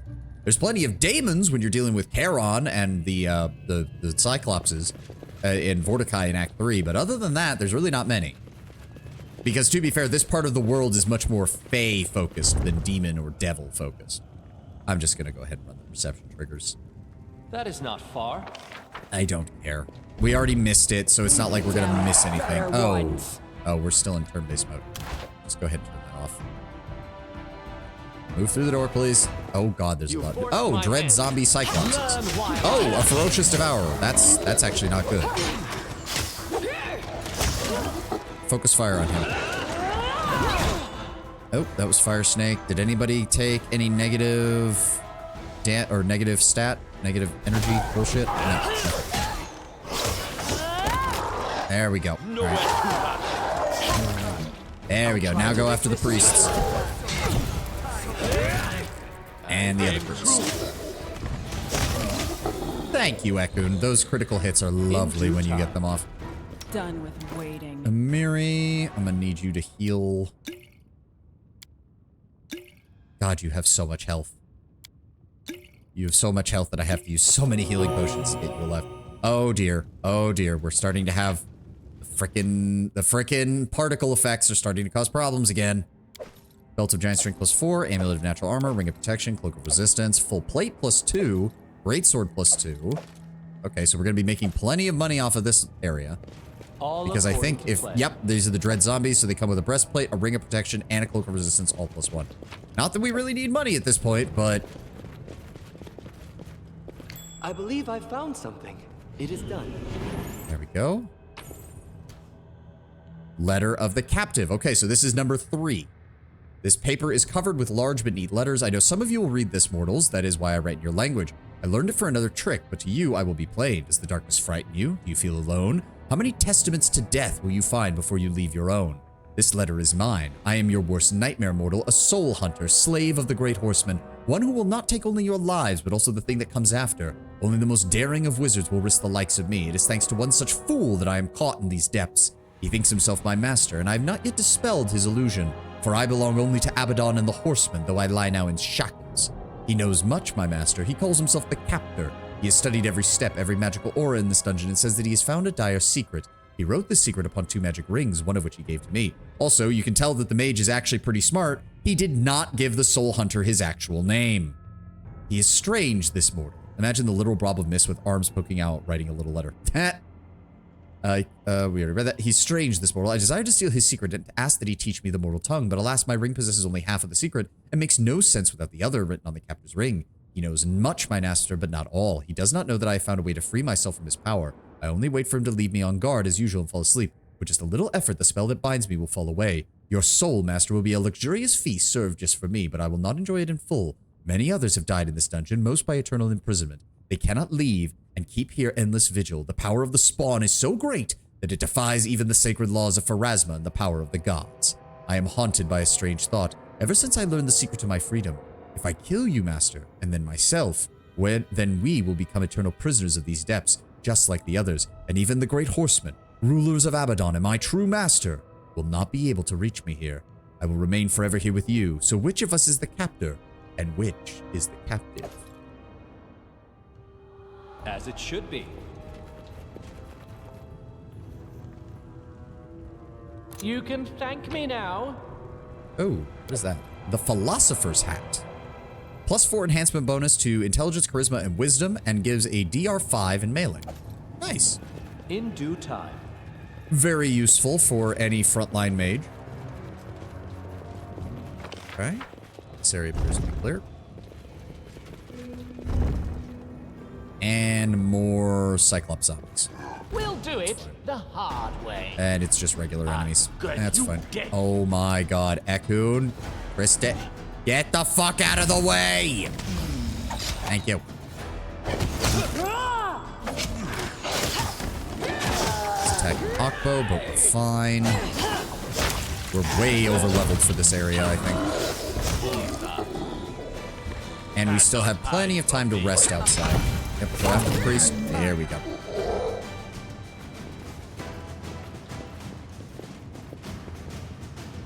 We get slowed? No. Okay. How are we doing on levels? We are still about a long ways away from leveling up. As I said, I just want to hit level 20. I'll turn the EXP share back on after we hit level 20. Because I just want to hit level 20. Child's play. Okay, we've got a light over there. We've got some more walls. Doesn't look like there's anything on this side, which means there's only one way to go. Follow my lead.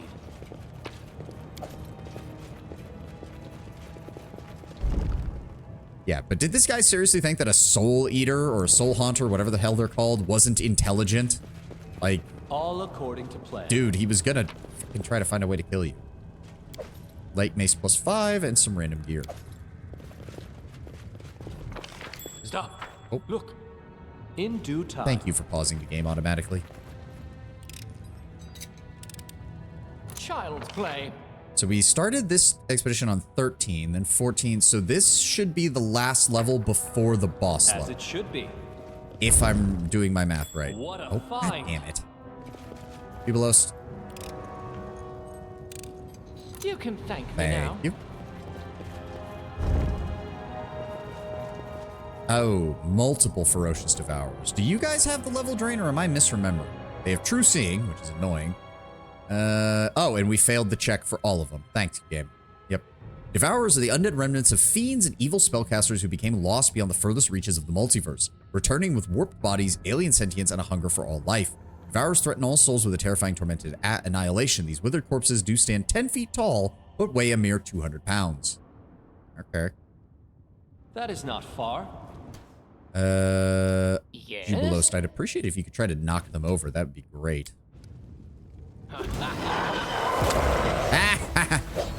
Get fucked. And he's down again. There we go. Nice and simple. Nobody got energy drained or anything? Nope. And both of them have equipment. Nice. In due time. Stuff that will sell quite nicely. Alright.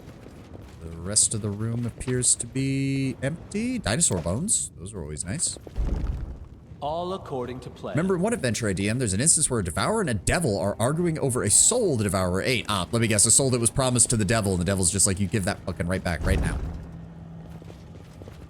Another one? Follow my lead.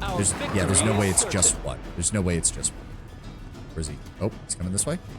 Or maybe it is just one? Nowhere to run. I mean, if it is just one, then you're about to have a very bad time, I think.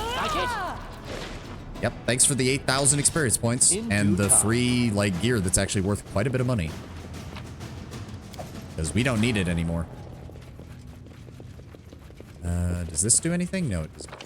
There is nothing else in this room? No, there is not. Far. Okay.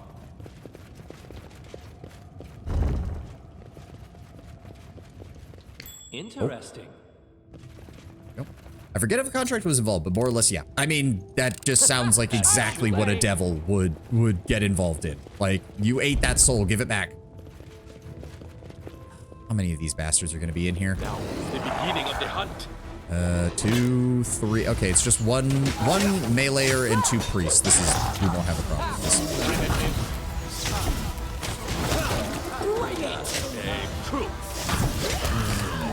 There we go. No need to waste any additional spells or anything on those guys. We can tear them apart easy peasy. Thank you for the gear. All according to plan. That leads down. There's no more secrets in this area. No more random loot. Nope. All right, we're good to go. This should take us down to the final level, which means this would be a good time to... There should be a portal here to jump back up to the surface. We'll rest and come back down here to make sure that we can deal with it. No problem. Because we are going to be dealing with a spellcaster, and if dealing with the chanter last time was any indication, these fights actually are difficult, unfortunately. It was a specific instance in which living mortals were lured into an infernal demiplane to be harvested, so it could have just been a victim on the Devil's Turf. Academy of Secrets if you're curious. I ran it as a side thing and a slight tie-in to Crimson Throne. Ah. Oh dear, why is the game lag? Please don't lag, game. I don't like lag. It's annoying. Okay. Go ahead and rest. Yeah, I feel like this area is just not very well optimized. And that's partly why we have so many problems here. There's a bit of powerful artifact, but its magic is sensitive. Yeah, so we're probably not going to get the best ending to all of this, but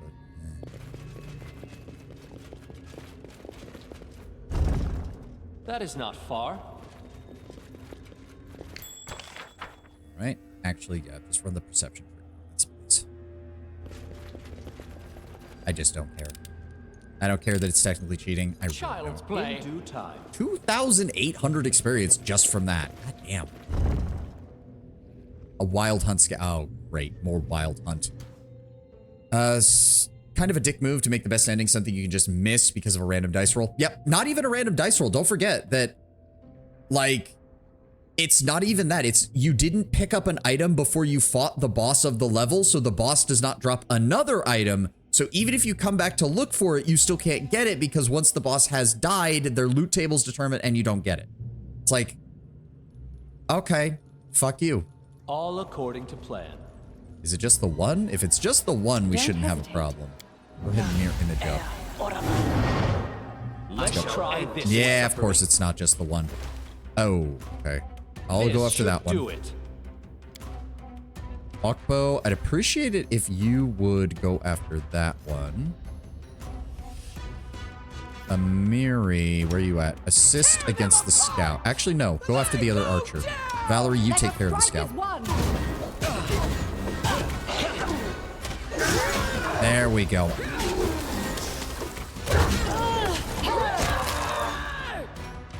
Alright, Amiri goes after the other archer. Oh, you tried to bypass me and I bit you and killed you. Like, you tried to run past me, I just pounced on your back and bit out your throat. Nice going, dumbass. Really? They don't drop any loot? Well, the archers did, but... Well, oh, whoop-de-doo. Composite longbows. Yeah, because all of their power is in themselves, not in their items. They're fey. So, of course, they use just regular bows. Give the order. Valerie, you did take a little bit of damage. Let's go ahead and get you topped off. Thank God I care. Thank God those Spriggans dropped so many of these things. Everybody else good, Amiri? Let's give you one just to top you off. Go. That is not Oh, far. hi. Shit. What are we dealing with? The captive. Oh, the boss is right here. Oh, that's not good.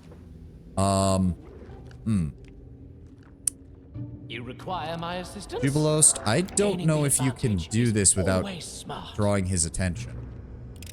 Please? You can thank me now. Holy shit, he managed to pull it off. I'm honestly shocked. Ekun, I do want you to scout real fast. What are we dealing with? Where's the other one? Where is he? There he is. Okay. Alright, so firstly, shield, spell combat. Okay, so he is... Wait a second, isn't this a Thana demon? Or an Astra demon, not a soul hunter? I thought a soul hunter was just... Yeah, no, this is... Okay, so that might have been a miscommunication between the writing team and the gameplay team. And then the captive, true seeing, chaotic neutral? How the hell are you chaotic neutral? Shouldn't you be chaotic evil? 15,000 experience, 305 experience points, AC of 27. Oh, that's much worse. Yeah, I know. I know. We've had to fight these things before. Okay. I mean, technically speaking... Oh, wait, also, we have not found the fourth item. We do not want to fight him right now. Oh, wait. We do not want to fight him right now. Shit. We need to explore the rest of the zone before we do that. What's new? Follow my lead. Go through this door.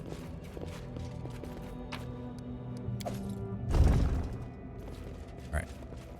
That's a bit weird that they literally spawned the boss right next to the fucking starting room. All according to plan. Oh, great. Onco. This wasn't a problem So it's before. come Good to lord. this. Please get them before...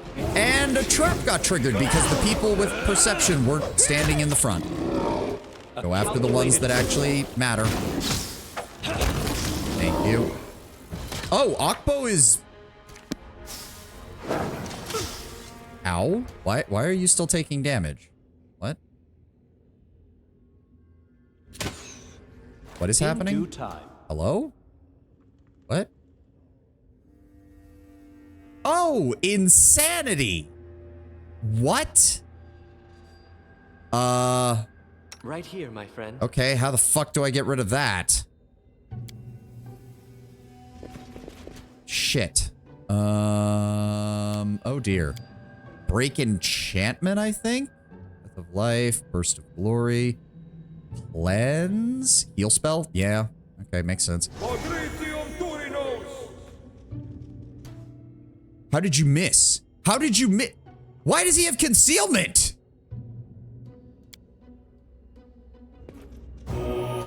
Okay, we hit. So, any How does he have brilliant concealment? ideas? He doesn't have the ability to cast Something concealment. bothering you? That doesn't make any sense.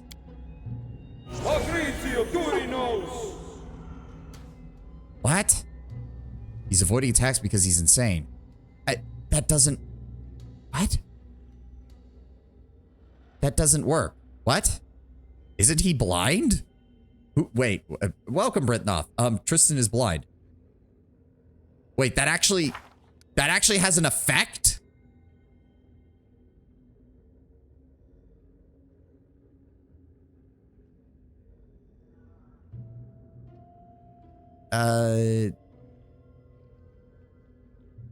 Oh.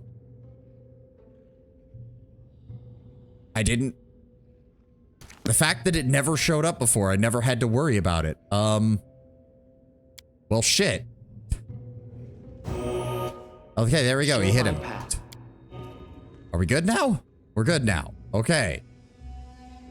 All right. I didn't actually... Like, I knew that they did it, but for some reason, I always... Well, to be fair, I never used Tristan to actually, like, do much. So...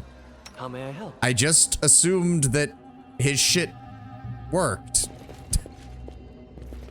I don't know. I thought it was gameplay and story segregation. Child's play. There we go. The captor's death note. So we do have another one. Do anything useful? I agree. No. When we do have him set up so that he does do good damage with his fire spells. Like,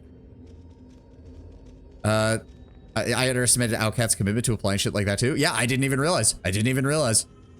After 2 years in the Tenebrous Depths, I've come further than any before me, and I've nearly reached my goal. A passage to the place where the spawn slumbers. But I fear that I am lost, not in the dungeon. No, my own soul. 2 years I have spent in a place imbued with the magic of madness, and I have discovered all the strange and horrifying secrets of this place. Now I write in a vain charade, as if anyone will ever read these words. I have summoned a deadly beast from the abyss. I have kept it on a tight leash. It waits in a ravenous quiet for the chance to devour me. In my spare time, I've taught it to read and write in some of the languages I know. The monster's horrible visage is the last thing I see before I sleep, and the first thing I look upon when I awake. What are you contemplating, Zorashie? When you first appeared inside the summoning circle, when I tore you from the astral plane, you shook with rage at the one who would dare subdue you. You were so different then, a predator then. But with a single thought, the hunting of souls, now I can see something different in your eyes, something I can't classify. Perhaps this final riddle is the last thing keeping me alive. I am among the great dark wizards of my age, and here I am dying of fear. Before I ventured into the depths, I knew exactly who I was, what I wanted. Hundreds of times I had bathed my hands in blood, feeling no pangs of conscience. I've sacrificed dozens of children without a care. Many among the hundreds I've killed appeared quite innocent. But now, who am I? Trapped within a crazy scheme to save the pitiful river kingdoms. They will be destroyed in one fell swoop should the spawn ever awaken. For 2 years I have wandered the darkness, finding epitaphs of all the other would-be conquerors of the depths. I have studied each closely, and I scarcely even noticed when I began to pity them. Most absurd of all, yesterday I risked my life to save my Daemon, as it is slave, a summon for the exact purpose of protecting me. I saw Zorashie face a horde of beasts from the depths, and I revealed myself from cover in order to cover him with a magic shield. It was the greatest fight we ever had down here. It was a miracle we both survived. It is time for my confession. I recognize what a monster I once was, and I repent. I now go to face the spawn, my head held high. I will atone for the evil I have done. But no, it will not be. I am but one step away from the end of the nightmare of the Tenebrous Depths, but I refuse to awaken. If I cannot be healed, if I cannot become my former self again, then I will die before becoming someone else. Tomorrow I will lift the subduing spell from my demon, and then we shall see. Zorashie, how deeply do you crave my soul? I shall perish utterly, but that will only be the beginning of my story. I will die with a smile on my face, inviting the spawn of Rovagard to awaken to a feast of blood. We also picked up a wand of inflict serious wounds. That is not far. So yeah, he wasn't wrong. Going mad for someone who is chaotic evil actually led to him having a pang of conscience. Oh, god damn it. The dog took so much fucking damage from that. My skills are getting rusty. Kristen, do you have a backup healing spell by any chance? You do. Please heal. Thank you.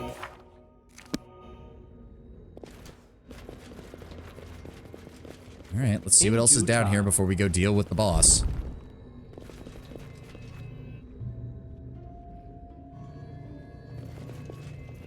Oh, hi. A crack in a space still too narrow for you to enter. It reeks of death, horror, and madness. Which is obviously the route to the spawn of Rovagard. Which means there is nothing else.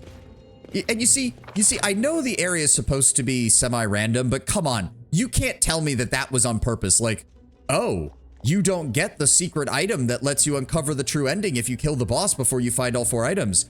Would be a shame if I put the boss right next to the starting room and put the other item on the other side of the level.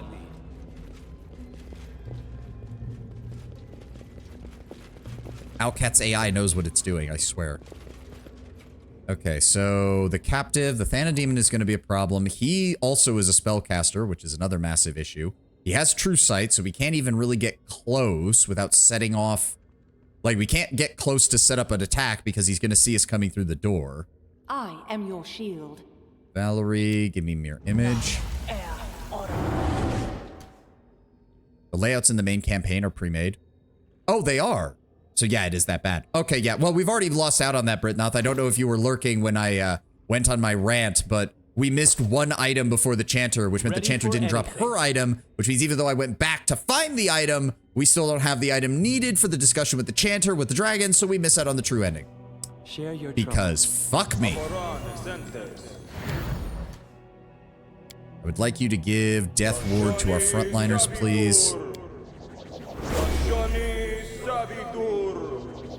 I am thinking of just running through first with my dragon form because I'm going to block the door otherwise. That might be a good idea.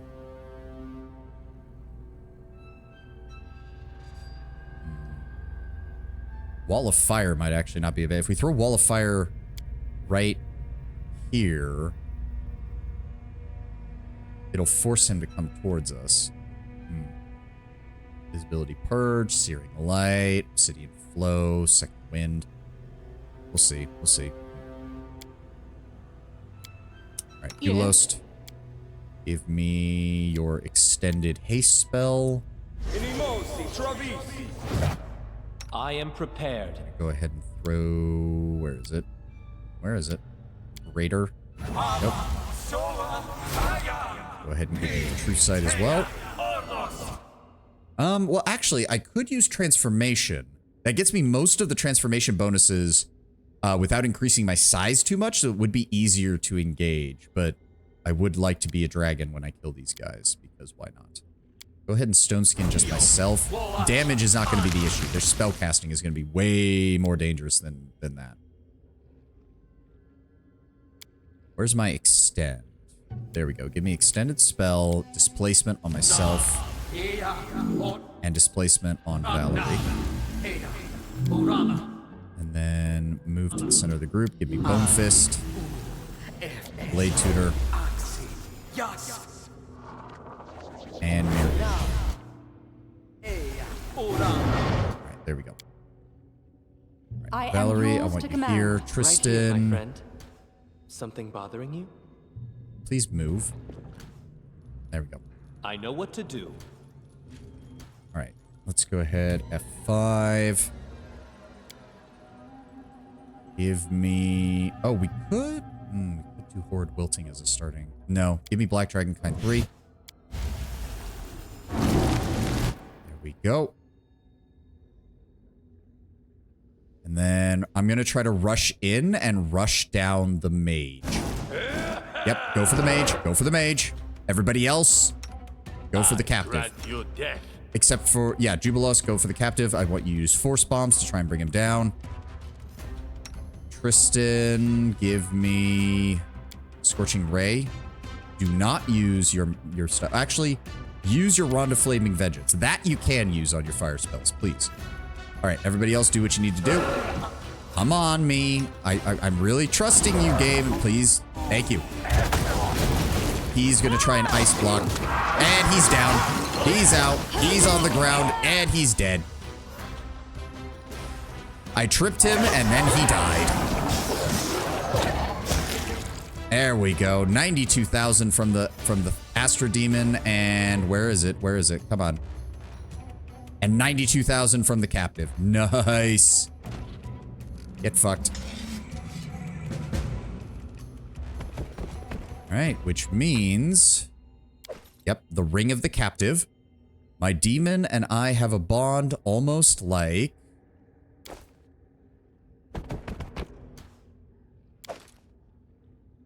Zilrin and the Spawn of Rovagug, which he supposedly wishes to defeat. There we go. It's just a shame we still are not going to get the full ending. Amulet of Natural Armor +4, Ring of Protection +4, Cloak of Resistance +5, Headband of Vast Intelligence +6, and a Belt of Mighty Constitution +6. God, I love being a dragon. Child's play. We also picked up a Studded Leather +5. And a Gold Embroidered Carpet. Oh, and there's more to the dungeon in here. Oh, hi guys. A wild hunt scout. You know what? Everybody else stay back. I'm gonna go deal with this, please. Sup, guys? Yeah, get fucked. No, die. Get bit in half by a dragon. Oh, a Hamadryad. Yeah, crazy. Crazy how well that worked for you. Thank you for the 4,000 experience points from you. And the speed composite longbow. Not gonna say no to that either. I'm surprised there's more to this level. Oh, hi. Oh, god damn it. You guys are getting in the way. Oh, whatever. Oh, no, I can reach through the door. Get fucked. Oh, that was taken care of nicely. And is that it? Is that everything? That is everything. All right, time to head back up. Because I don't think... Yeah, this is not open, so we cannot go through it just yet. Because I believe all that it's left is the spawn of Rovagug. Oh, I wonder how Zilrans would think.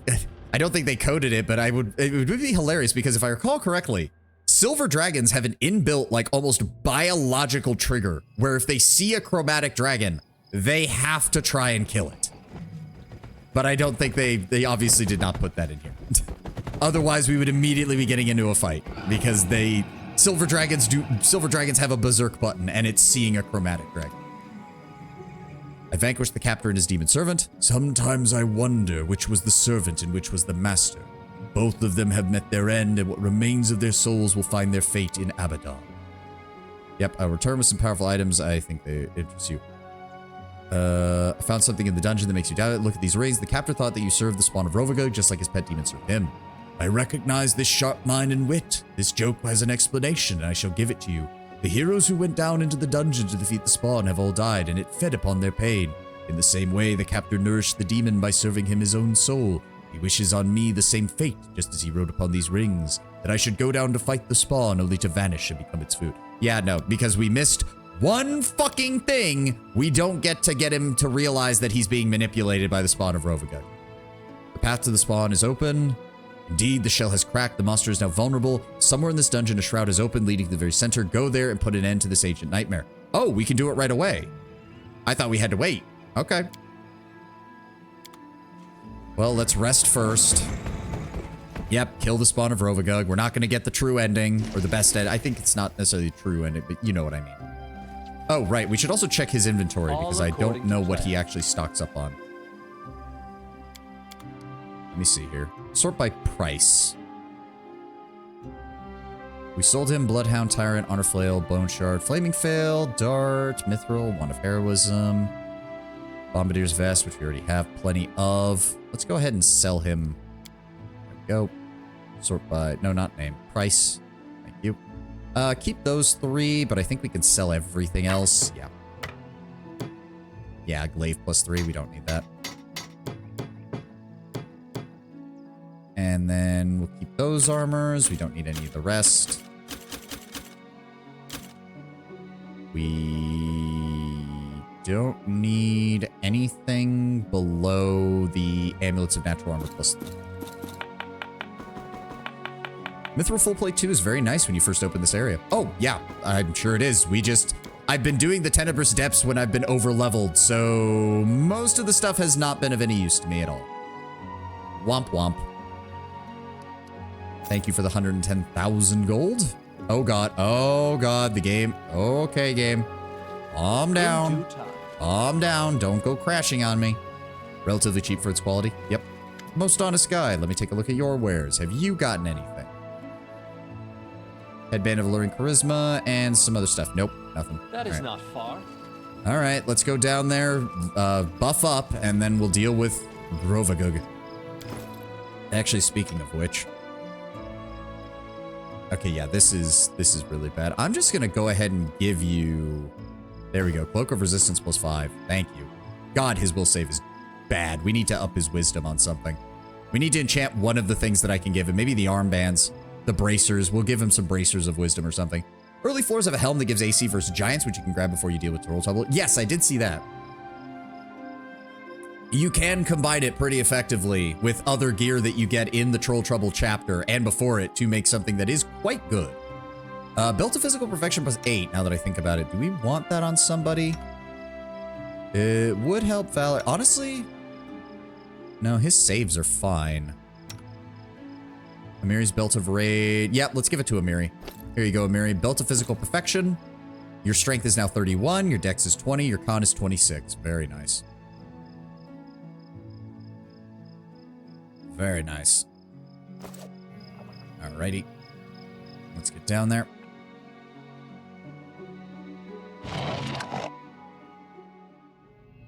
I guess we're going to be finishing the 10 Abyss Depths today.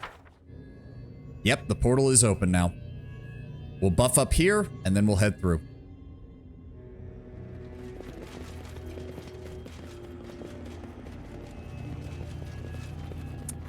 Alrighty. Let's go down the list, shall we? Alright, turn off the rod. There are some specific abilities that I do want to be... Okay, so we need to... Let's do this just one at a time. Shield. Give me Enlarge Person on Amiri. Come on, game. There we go. Then we're going to Mirror Image. Bone Fist. Blade Tutor. Telekinetic Strikes. Go. Level 3. Don't need Fly. Give me... Well, no, let's not cast it just yet, because it does have a short turn period. Quiet. Jubilos. Give me Communal Stone Skin, so everybody's protected. I know what to do. There we go. Then give me True Sight. Put that on Kristen as well. Give me Heroism Greater on myself. Heroism Greater on Amiri. And Heroism Greater on Echo. What's left? Cosmetic Spray. Nope, don't need any of those. Alright, so I just need you to give me an Extend Greater Metamagic Rod and activate Form of the Dragon 3. Just to make sure that it lasts extra long. There we go. We've got all that. We've got everything set up there. Alright, Valerie, you're next. Let's start you off with Angelic Aspect Greater. And then... What else do we need? Weapon of Awe. Cast that on yourself, please. And if you could cast your other casting of it on... Oh, wait, is it personal only? No, it lets... Oh, because it doesn't affect natural weapons, so it doesn't work on me. Go ahead and cast your other casting on Amiri. Blade Tutor. Did you actually cast it? Yes, you did. There we go. And then I need you to cast Bless Weapon, because this is a spawn of Rovagug, so of course it's going to be Chaotic Evil. There's literally no way it can't be. Alright. Be on guard. Echo, give me Hurricane Bow on yourself. Give me Strong Jaw on me. Animal Growth. Yes, give that to Akbo. Is that last one been for level? It does. Good. There we go. What's new? Jubilos. Give me... Fuck it, we've got it anyways. Give me Airwalk on the entire party, so if there's any difficult terrain or any terrain effects, we can just bypass that. And then give me Haste. There we go. How may I help? Kristen, give me a Bless. And what else? What else can we do? That's a Maximize spell. Do not use that. Give me the Extend. Where is Prayer? There it is. There we go. Everybody gets Prayer. It lasts for over 2 minutes, which is more than enough time. Give me... What else do we need? Not Neutralize Poison. Where is it? Delay Poison Communal. Cast that on the entire party. And give me Remove Fear. Cast it on the entire party. There we go. Any other buffs that we want to throw on? Flame Strike, Sacred Nimbus, Righteous Might, Raise Dead, Profane Nimbus, Slay Living, Spell Resistance, Vine Trap, Command Greater, Airwalk Communal, Elemental Assessor, Flame Strike, Smite Abomination, Ghost Bane Dirge. Nope, I think we're I'm good. listening. Miri, you don't have any spells. All right, lastly, I do love... Look at the number of buffs we have. Dear God. Look at that. All right, give me... Not Greater Invisibility. Where is... It's level 3, isn't it? Yes, Displacement. I want you... Oh, we don't have access to the Rods Word of Dragonform. Right. Give the Okay, order. and then Valerie, I want you to displace on yourself. I did put on Strongjaw, right? Yes, good. Which is getting me... All right. So, quick save. Quick save. I'm Tristan, listening. turn on your Grandmaster's Rod. Let's have that ready. And let's go.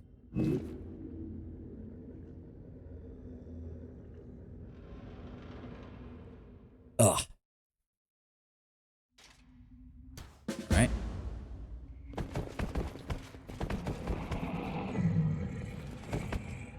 And here we go. Yep. And here he is, folks. In the red corner, standing in at dear God, what the hell am I looking at? Is the spawn of Rovagug. Something. I couldn't even read all of that.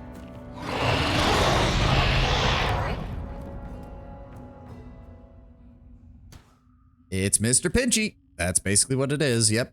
Can we get a detect? Let me see what we got here. We have Freedom of Movement, Fast Healing 20, True Seeing, Power Attack, Level 23 Aberration, worth 46,000 experience points with 1,541 hit points and an AC of 45. Fun fact, there is no documented method of killing a spawn of Rovagug. Yep. Energy resistance, acid, cold, electricity, fire, and sonic. Completely immune to all mind-affecting effects. Fear, compulsion, poison, charm, polymorph, petrified, combat maneuver, grapple, baleful polymorph. Frightened, paralyzed, terrified, sleep, prone, entangled, difficult terrain, slowed, staggered, and immobilized.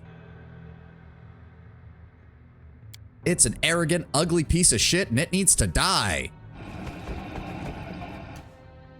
Share your troubles.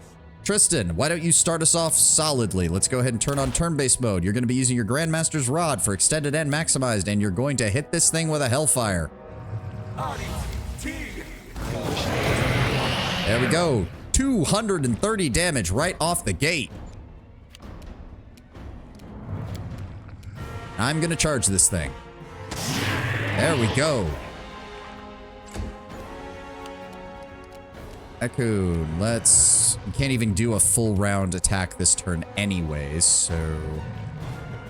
I'm just gonna have you move forward. Let's do the 5-foot move. Can't you move around? Okay, hold on. Go after Akbo. Akbo, you're gonna come in from the flank. Spread out, people, because I do not know if this thing has AoEs. Forward 5 feet, and then I want you to sense vitals on yourself. There you go. Jubilost, you're just gonna head over this way, and in preparation to start using your bombs. Amiri, I don't suppose you can charge this thing. You can. That means rage and engage. Get fucked. Get fucked. Get fucked, you piece of shit. Does Jube have holy bombs? He does. Valerie, I need you to move up. Hopefully you'll be able to do that next turn. All right, my turn. Engage. Bite his ass. Yep, he's immune to most of my status effects, but I can still do raw damage to him and do quite a lot of it. Akbo. Actually, Akbo, I would actually prefer if you would just go ahead and use Good Hope on the group. I should have done that before, but oh well, that's fine. And then engage from the side. Echo. You are in position. Open fire. There we go. There we go. There we go. 30 plus damage a pop on each turn. He gains 40 health back. He immediately... Oh, dear God. Okay. I can't even tell what happened. Dispel magic on somebody. Ekun has dropped a whole bunch of his items, and I don't know why. Why does it say that? That doesn't make any sense. Okay, Jubilos made the save. Okpo made the save. Really, Ekun was the only one who did not make the save. God damn it. Or sorry, Amiri also did, which is bad. Holy cow, this guy is easy to hit. Probably confusion or insanity. I'm not seeing an effect on them, though. That's the problem. It's not... There is no insanity effect, and it's not telling me. He did use Dispel Magic and did deal some additional damage. He did heal himself slightly. Oh, yeah, whatever he did to Ekun, he is now on the other side, so we need to deal with him fast. I don't know. Again, nothing is showing up. Oh, Domination. There we go. There we go. Domination. Okay, well, it's a good thing Ekun already had his turn. We actually have not had to use his Holy Bombs, if I recall correctly. There we are. Holy Bombs. 54 damage. 48 damage. 58 damage. 51 damage. There we go. Thank you, Jubilost. Okay, so... Break Enchantment should work on this, right? Right? No. No, it did not. Even though you would think that that would be exactly what you would use to stop Domination. Gotta love things that don't make sense when the game decides that what you want to do doesn't work. Oh, Amiri has also been dominated. Luckily, she's tried to hit me and doing very little. Which doesn't make sense because it's not even... There is no one on there. Oh, so it must... Okay, so she... Wait, then why is she... If she failed the save, then she shouldn't have hit me at all. But she... I'm confused. Whatever. Valerie, could you use your Vindictive Smite? And then I want you to gang up to give the Vindictive Smite bonus to everybody else. And then engage. Do not falter. Wow, she actually hit. All right, my turn.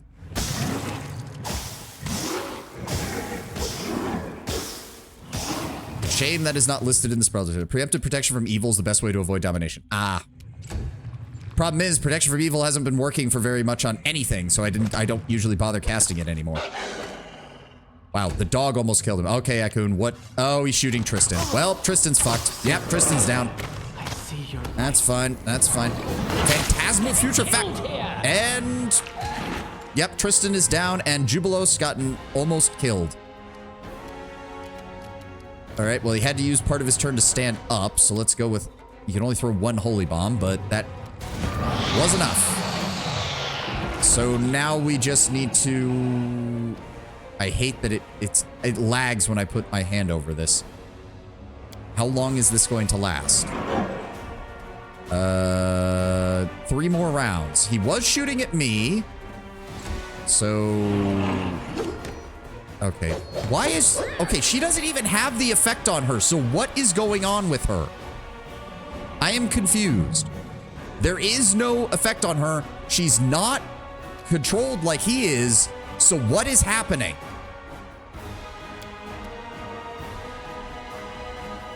There is no indication on here that she should be controlled by somebody else. None. Zero. Zilch. Nada.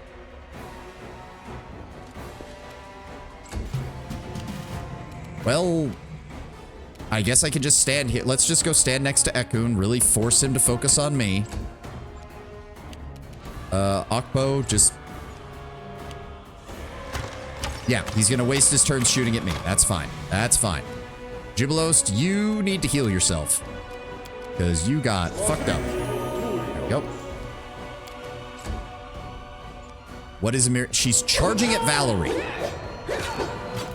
Okay, I'm still confused as to why. Valerie, just chug a potion. Equip, equip, equip, equip. Thank you.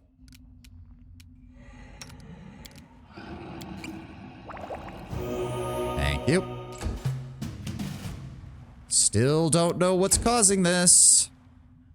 And it lags every time I try to check his stats. Lord. Yep, 2 more rounds. Oh. Nope, he still failed the saving throw. Ow! Okay, yeah, that hurt. What the fuck is Phantasmal Putrefaction? What is... And... How the... Oh, because she critted Valerie for 86 damage. Jesus fucking Christ. Why did Jubilos get knocked over again? Oh, so he got... Oh, he has to make the save every turn or he gets knocked over. This is aggravating because we already killed the damn thing. Okay, Ekun has made his save. Thank God. So what else are we waiting on then? There we go. Tristan suffered a crippling wound. I understand that. Why is she still attacking?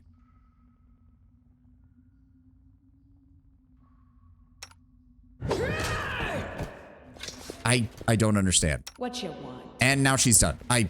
There was literally nothing on her character sheet that said she was being controlled. None. Zero. Zilch. All right. What is down here? The Neutralizer. +4 composite shortbow. Whenever it lands a hit, the target grants the target DR 10 in melee.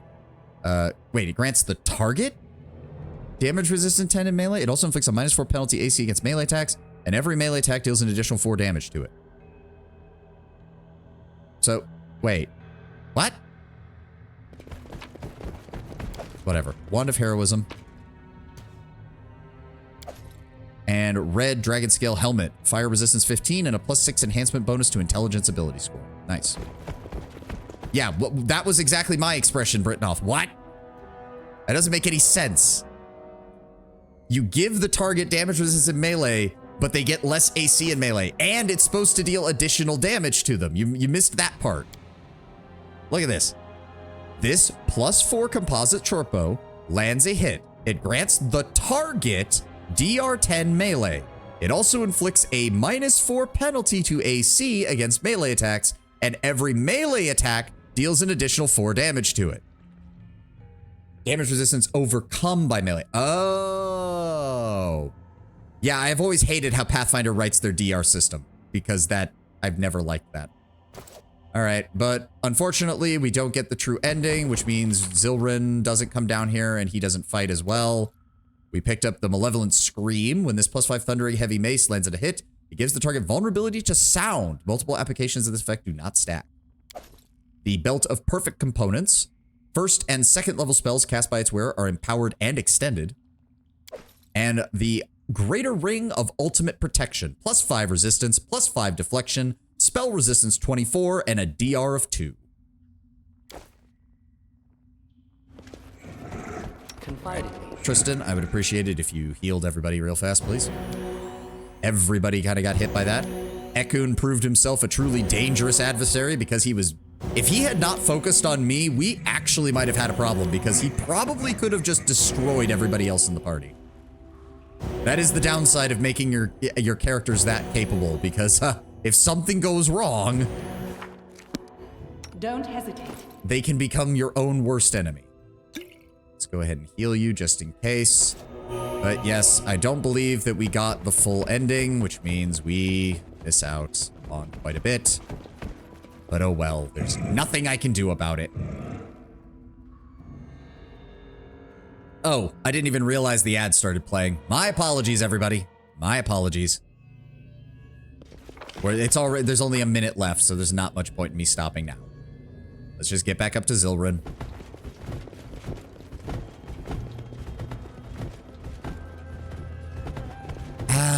Cucked out of the true ending by missing one item. Fucking hate it. You hate to see it. At least we can leave this place and never return and not have to worry about the insane, bloody everything. Quick save. At this level, archers should be lighting enemies up, so giving enemies damage resistance against your iterative attack seems counterproductive. Yeah. We won. The monster is defeated. Why do I feel that our victory is not complete? Because I missed one item. I am filled with some doubt. Something is wrong. I fear that the danger has not passed. We have postponed the awakening of the monster for centuries, perhaps millennia. But its life is pulsating in these desecrated depths. The egg still lives. The larva of another nightmare will be born one day. You have accomplished a great feat, and I bow to you. Now turn away from this kingdom of darkness and return home. The peace that you have won will last for generations. I will remain here. My duty is not yet fulfilled. My vigil will continue. Yep, we didn't get the real set. We didn't get the real ending. Fuck you, game. But fine, fine. I'm going to consider it the true ending. Fuck you. We're leaving and never coming back.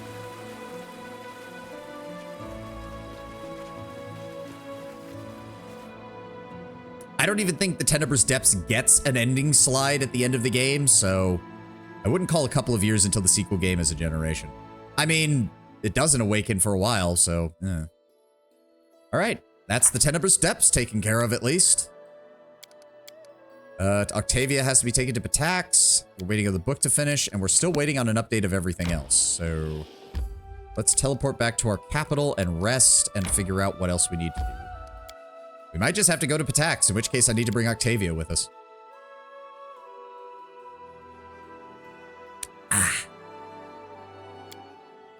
All right, we've only got an hour left in stream, unfortunately. Though we have made a lot of progress today. We are getting very close to the end.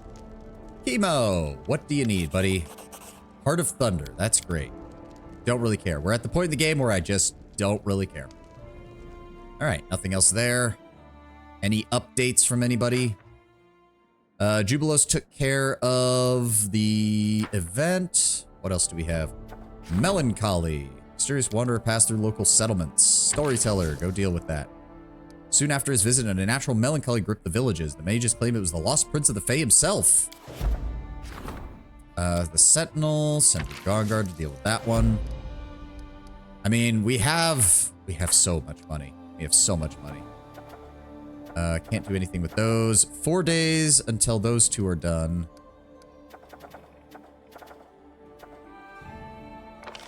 Eh, 75. You know what? Just deal with it. Maybe it doesn't actually do anything, but maybe it'll affect the ending slide somehow. I don't know. Trade agreement with Galt. Sure, why not? Let's start skipping days. We got nothing else we can do. 26 days until we fucking get that done. 20 days until we locate the thief. Good God. There we go. Servants brought smiles to people's faces with merry jests, inspired them with magnificent ballads. Even Fey magic was no match for the creative spirit. Good. Protectors of the land, we get an additional armor class and saving throw. Defenders of the land, +1 morale bonus to attack and damage rolls when fighting reclaimed regions. Thank you. What else are we dealing with here? Trade agreement with Patax takes 500. We get 4 BP a week. Can't do anything with that just yet. I'm tempted to buy this just to say that I did, even though it will never make our money back off of it. Never. Good Lord. I don't need any of the training because these are all people who I don't use. No curses, no other, no regions. Advisors are all good. All right, keep skipping days then. What did we get? Townsfolk have fallen in love with the new Sentinel. Has proven to be incorruptible and tireless law enforcer. Good. It's become famous for its bare honesty. And we also got the full-blooded mystic. Aided the guard in identifying and destroying a few vampires. Good job, Harim. Good job. You guys are all working on that, so there's nothing I can do there. And we're still waiting on the rest of these events to fire.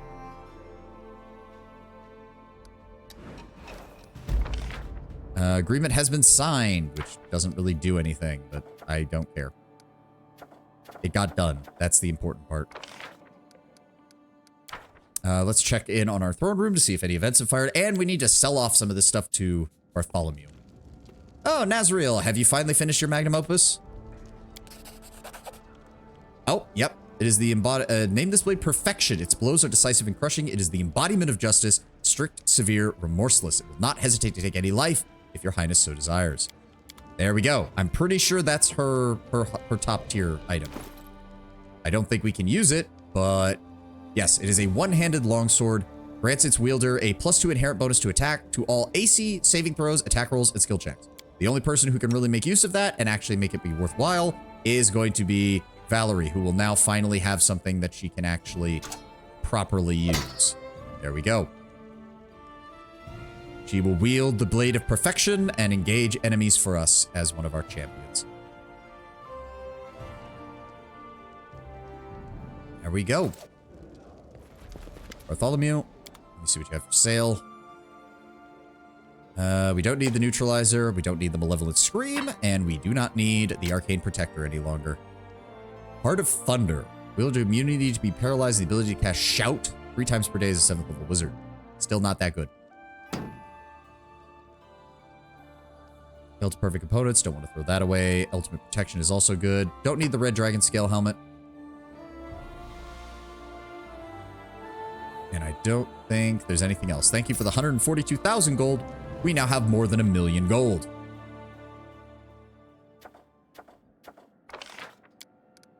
Part of me wants to buy these just because I can. Jubilos, go deal with Patax. Yes, please. Start the project.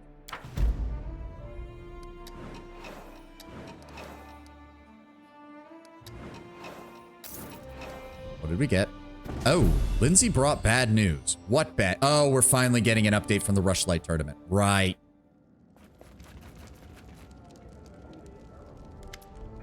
Lindsay's cheeks are flushed and out of breath. It seems she must have run all the way to the throne room. Disaster. Disaster, Your Highness. Fire, Your Highness. Plague, Your Highness. I can always count on you for good news, right, Lindsay? What? Did you think that you'd become king and just get to feast every day, joining the fawning of the lords and ladies? Oh, you sit on the throne. You could be so kind as to rule. I have been. Let's get to business. What happened? The whole kingdom is on fire, metaphorically speaking. Some of it literally. First of all, we've got armed gangs roaming up and down our border with attacks, robbing and killing people. We've destroyed the foods. They've destroyed food stores, damaging any property they come across. Second, there's a sudden and inexplicable monster attacks being reported everywhere. Third, there are people out sowing dissent with rumors and songs, even handing out pamphlets mocking your failure to fix things and encouraging the citizens to pledge fealty to Iravetti instead. Our governors are panicking. They had to use all of our funds we budgeted them to the treasury of preventing riots and mass hysteria. Several provinces are refusing to attempt to gather taxes from the people, claiming that just trying would be tantamount to suicide. We don't have much time. There are maybe no troops marching on us, but more of our regions are under attack every day. We may not have catapults firing at the walls, but there's no doubt we're under siege. There's no battlefronts or battalions, but there's plenty of victims. We've been attacked without reason, without declaration of war. We have only one option. We go kick Iravetti's ass and show everyone in the River Kingdoms just who's the master around here. And why am I only hearing about this just now? Well, at first, nobody thought the isolated events were part of a conspiracy. Even now, it's likely few have figured it out. But these events have all developed too quickly in what seems like a concerted effort, as though someone was willing to pull the strings behind a curtain. What's more than enough evidence to tie these strings all to Patax. So Iravetti's behind it. Well, who else could it be? The bandit attacks are increasing along our border with Patax. The bards are shouting negative propaganda against you, that against you are singing the praises of Iravetti at the same time. Even invited you to the tournament for the sole purpose of mocking you. Who else would backstab their opponents in such a low conniving way? It's just like him. That nasty, slimy, fat-headed prick. If he were here right now, Lindsay clutches at the air as though gripping the throat of an invisible enemy. Do we have any definitive proof that will allow us to expose him? Oh, not yet, but he has agents. I'm sure the agents he hired will have something we can use. It's a good idea, though. If we expose Iravetti and show the whole world the dirty game he's playing, it would definitely help us. When you deal with his spies, be sure to keep your eyes open. You'd think the Stolen Lands would be used to dealing with bandits. Well, the thing is, they may be dressed as bandits, but they're not acting like it. Bandits wouldn't decimate the local population, burn the fields, poison the wells. Then there wouldn't be anyone to extort. Much more profitable to just shake them down every once in a while. That's why the local thugs tend to be well known, but nobody recognizes these guys. And all that's left behind after their raids are corpses and scorched fields. Yes, he's launching false flag operations with no uniforms on his troops. It's gotten to the point that our bandits are fighting against these outsiders. Some of the villages are even gathering weapons and supplies to help our bandits because at least they let them live, but they're still losing. And what about the monster attacks? Those reports are more controversial. They talk about things like you would hear in a fairy tale, educated wyverns, trolls wearing armor, undetectable goblin ghosts, but the testimonies agree on one thing. They emerge in small groups from nowhere in the middle of the fields, in the center of the city square, on the fortress parapets. One inn reported monsters rushing in from the common hall from the bedrooms and storerooms, and in a temple nearby, the monsters fell down on the heads of the praying congregation, breaking through the roof with a roar. Just a few hours ago, a messenger showed up at the castle with a massive offering, the services of a group of rangers who specialize in investigating mysterious cases similar to these. For a small fee, they're ready to facilitate establishment and the nature of these explicable events. I suppose we should take them up on the idea on it. I have no idea how else we'll be finding the source. And do we know who's spreading the propaganda? Well, yes and no. The bards are handing out pamphlets and singing slander about you, but none have been caught. Obviously, someplace in Patax is training these people and printing up their pamphlets. Judging by the style and quality of the text, someone from Patax's Academy of Grand Arts was tasked with this mudslinging. I'd recognize their style of verse from a mile away. If I were you, that's where I'd start looking. All right, there's no time to waste. Fortunately, the situation could be worse. Your decisive victory in the tournament really bolstered people's faith in you and your abilities. It's funny how much nonsense can affect people's minds more than real feats and atrocities do. But this works out in our favor. Thanks to that victory, we'll have a little more time with whatever vile acts that madman from Patax throws at us. Unfortunately, we're still waiting on a bunch of events to finish. But I guess we can start working on that. Your Highness, I brought you something. The Hermit's Rope. Okay, thank you, Sherelle. I'm assuming that's a druid item. This +4 enhancement bonus to Constitution and Wisdom and the ability to cast Mass Bear's Endurance spell once per day as a 3rd level wizard. Yeah, so it's themed for druids. My brain literally had to do a restart there. There we go. Bard demands an audience with the king and the Trail of Monsters. Unfortunately, both Ekun and Octavia are currently fucking working. 9 days until Ekun is done with that. Son of a bitch. Is that the only thing we can do right now? Discover why the monsters are attacking, find the propagandists, and oppose the influence of attacks. Find a way to deal with the bandits. Yep, okay. Well, we didn't get any other events, so we're still waiting on all of that to finish. All right, so 9 days until Ekun is capable of dealing with that. Going like a lawnmower. All right, let's rest, because we didn't actually rest after our fight with Rovagug, or the spawn of Rovagug. It's not actual Rovagug, we'd have all died. No, don't pick up the items. We got plenty. All right, let's grab... I need to see what the world map looks like right now.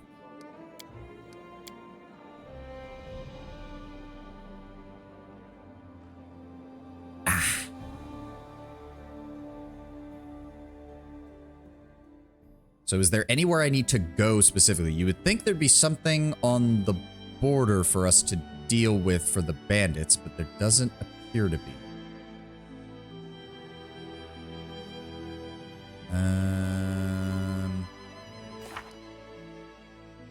Bandits are raiding our provinces along the Pataxian border. They must be stopped. Okay. Where? Because usually the game gives me some... Do I just go over here and wander around until they show up? We can do that. Wait, what is this town again? Right, Dire Drake. No, wait. No, Fangbreak Keep. Wrong one. I forgot how close I put these. So yeah, do we just... Do I just wander the borderlands here and wait for a random encounter? Did you see the Legend of Adventurous animated shorts about CPR? That sounds familiar, but I don't remember. Nothing at the Rushlight tournament. Confront Aymar and meet Octavia's mother. I guess we could do that. Let's head to Patax itself proper right now. We should confront Aymar. That might get us some more evidence that we can use against Irovetti. Yeah, because there's nothing... There's no other... Oh! There we go. Discover why... Okay. I missed that. Alright, head up this way. I'm gonna pass out. I'm sure someone here knows CPR. I know CPR. I can't do it on myself. There we go. Riverblade Bandit. Okay, so this was all the stuff we missed over here. Okay. It was plot related rather than perception check gated. Okay. I see what you were doing there, Alcap. All right. What is the menagerie? It is... Oh, a troll guard with... What the fuck? Is that stuff bolted onto them or is that growing out of them? 6 feet... Wow. Level 11. Level 11. I'm so terrified. So absolutely terrified. Truly, nothing could possibly match this. 3 level 11 trolls. Irovetti. Oh, how could I possibly deal with such issues? Such dastardly deeds. How could I possibly deal with such a thing? I'm going to enjoy tearing them apart. All right, let's go, people. Oh, we do not need turn-based. Well, if we're going to be turn-based, let's just go ahead and set them all on fire first. And then, Ekun, I'd appreciate it if you just... Nowhere to run. Jubilost. Can you reach them with an acid bomb? No.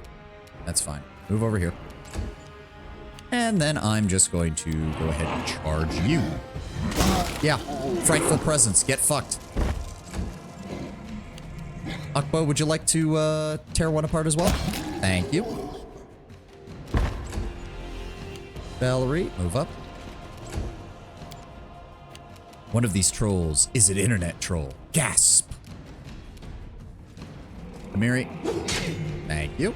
Thank you. That's 3. Tristan. How much health does this guy have? Not much. Give me a Scorching Ray, please. Do not use your spell. Thank you. Wow, you missed 2 of the 3. That's kind of annoying. Oh well. Wow, yeah, they were trolls in full plate, which means he had to custom commission full plate armor for a set of trolls. I'm a little impressed here, Avetti, I'm not gonna lie. That's not a bad idea. Oh, look, a token of the Dryad. Means Narissa's been here. Alright, what else is in here? Is that a hole? I think that's just a hole. Drosker almighty, what have I done to deserve this? Smith Overseer, is it actually gonna let me? Okay, he's a Magus, level 14, neutral evil. A whopping 119 experience points. You're about to have a very bad day, my friend. Yeah, he's about to have a very bad day. Alright. So, any brilliant Lost, would you like to knock him over? That'd be great. Yep, just fall over. Go to sleep. Akbo. And knock him over. And Amir. There we go, Amiri. And Amiri, if you could just go run over here and get your full attack bonus. Goodbye. Oh, we didn't inflict any fire damage. What's he saying? Idiots! Halfwits! Another breastplate ruined! Even a goblin has more brains than a troll! Okay, dude, you're about to have problems of your own. Shut up. There we go. There's another troll over there. I think I'll go deal with him. Can I charge him? I can. You're about to have a very bad day. Valerie, move up. Just keep an eye out for things. Jubilost. Acid bomb, please. Oh, too far. That's fine. Oh, I didn't mean to move Akbo, but yeah, it doesn't really matter. Amiri. There we go. Tristan, if you'd be so kind as to Burning Arc him. Thank you. I mean, you can try to stand up, but that's a bad idea. Ekun, finish him off, please. Thank you. And then this poor bastard. There we go. What were you hiding? What did you have on you? So you were the one making all of this. You had a Cloak of Resistance, a full plate +2, Belt of Giant Strength 4, Warhammer, Headband of Vast Intelligence, Amulet of Natural Armor, Ring of Protection. Interesting. No way of dealing fire or acid damage, which means if these trolls had actually fought against him, he'd be fucked. Well, I mean, he was a Magus, so he might have had spells that could deal with it. But still, that's not the best idea, Iravetti. I'm gonna be honest. Oh, what was that? Hey. Ooh, what is that? Thundercrack. +5 Agile Shock Scimitar. Oh, with Runic Mage Blade. So that's going on Ragongar. And Steel Wind, a +3 improved speed Psy, grants its wielder 2 additional attacks per round. Okay, for a monk, that's actually amazing, given how many times monks get to attack in a round. That's actually great. 2 additional attacks per round? You troll snout, stay inside the circle. Does he care if he loses a few toes? They'll grow new ones. Yeah, well, where should we throw this batch? Well, where should we throw this batch? Nerd Zottenruppel. How many times must I say it? Don't bother me when I... The wizard turns to you and cries out of surprise. It is none other than Nerd Zottenruppel, the prank-loving participant of the inconsequent debates. Oh, Sir Terendil, I've been waiting for you for some time. Iravetti was afraid you'd find us immediately, but he obviously overestimated your abilities. An unexpected encounter at an unexpected place. I fear your pranks have gone too far, Lady Zottenruppel. Oh, Sir Terendil, you brought your charming friend with you. Why don't you come a little closer, Sir Jubilos? I have a few delightfully fun spells in stock just for you. Nerd winks. Her words seem careless and fun, but there is a definitively creepy undertone. You're sending monsters into my lands. Who else? 'Tis the great and terrible Nerd Zottenruppel, world-famous wizard and master of teleportation. I'd like playing with you very much, Sir Terendil. Without you there, the inconsequent debates would have been mortally boring. Mortally boring. Ha! Nicely put. I am started with turning random passers-by into frogs. It ended with the mass murder of innocent citizens by monsters. I am sure it was all just a mad game in the head tormented by the bleaching. Why did you agree to work for Iravetti? Oh, I don't care about Iravetti, that lewd snotrag. Snotrag, sorry. But you can't argue with the bleaching. You turn to anyone. When your hair starts to lose the color, when your skin starts to fade and wrinkle. But just look at what he helped me build here. Oh, even you must appreciate it. Find a system of underground caverns, cleared of all creators, create a gigantic teleportation circle capable of transferring entire hordes of monsters, bred and train huge uncontrollable beasts, then hurl them wherever you wish. Oh, hurl them at the naked guards at a bathhouse, onto a bed of merchant couple, on the privy even, onto a tower roof. Watch them try to get down and go from there, go through a magic ball, or better yet, drop them in a lake.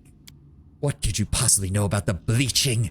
You could never understand this quiet, crawling terror. Jubilos looks sincerely upset.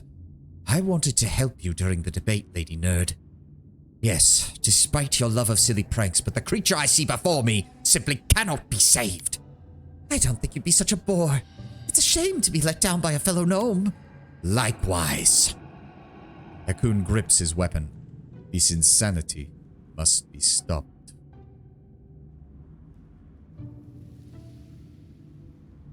Yeah, no. Prepare to die. Please, Callistria. I was looking at you pouting your lips in righteous indignation and feared you would lecture me like a classic paladin. Guards to me. Release the wyverns. You.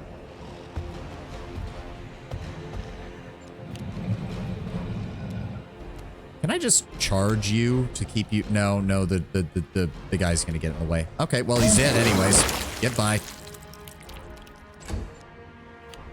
Kristen, I would appreciate it if I could get a fire blast from you on her. Would you be able to move close enough?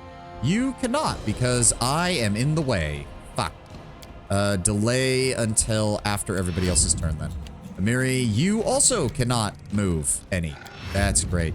Akbo, could you please get out of the way? Yes, and you can charge her. Good. Do it.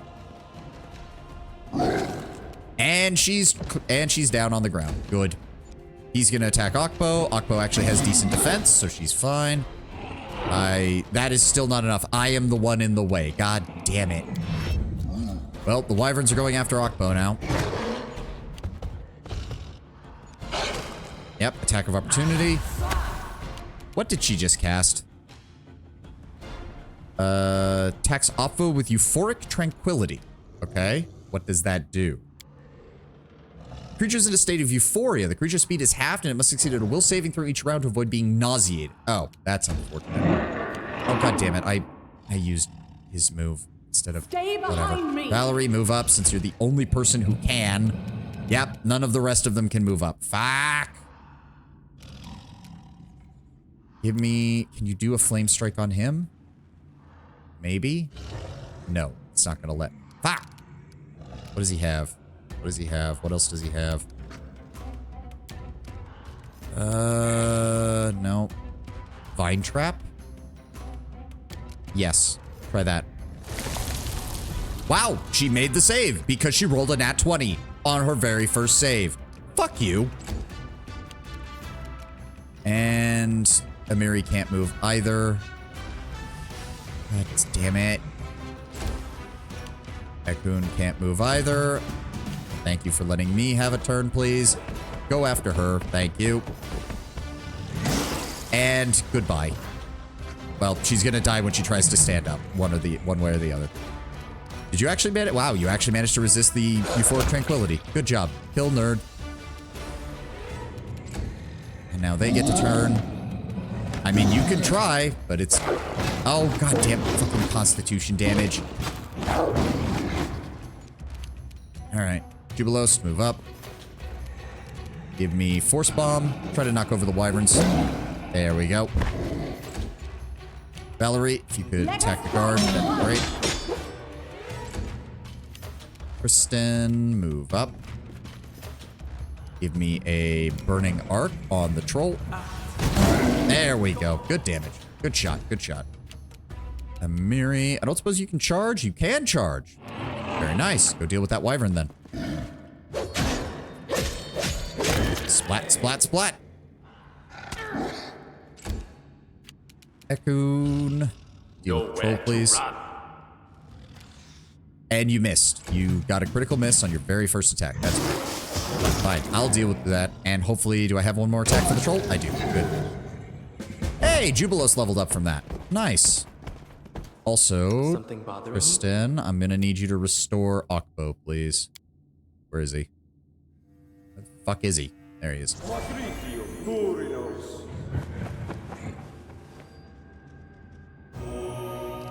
There we go. He's still suffering euphoric tranquility for the next minute, but that's fine. There's no enemies. All right. What did they drop? Ancient Wyverns. Go. We get that as well. Nerd Zottenruppel. She had a Belt of Mighty Constitution, a Headband of Vast Intellect, Amulet of Natural Armor, Ring of Protection, and Cloak of Resistance. Not that much, but I wasn't exactly expecting much either. Oh, and there's another Troll Guard over here. Another set of plate mail. There's a door? You can thank me now. Okay. Oh, hi. More.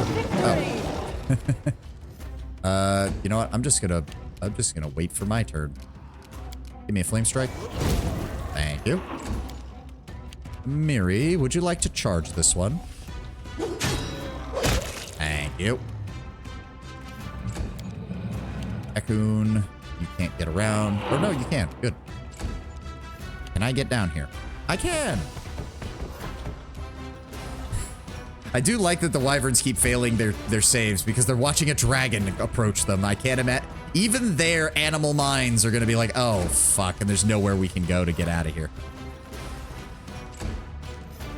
Akbo, just stay in the back. You're fine back there. You too, Tristan. Amiri, would you like to charge another one? There we go.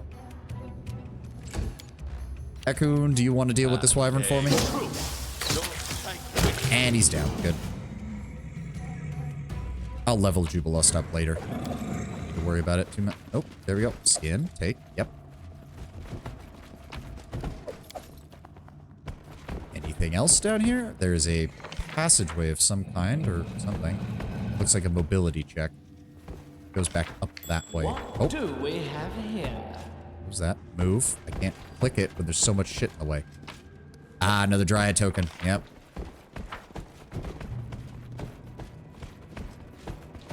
Yeah, Akbo. Oh, okay, so there's another save there, but where does that lead? Probably connects to this, I would imagine. Oh, so this was... Okay, so this was her room. What do we have here? Fighting the Liches. No surprise there. Child's play. And the Unbound Blade. +4 shock longsword grants its wielder a +4 bonus on saving throws against mind-affecting weapons. Or mind-affecting effects, I should say. So, did that count as the end of this quest? Yes, checkmarked. We're done. We've killed them off. The Irovetti no longer has the capacity to transport massive numbers of forces through a teleportation area. And, oh, we have some supplies scattered back here. Oh, what is that? Ring of Blur, a continuous blur effect. Oh, that's nice. Not as good as displacement, but 20% is still 20% of all attacks. Can't really blame that. Can't really scoff at that. What about this? That just leads up and no experience points were gained, so we don't have to worry about that as a skill check. And we're good. That's Irovetti's. All right, let me level up Jubilost real fast then. Let me pull up his build. Where are you at, Jubilost? Nope, not that one. Level 18 for the Alchemist. That gets him Discovery Enhanced Potion is what they suggest.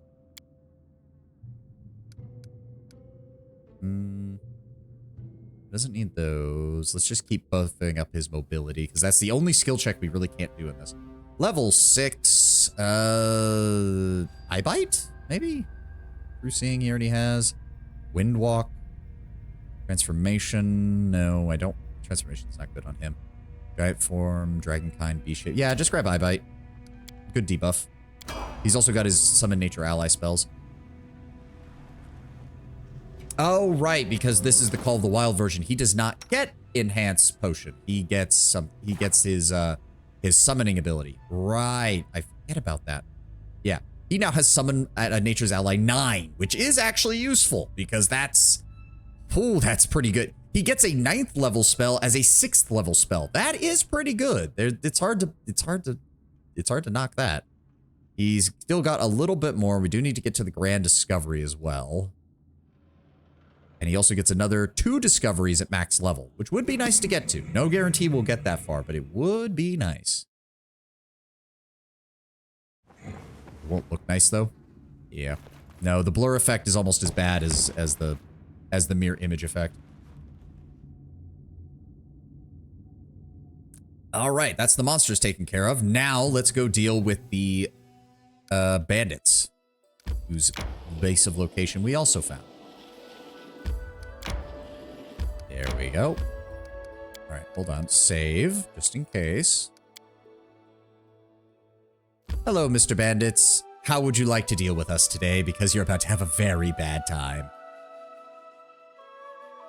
But we do need evidence that Irovetti was behind this, which I might have fucked myself over by not trying to convince her to side with me, because that means we didn't get any actual evidence that Irovetti was behind it. We just brutally murdered an entire faction of his forces. All according to plan.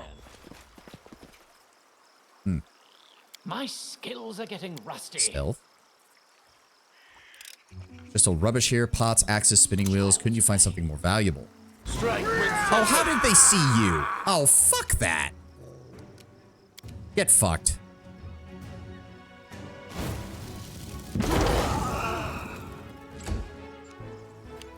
Tristan, I would like you to use your Rod of Flaming Vengeance and fire a fireball into the middle of their heart. Yeah, get fucked. Jubilos, could you shoot this man? Will they ever learn? There we go. There we go. The first squadron of bandits completely eviscerated. No discussion there. And yes, they were equipped fairly well. Daggers +1, rings of protection, chain shirts. Exactly the kind of thing that you would equip a bandit force with if you wanted to ensure that they were better off. Oh, look, more of them. Ekun, if you could take a 5-foot step just forward and open fire. Ooh, they actually took 2 hits to take down. Shocking. How did you survive? Or whatever. Give me a flame strike. Center it right there. And they're dead. All right, who's next? I know we're not done. That is not far. Focus on the goal. Let me see here. Let me see here. Could I get... No, Caustic Eruption is centered on me. Where is Acidic Spray? That could be good. Failing that, we could go with the dragon. Hold on. Valerie, could you just back up for a second? Time's not waiting. I go from over here, and then just right there. There we go. That did hit a third one in the back. I did think that was going to be the case. Give me a force bomb. Knock him over. Oh, or kill him. That works too. Akbo, just stay back. Tristan, what do you have left? You still have a maximized fireball? You still have a maximized fireball. Actually, go ahead and use the Grandmaster Rod and give me a maximized and empowered fireball, please. Get fucked. Amiri, how would you like to charge this woman? You can't. Won't let you. That's a shame. Is that the captain? It is. Flora Nuski. Or Ilora Nuski. I can't tell. No, that's definitely an I. Ilora Nuski. So a level 15 rogue, so she has actually... She has managed to dodge everything we've thrown at her team so far, which is honestly a little impressive. cannot hide from me. Not gonna do so well against us when we start shooting you with a bow, though. Valerie, please move up so you can draw their attention. Oh, sense vitals. Oh dear. It's a shame that you decided to do that, though, because now Jubilus can hit you with force bombs. Yep. A 1, and a 2, and a 3. Goodbye. This lone bandit, he's gonna try it. I can take down the king. And just get bitten. You don't need to do anything. Amiri, would you like to come over here and beat this man?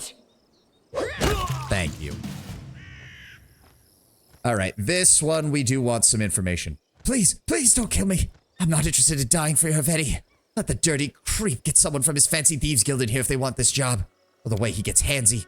The bandit wipes blood from her lip with the back of her hand. I have no grudge against you. Irvetti didn't give us a choice.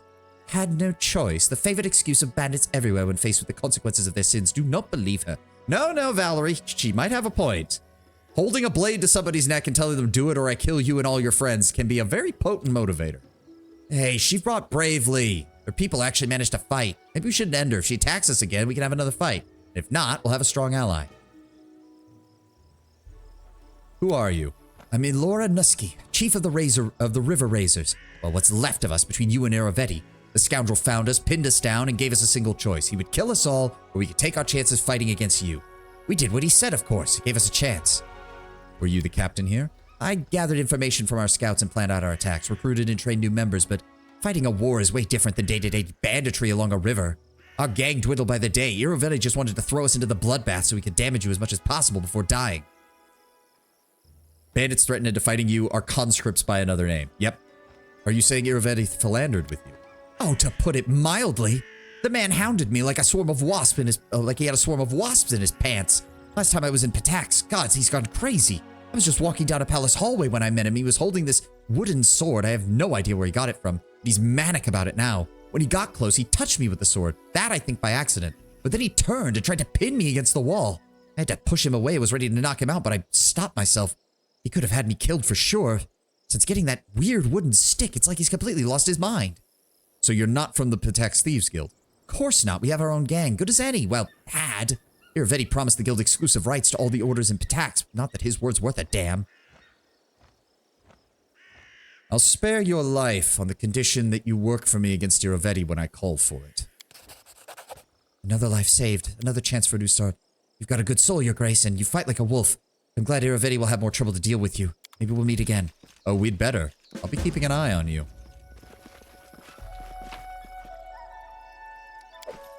Yep.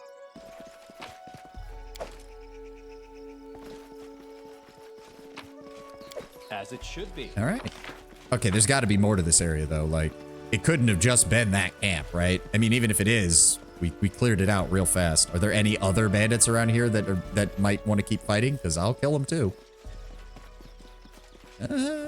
Doesn't look like it. I see a wabbit. I told you guys. There we go. Another dryad token. That's what I figured. It doesn't look like there's anything. The only other place we can go is across this little creek that's here. Can we get over there? There's... Let's finish them quick. Hi. Okay, there are more of them. All right. Nowhere to run. You're dead. And you're dead. Buckbow. Oh god, that's... Yeah, just move forward. Oh, that's a trap. Okay, good to know. Are you gonna... Yep, you're gonna move forward. Ow! Shoot a Jubilus. Damn you. Jubilus, can you get close enough? You can hit him. That's good. There we go. Oh, there's more of them. Alright. Well, I see no reason not to just go... There we go. Goodbye. How many more of you are there? Lord Valerie, get up here and help protect Akbo. Amiri, I'm actually gonna need you to stay back because, well, actually, you can reach him without setting the trap off. Thank you. Tristan, turn off that. Give me another fireball. Nope, nope. Center it back. No. Another fireball. Center it right there. Thank you. Go. So that leaves what? 1, 2, 3. Oh, there's a spellcaster back there. Oh, summon dire wolves. Fuck you. That's gonna be annoying. Move up, Echo. And shoot that woman. Aim true. There we go.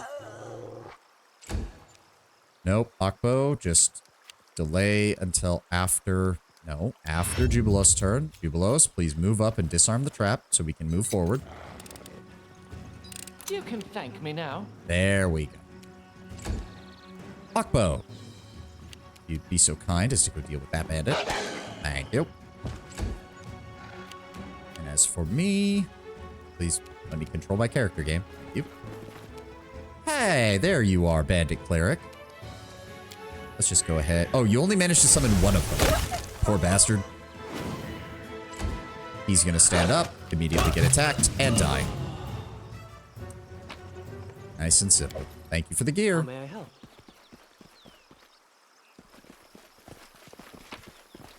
So we found their chief Follow my scout, lead. but we actually haven't found their leader. Unless she was the closest thing they had left to a leader. Ooh, warding helmet. This helmet grants its wearer a constant effect of the death ward spell. That is actually really good. Okay, no, it was just one last group. Can we get over here? How do we get over here? Okay, there's definitely going to be... This seems to be divided up. If there's a group here, there's a group here. There's probably going to be one more group on this side. Yep, looks like it. All right. Oh. Okay, come on, guys. No come mistakes. on. Come on. I can see that. I can see you. Give me a true seeing spell. They miniaturized and invisibility themselves. In due time. I can see you. I can see you assholes. There's how many of you are there? 1, 2, 3, 4, 5, 6 of you. Okay, I can see them. There we go. Wait, don't attack. I just work here. I wish you no harm. They're surrounding us. Kill them all. The woman's expression. Couldn't have chatted a few more minutes, you devil. All right, out of the bushes. Fight him in the open. Okay, there's a lot of you bastards, but that's fine. No, not Rod of the Fearless. Rod of Power Source, Rod of Undeath. Give me the Rod of the Power Source, and let's just go ahead and if I drop it right there, I hit 4. I mean, I'll give him 5 of them actually. I didn't realize there was one standing right there. Ekun, open fire on that one. Good, you get it. Thank you. I mean, I gotta give him props. This is actually like, oh, we know the king is coming. We should prep some defenses. So they did. It's just not going to be anywhere near enough. At all.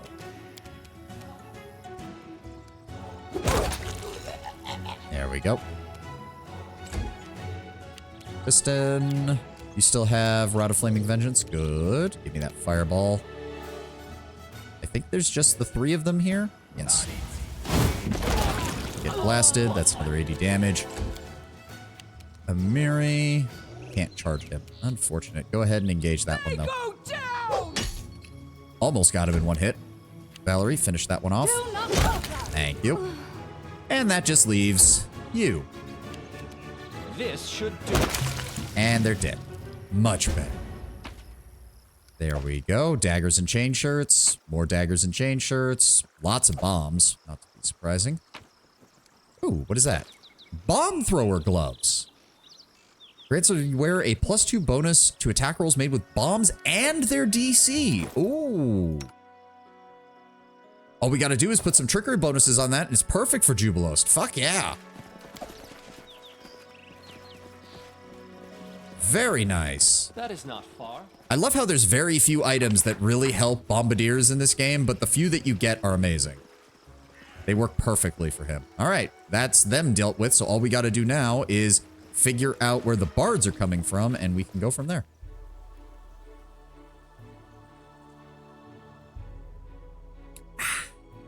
Glorious. Glorious. All right, so yeah, all we can do now is Instigators strut around the streets. It seems everybody planned something with the Barstorm's Academy in the village called Littleton. I was gonna say, didn't we already deal with that? Because that was down here at the riverbed. Yeah, place cannot be visited right now.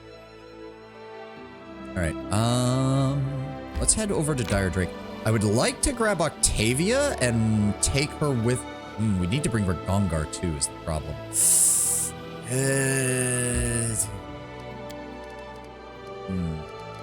Let me see. Go to Ebon Crown.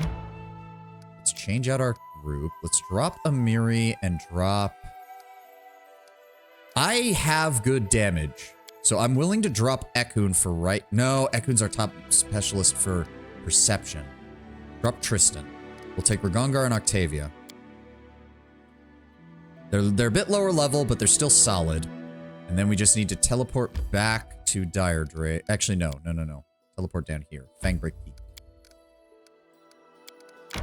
And we're going to head to Patax proper.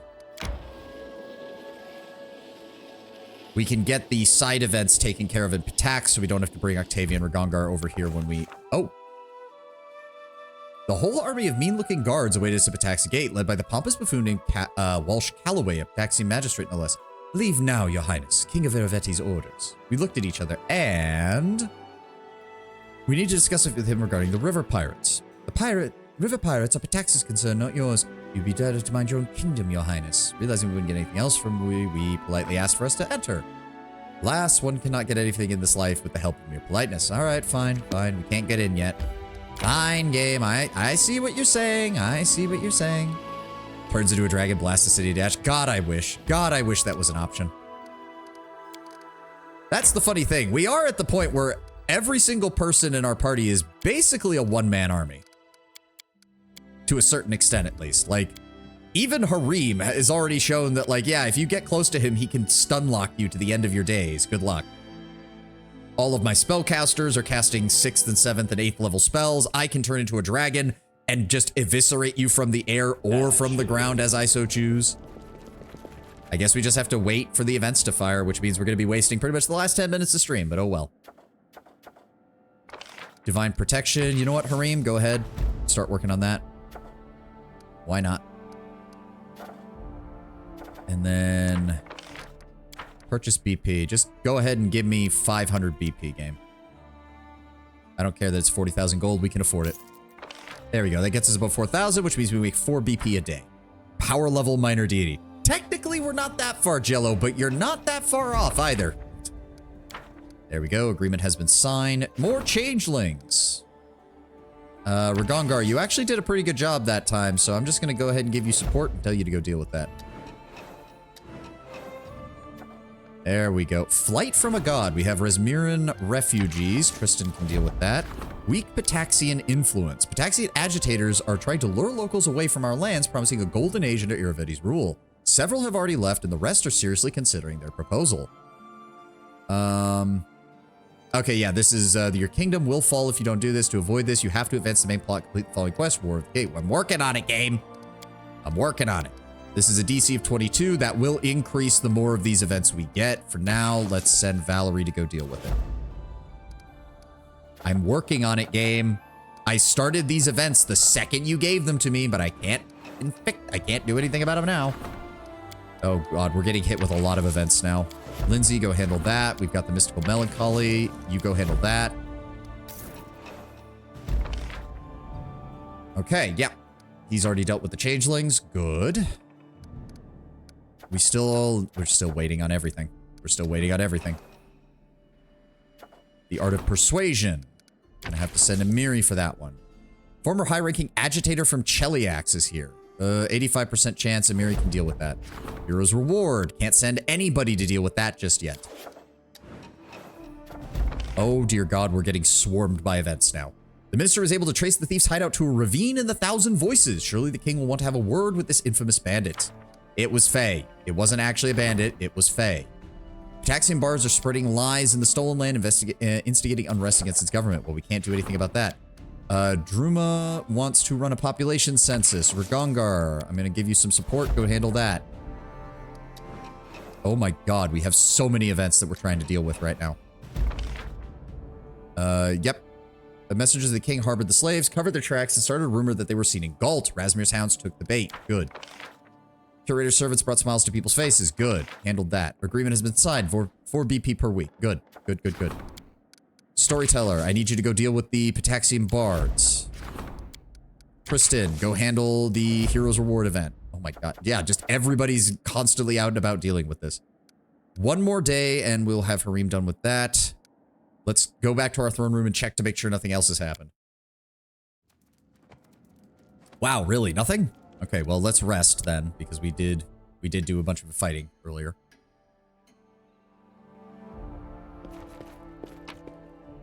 Nobody's dropped anything here. Oh my god, I didn't realize how much shit we have in our inventory.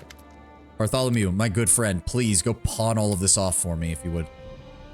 Sort by price. Thundercrack is good. Unbound Blade. Nobody else is going to be using a long sword. The Sai, we don't have a monk who's capable of using it, unfortunately. Yep, just sell off all of these. You don't need the chain shirts. You don't need the leather armor. We don't need the full plate. You don't need the Belt of Mighty Constitution, or the Belt of Giant Strength, or the Headband of Vast Intelligence. So all of these can go.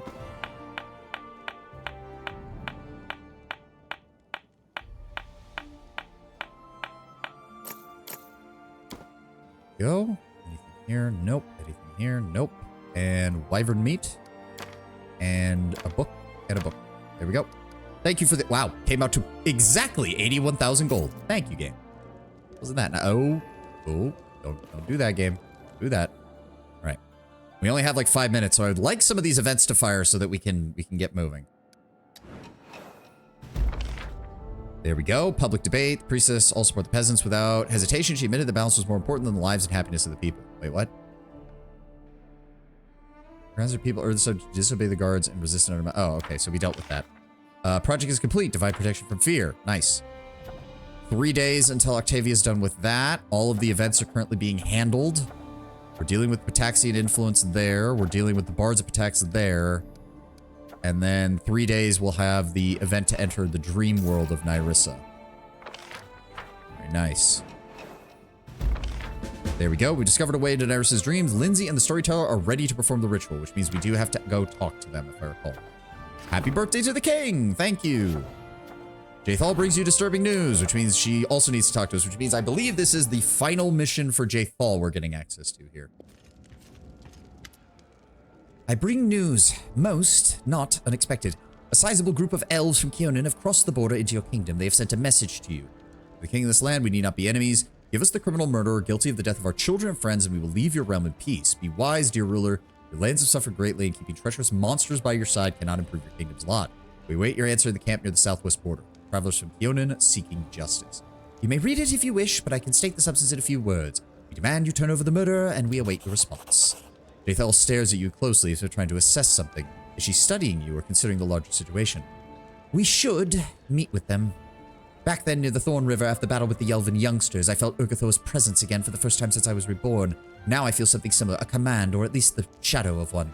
Besides, I don't like to leave my affairs unfinished. Let's put an end to this. Do you think this could threaten me or my kingdom? I doubt it. They're not official emissaries from Keonan. If they were, then their interference would look quite different. Most likely these are the families of the foolish youngsters from the camp near the Thorn River. I assume that they're inclined to fight, but they won't set ambushes or try to stab you in the back. They will try to negotiate. Elves, you know. Fine, we'll meet with them. I'm ready to strike out at a moment's notice. Well, we're currently dealing with Patax right now, so you're gonna have to hold off on that for a second. All right. I do also believe that this means, yes, everything is prepared for the dream ritual. I'm ready. We're not, but we also do not have time. We have exactly 1.5 minutes to deal with that. So that is not happening right now. Let me make sure nothing else is popping up here. Okay, good. Yep, thank you. So yeah, I think we'll just go ahead and call it here. There's not really anything I can do. Plus, this will allow me to do some bookkeeping as far as characters go before we continue. I don't even know what else we can do with this stuff. But yeah, we're looking good. We're in a solid position. We actually made progress today in stuff that I had not seen before, and we made so much fucking money. Look at that. Look at that. 1.08 million gold. Good God, I love it. I love every bit of it. Thank you for the stream, and thank you for being here, Jello. It's rare to see you. That's a lot of money. Hey, my character is a dragon blood. He's going to be spending his time just sitting on top of that for a while. Especially once he gets his wife. But thank you all for being here. Thank you all for joining me. I hope you all have a lovely, lovely rest of the day. Let's go find someone to raid real fast before we continue. Who's on right now? Who's on right now?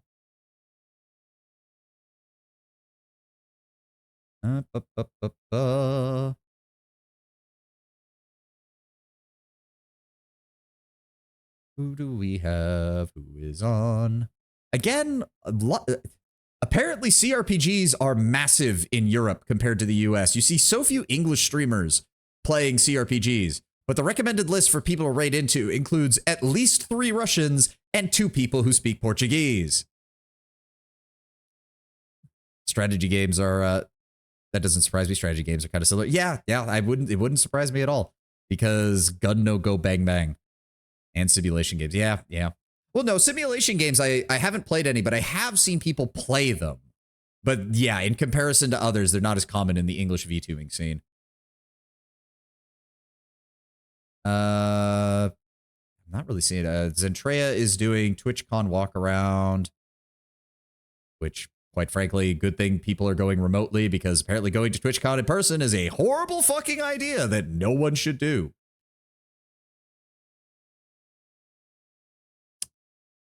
Is this... Does she allow raids? Because I did want to try. Oh, she is. Okay, we are going to raid into Jenna Bane. The, okay, I don't know what her rules are on raids, so I believe that if, Tenwin, you're the one who pointed me in her direction. This is the former wife of Total Biscuit. But do not mention Total Biscuit in her chat. I don't know how she feels about that getting brought up. We don't need to be opening old wounds. We just want to say hi and be supportive. Okay, guys? Don't do anything that might get you in trouble. Let's just be supportive, all right? So thank you all for being here. Thank you all for joining me. I hope you all have a lovely, lovely rest of your weekend, and I will see you tomorrow for more Pathfinder. Twitch takes physical security about as seriously as it takes content moderation. Also, it has been 7 years. Even so, Tenwin, I haven't seen too much of her content. I don't know how she feels, so to err on the side of caution, do not bring it up. Okay, that's all I'm saying. It's as simple as that. But still, we're gonna go ahead and raid into her, say hi, say hello, and I will let you all guys go. Thank you all for being here. Thank you all for joining me. I'll see you tomorrow for more Pathfinder. And it definitely feels like we will be done, if not during the week this week, then definitely on next Sunday, because I don't think there's that much of the game left. And then I need to go pick up Claire Obscure and get that handled. But have a good one, guys. I will see you. Oh. I meant in the sense, no reason to bring it up after 7 years. Okay, fair enough. Regardless, we're gonna go raid. Have a good one, guys. Bye-bye.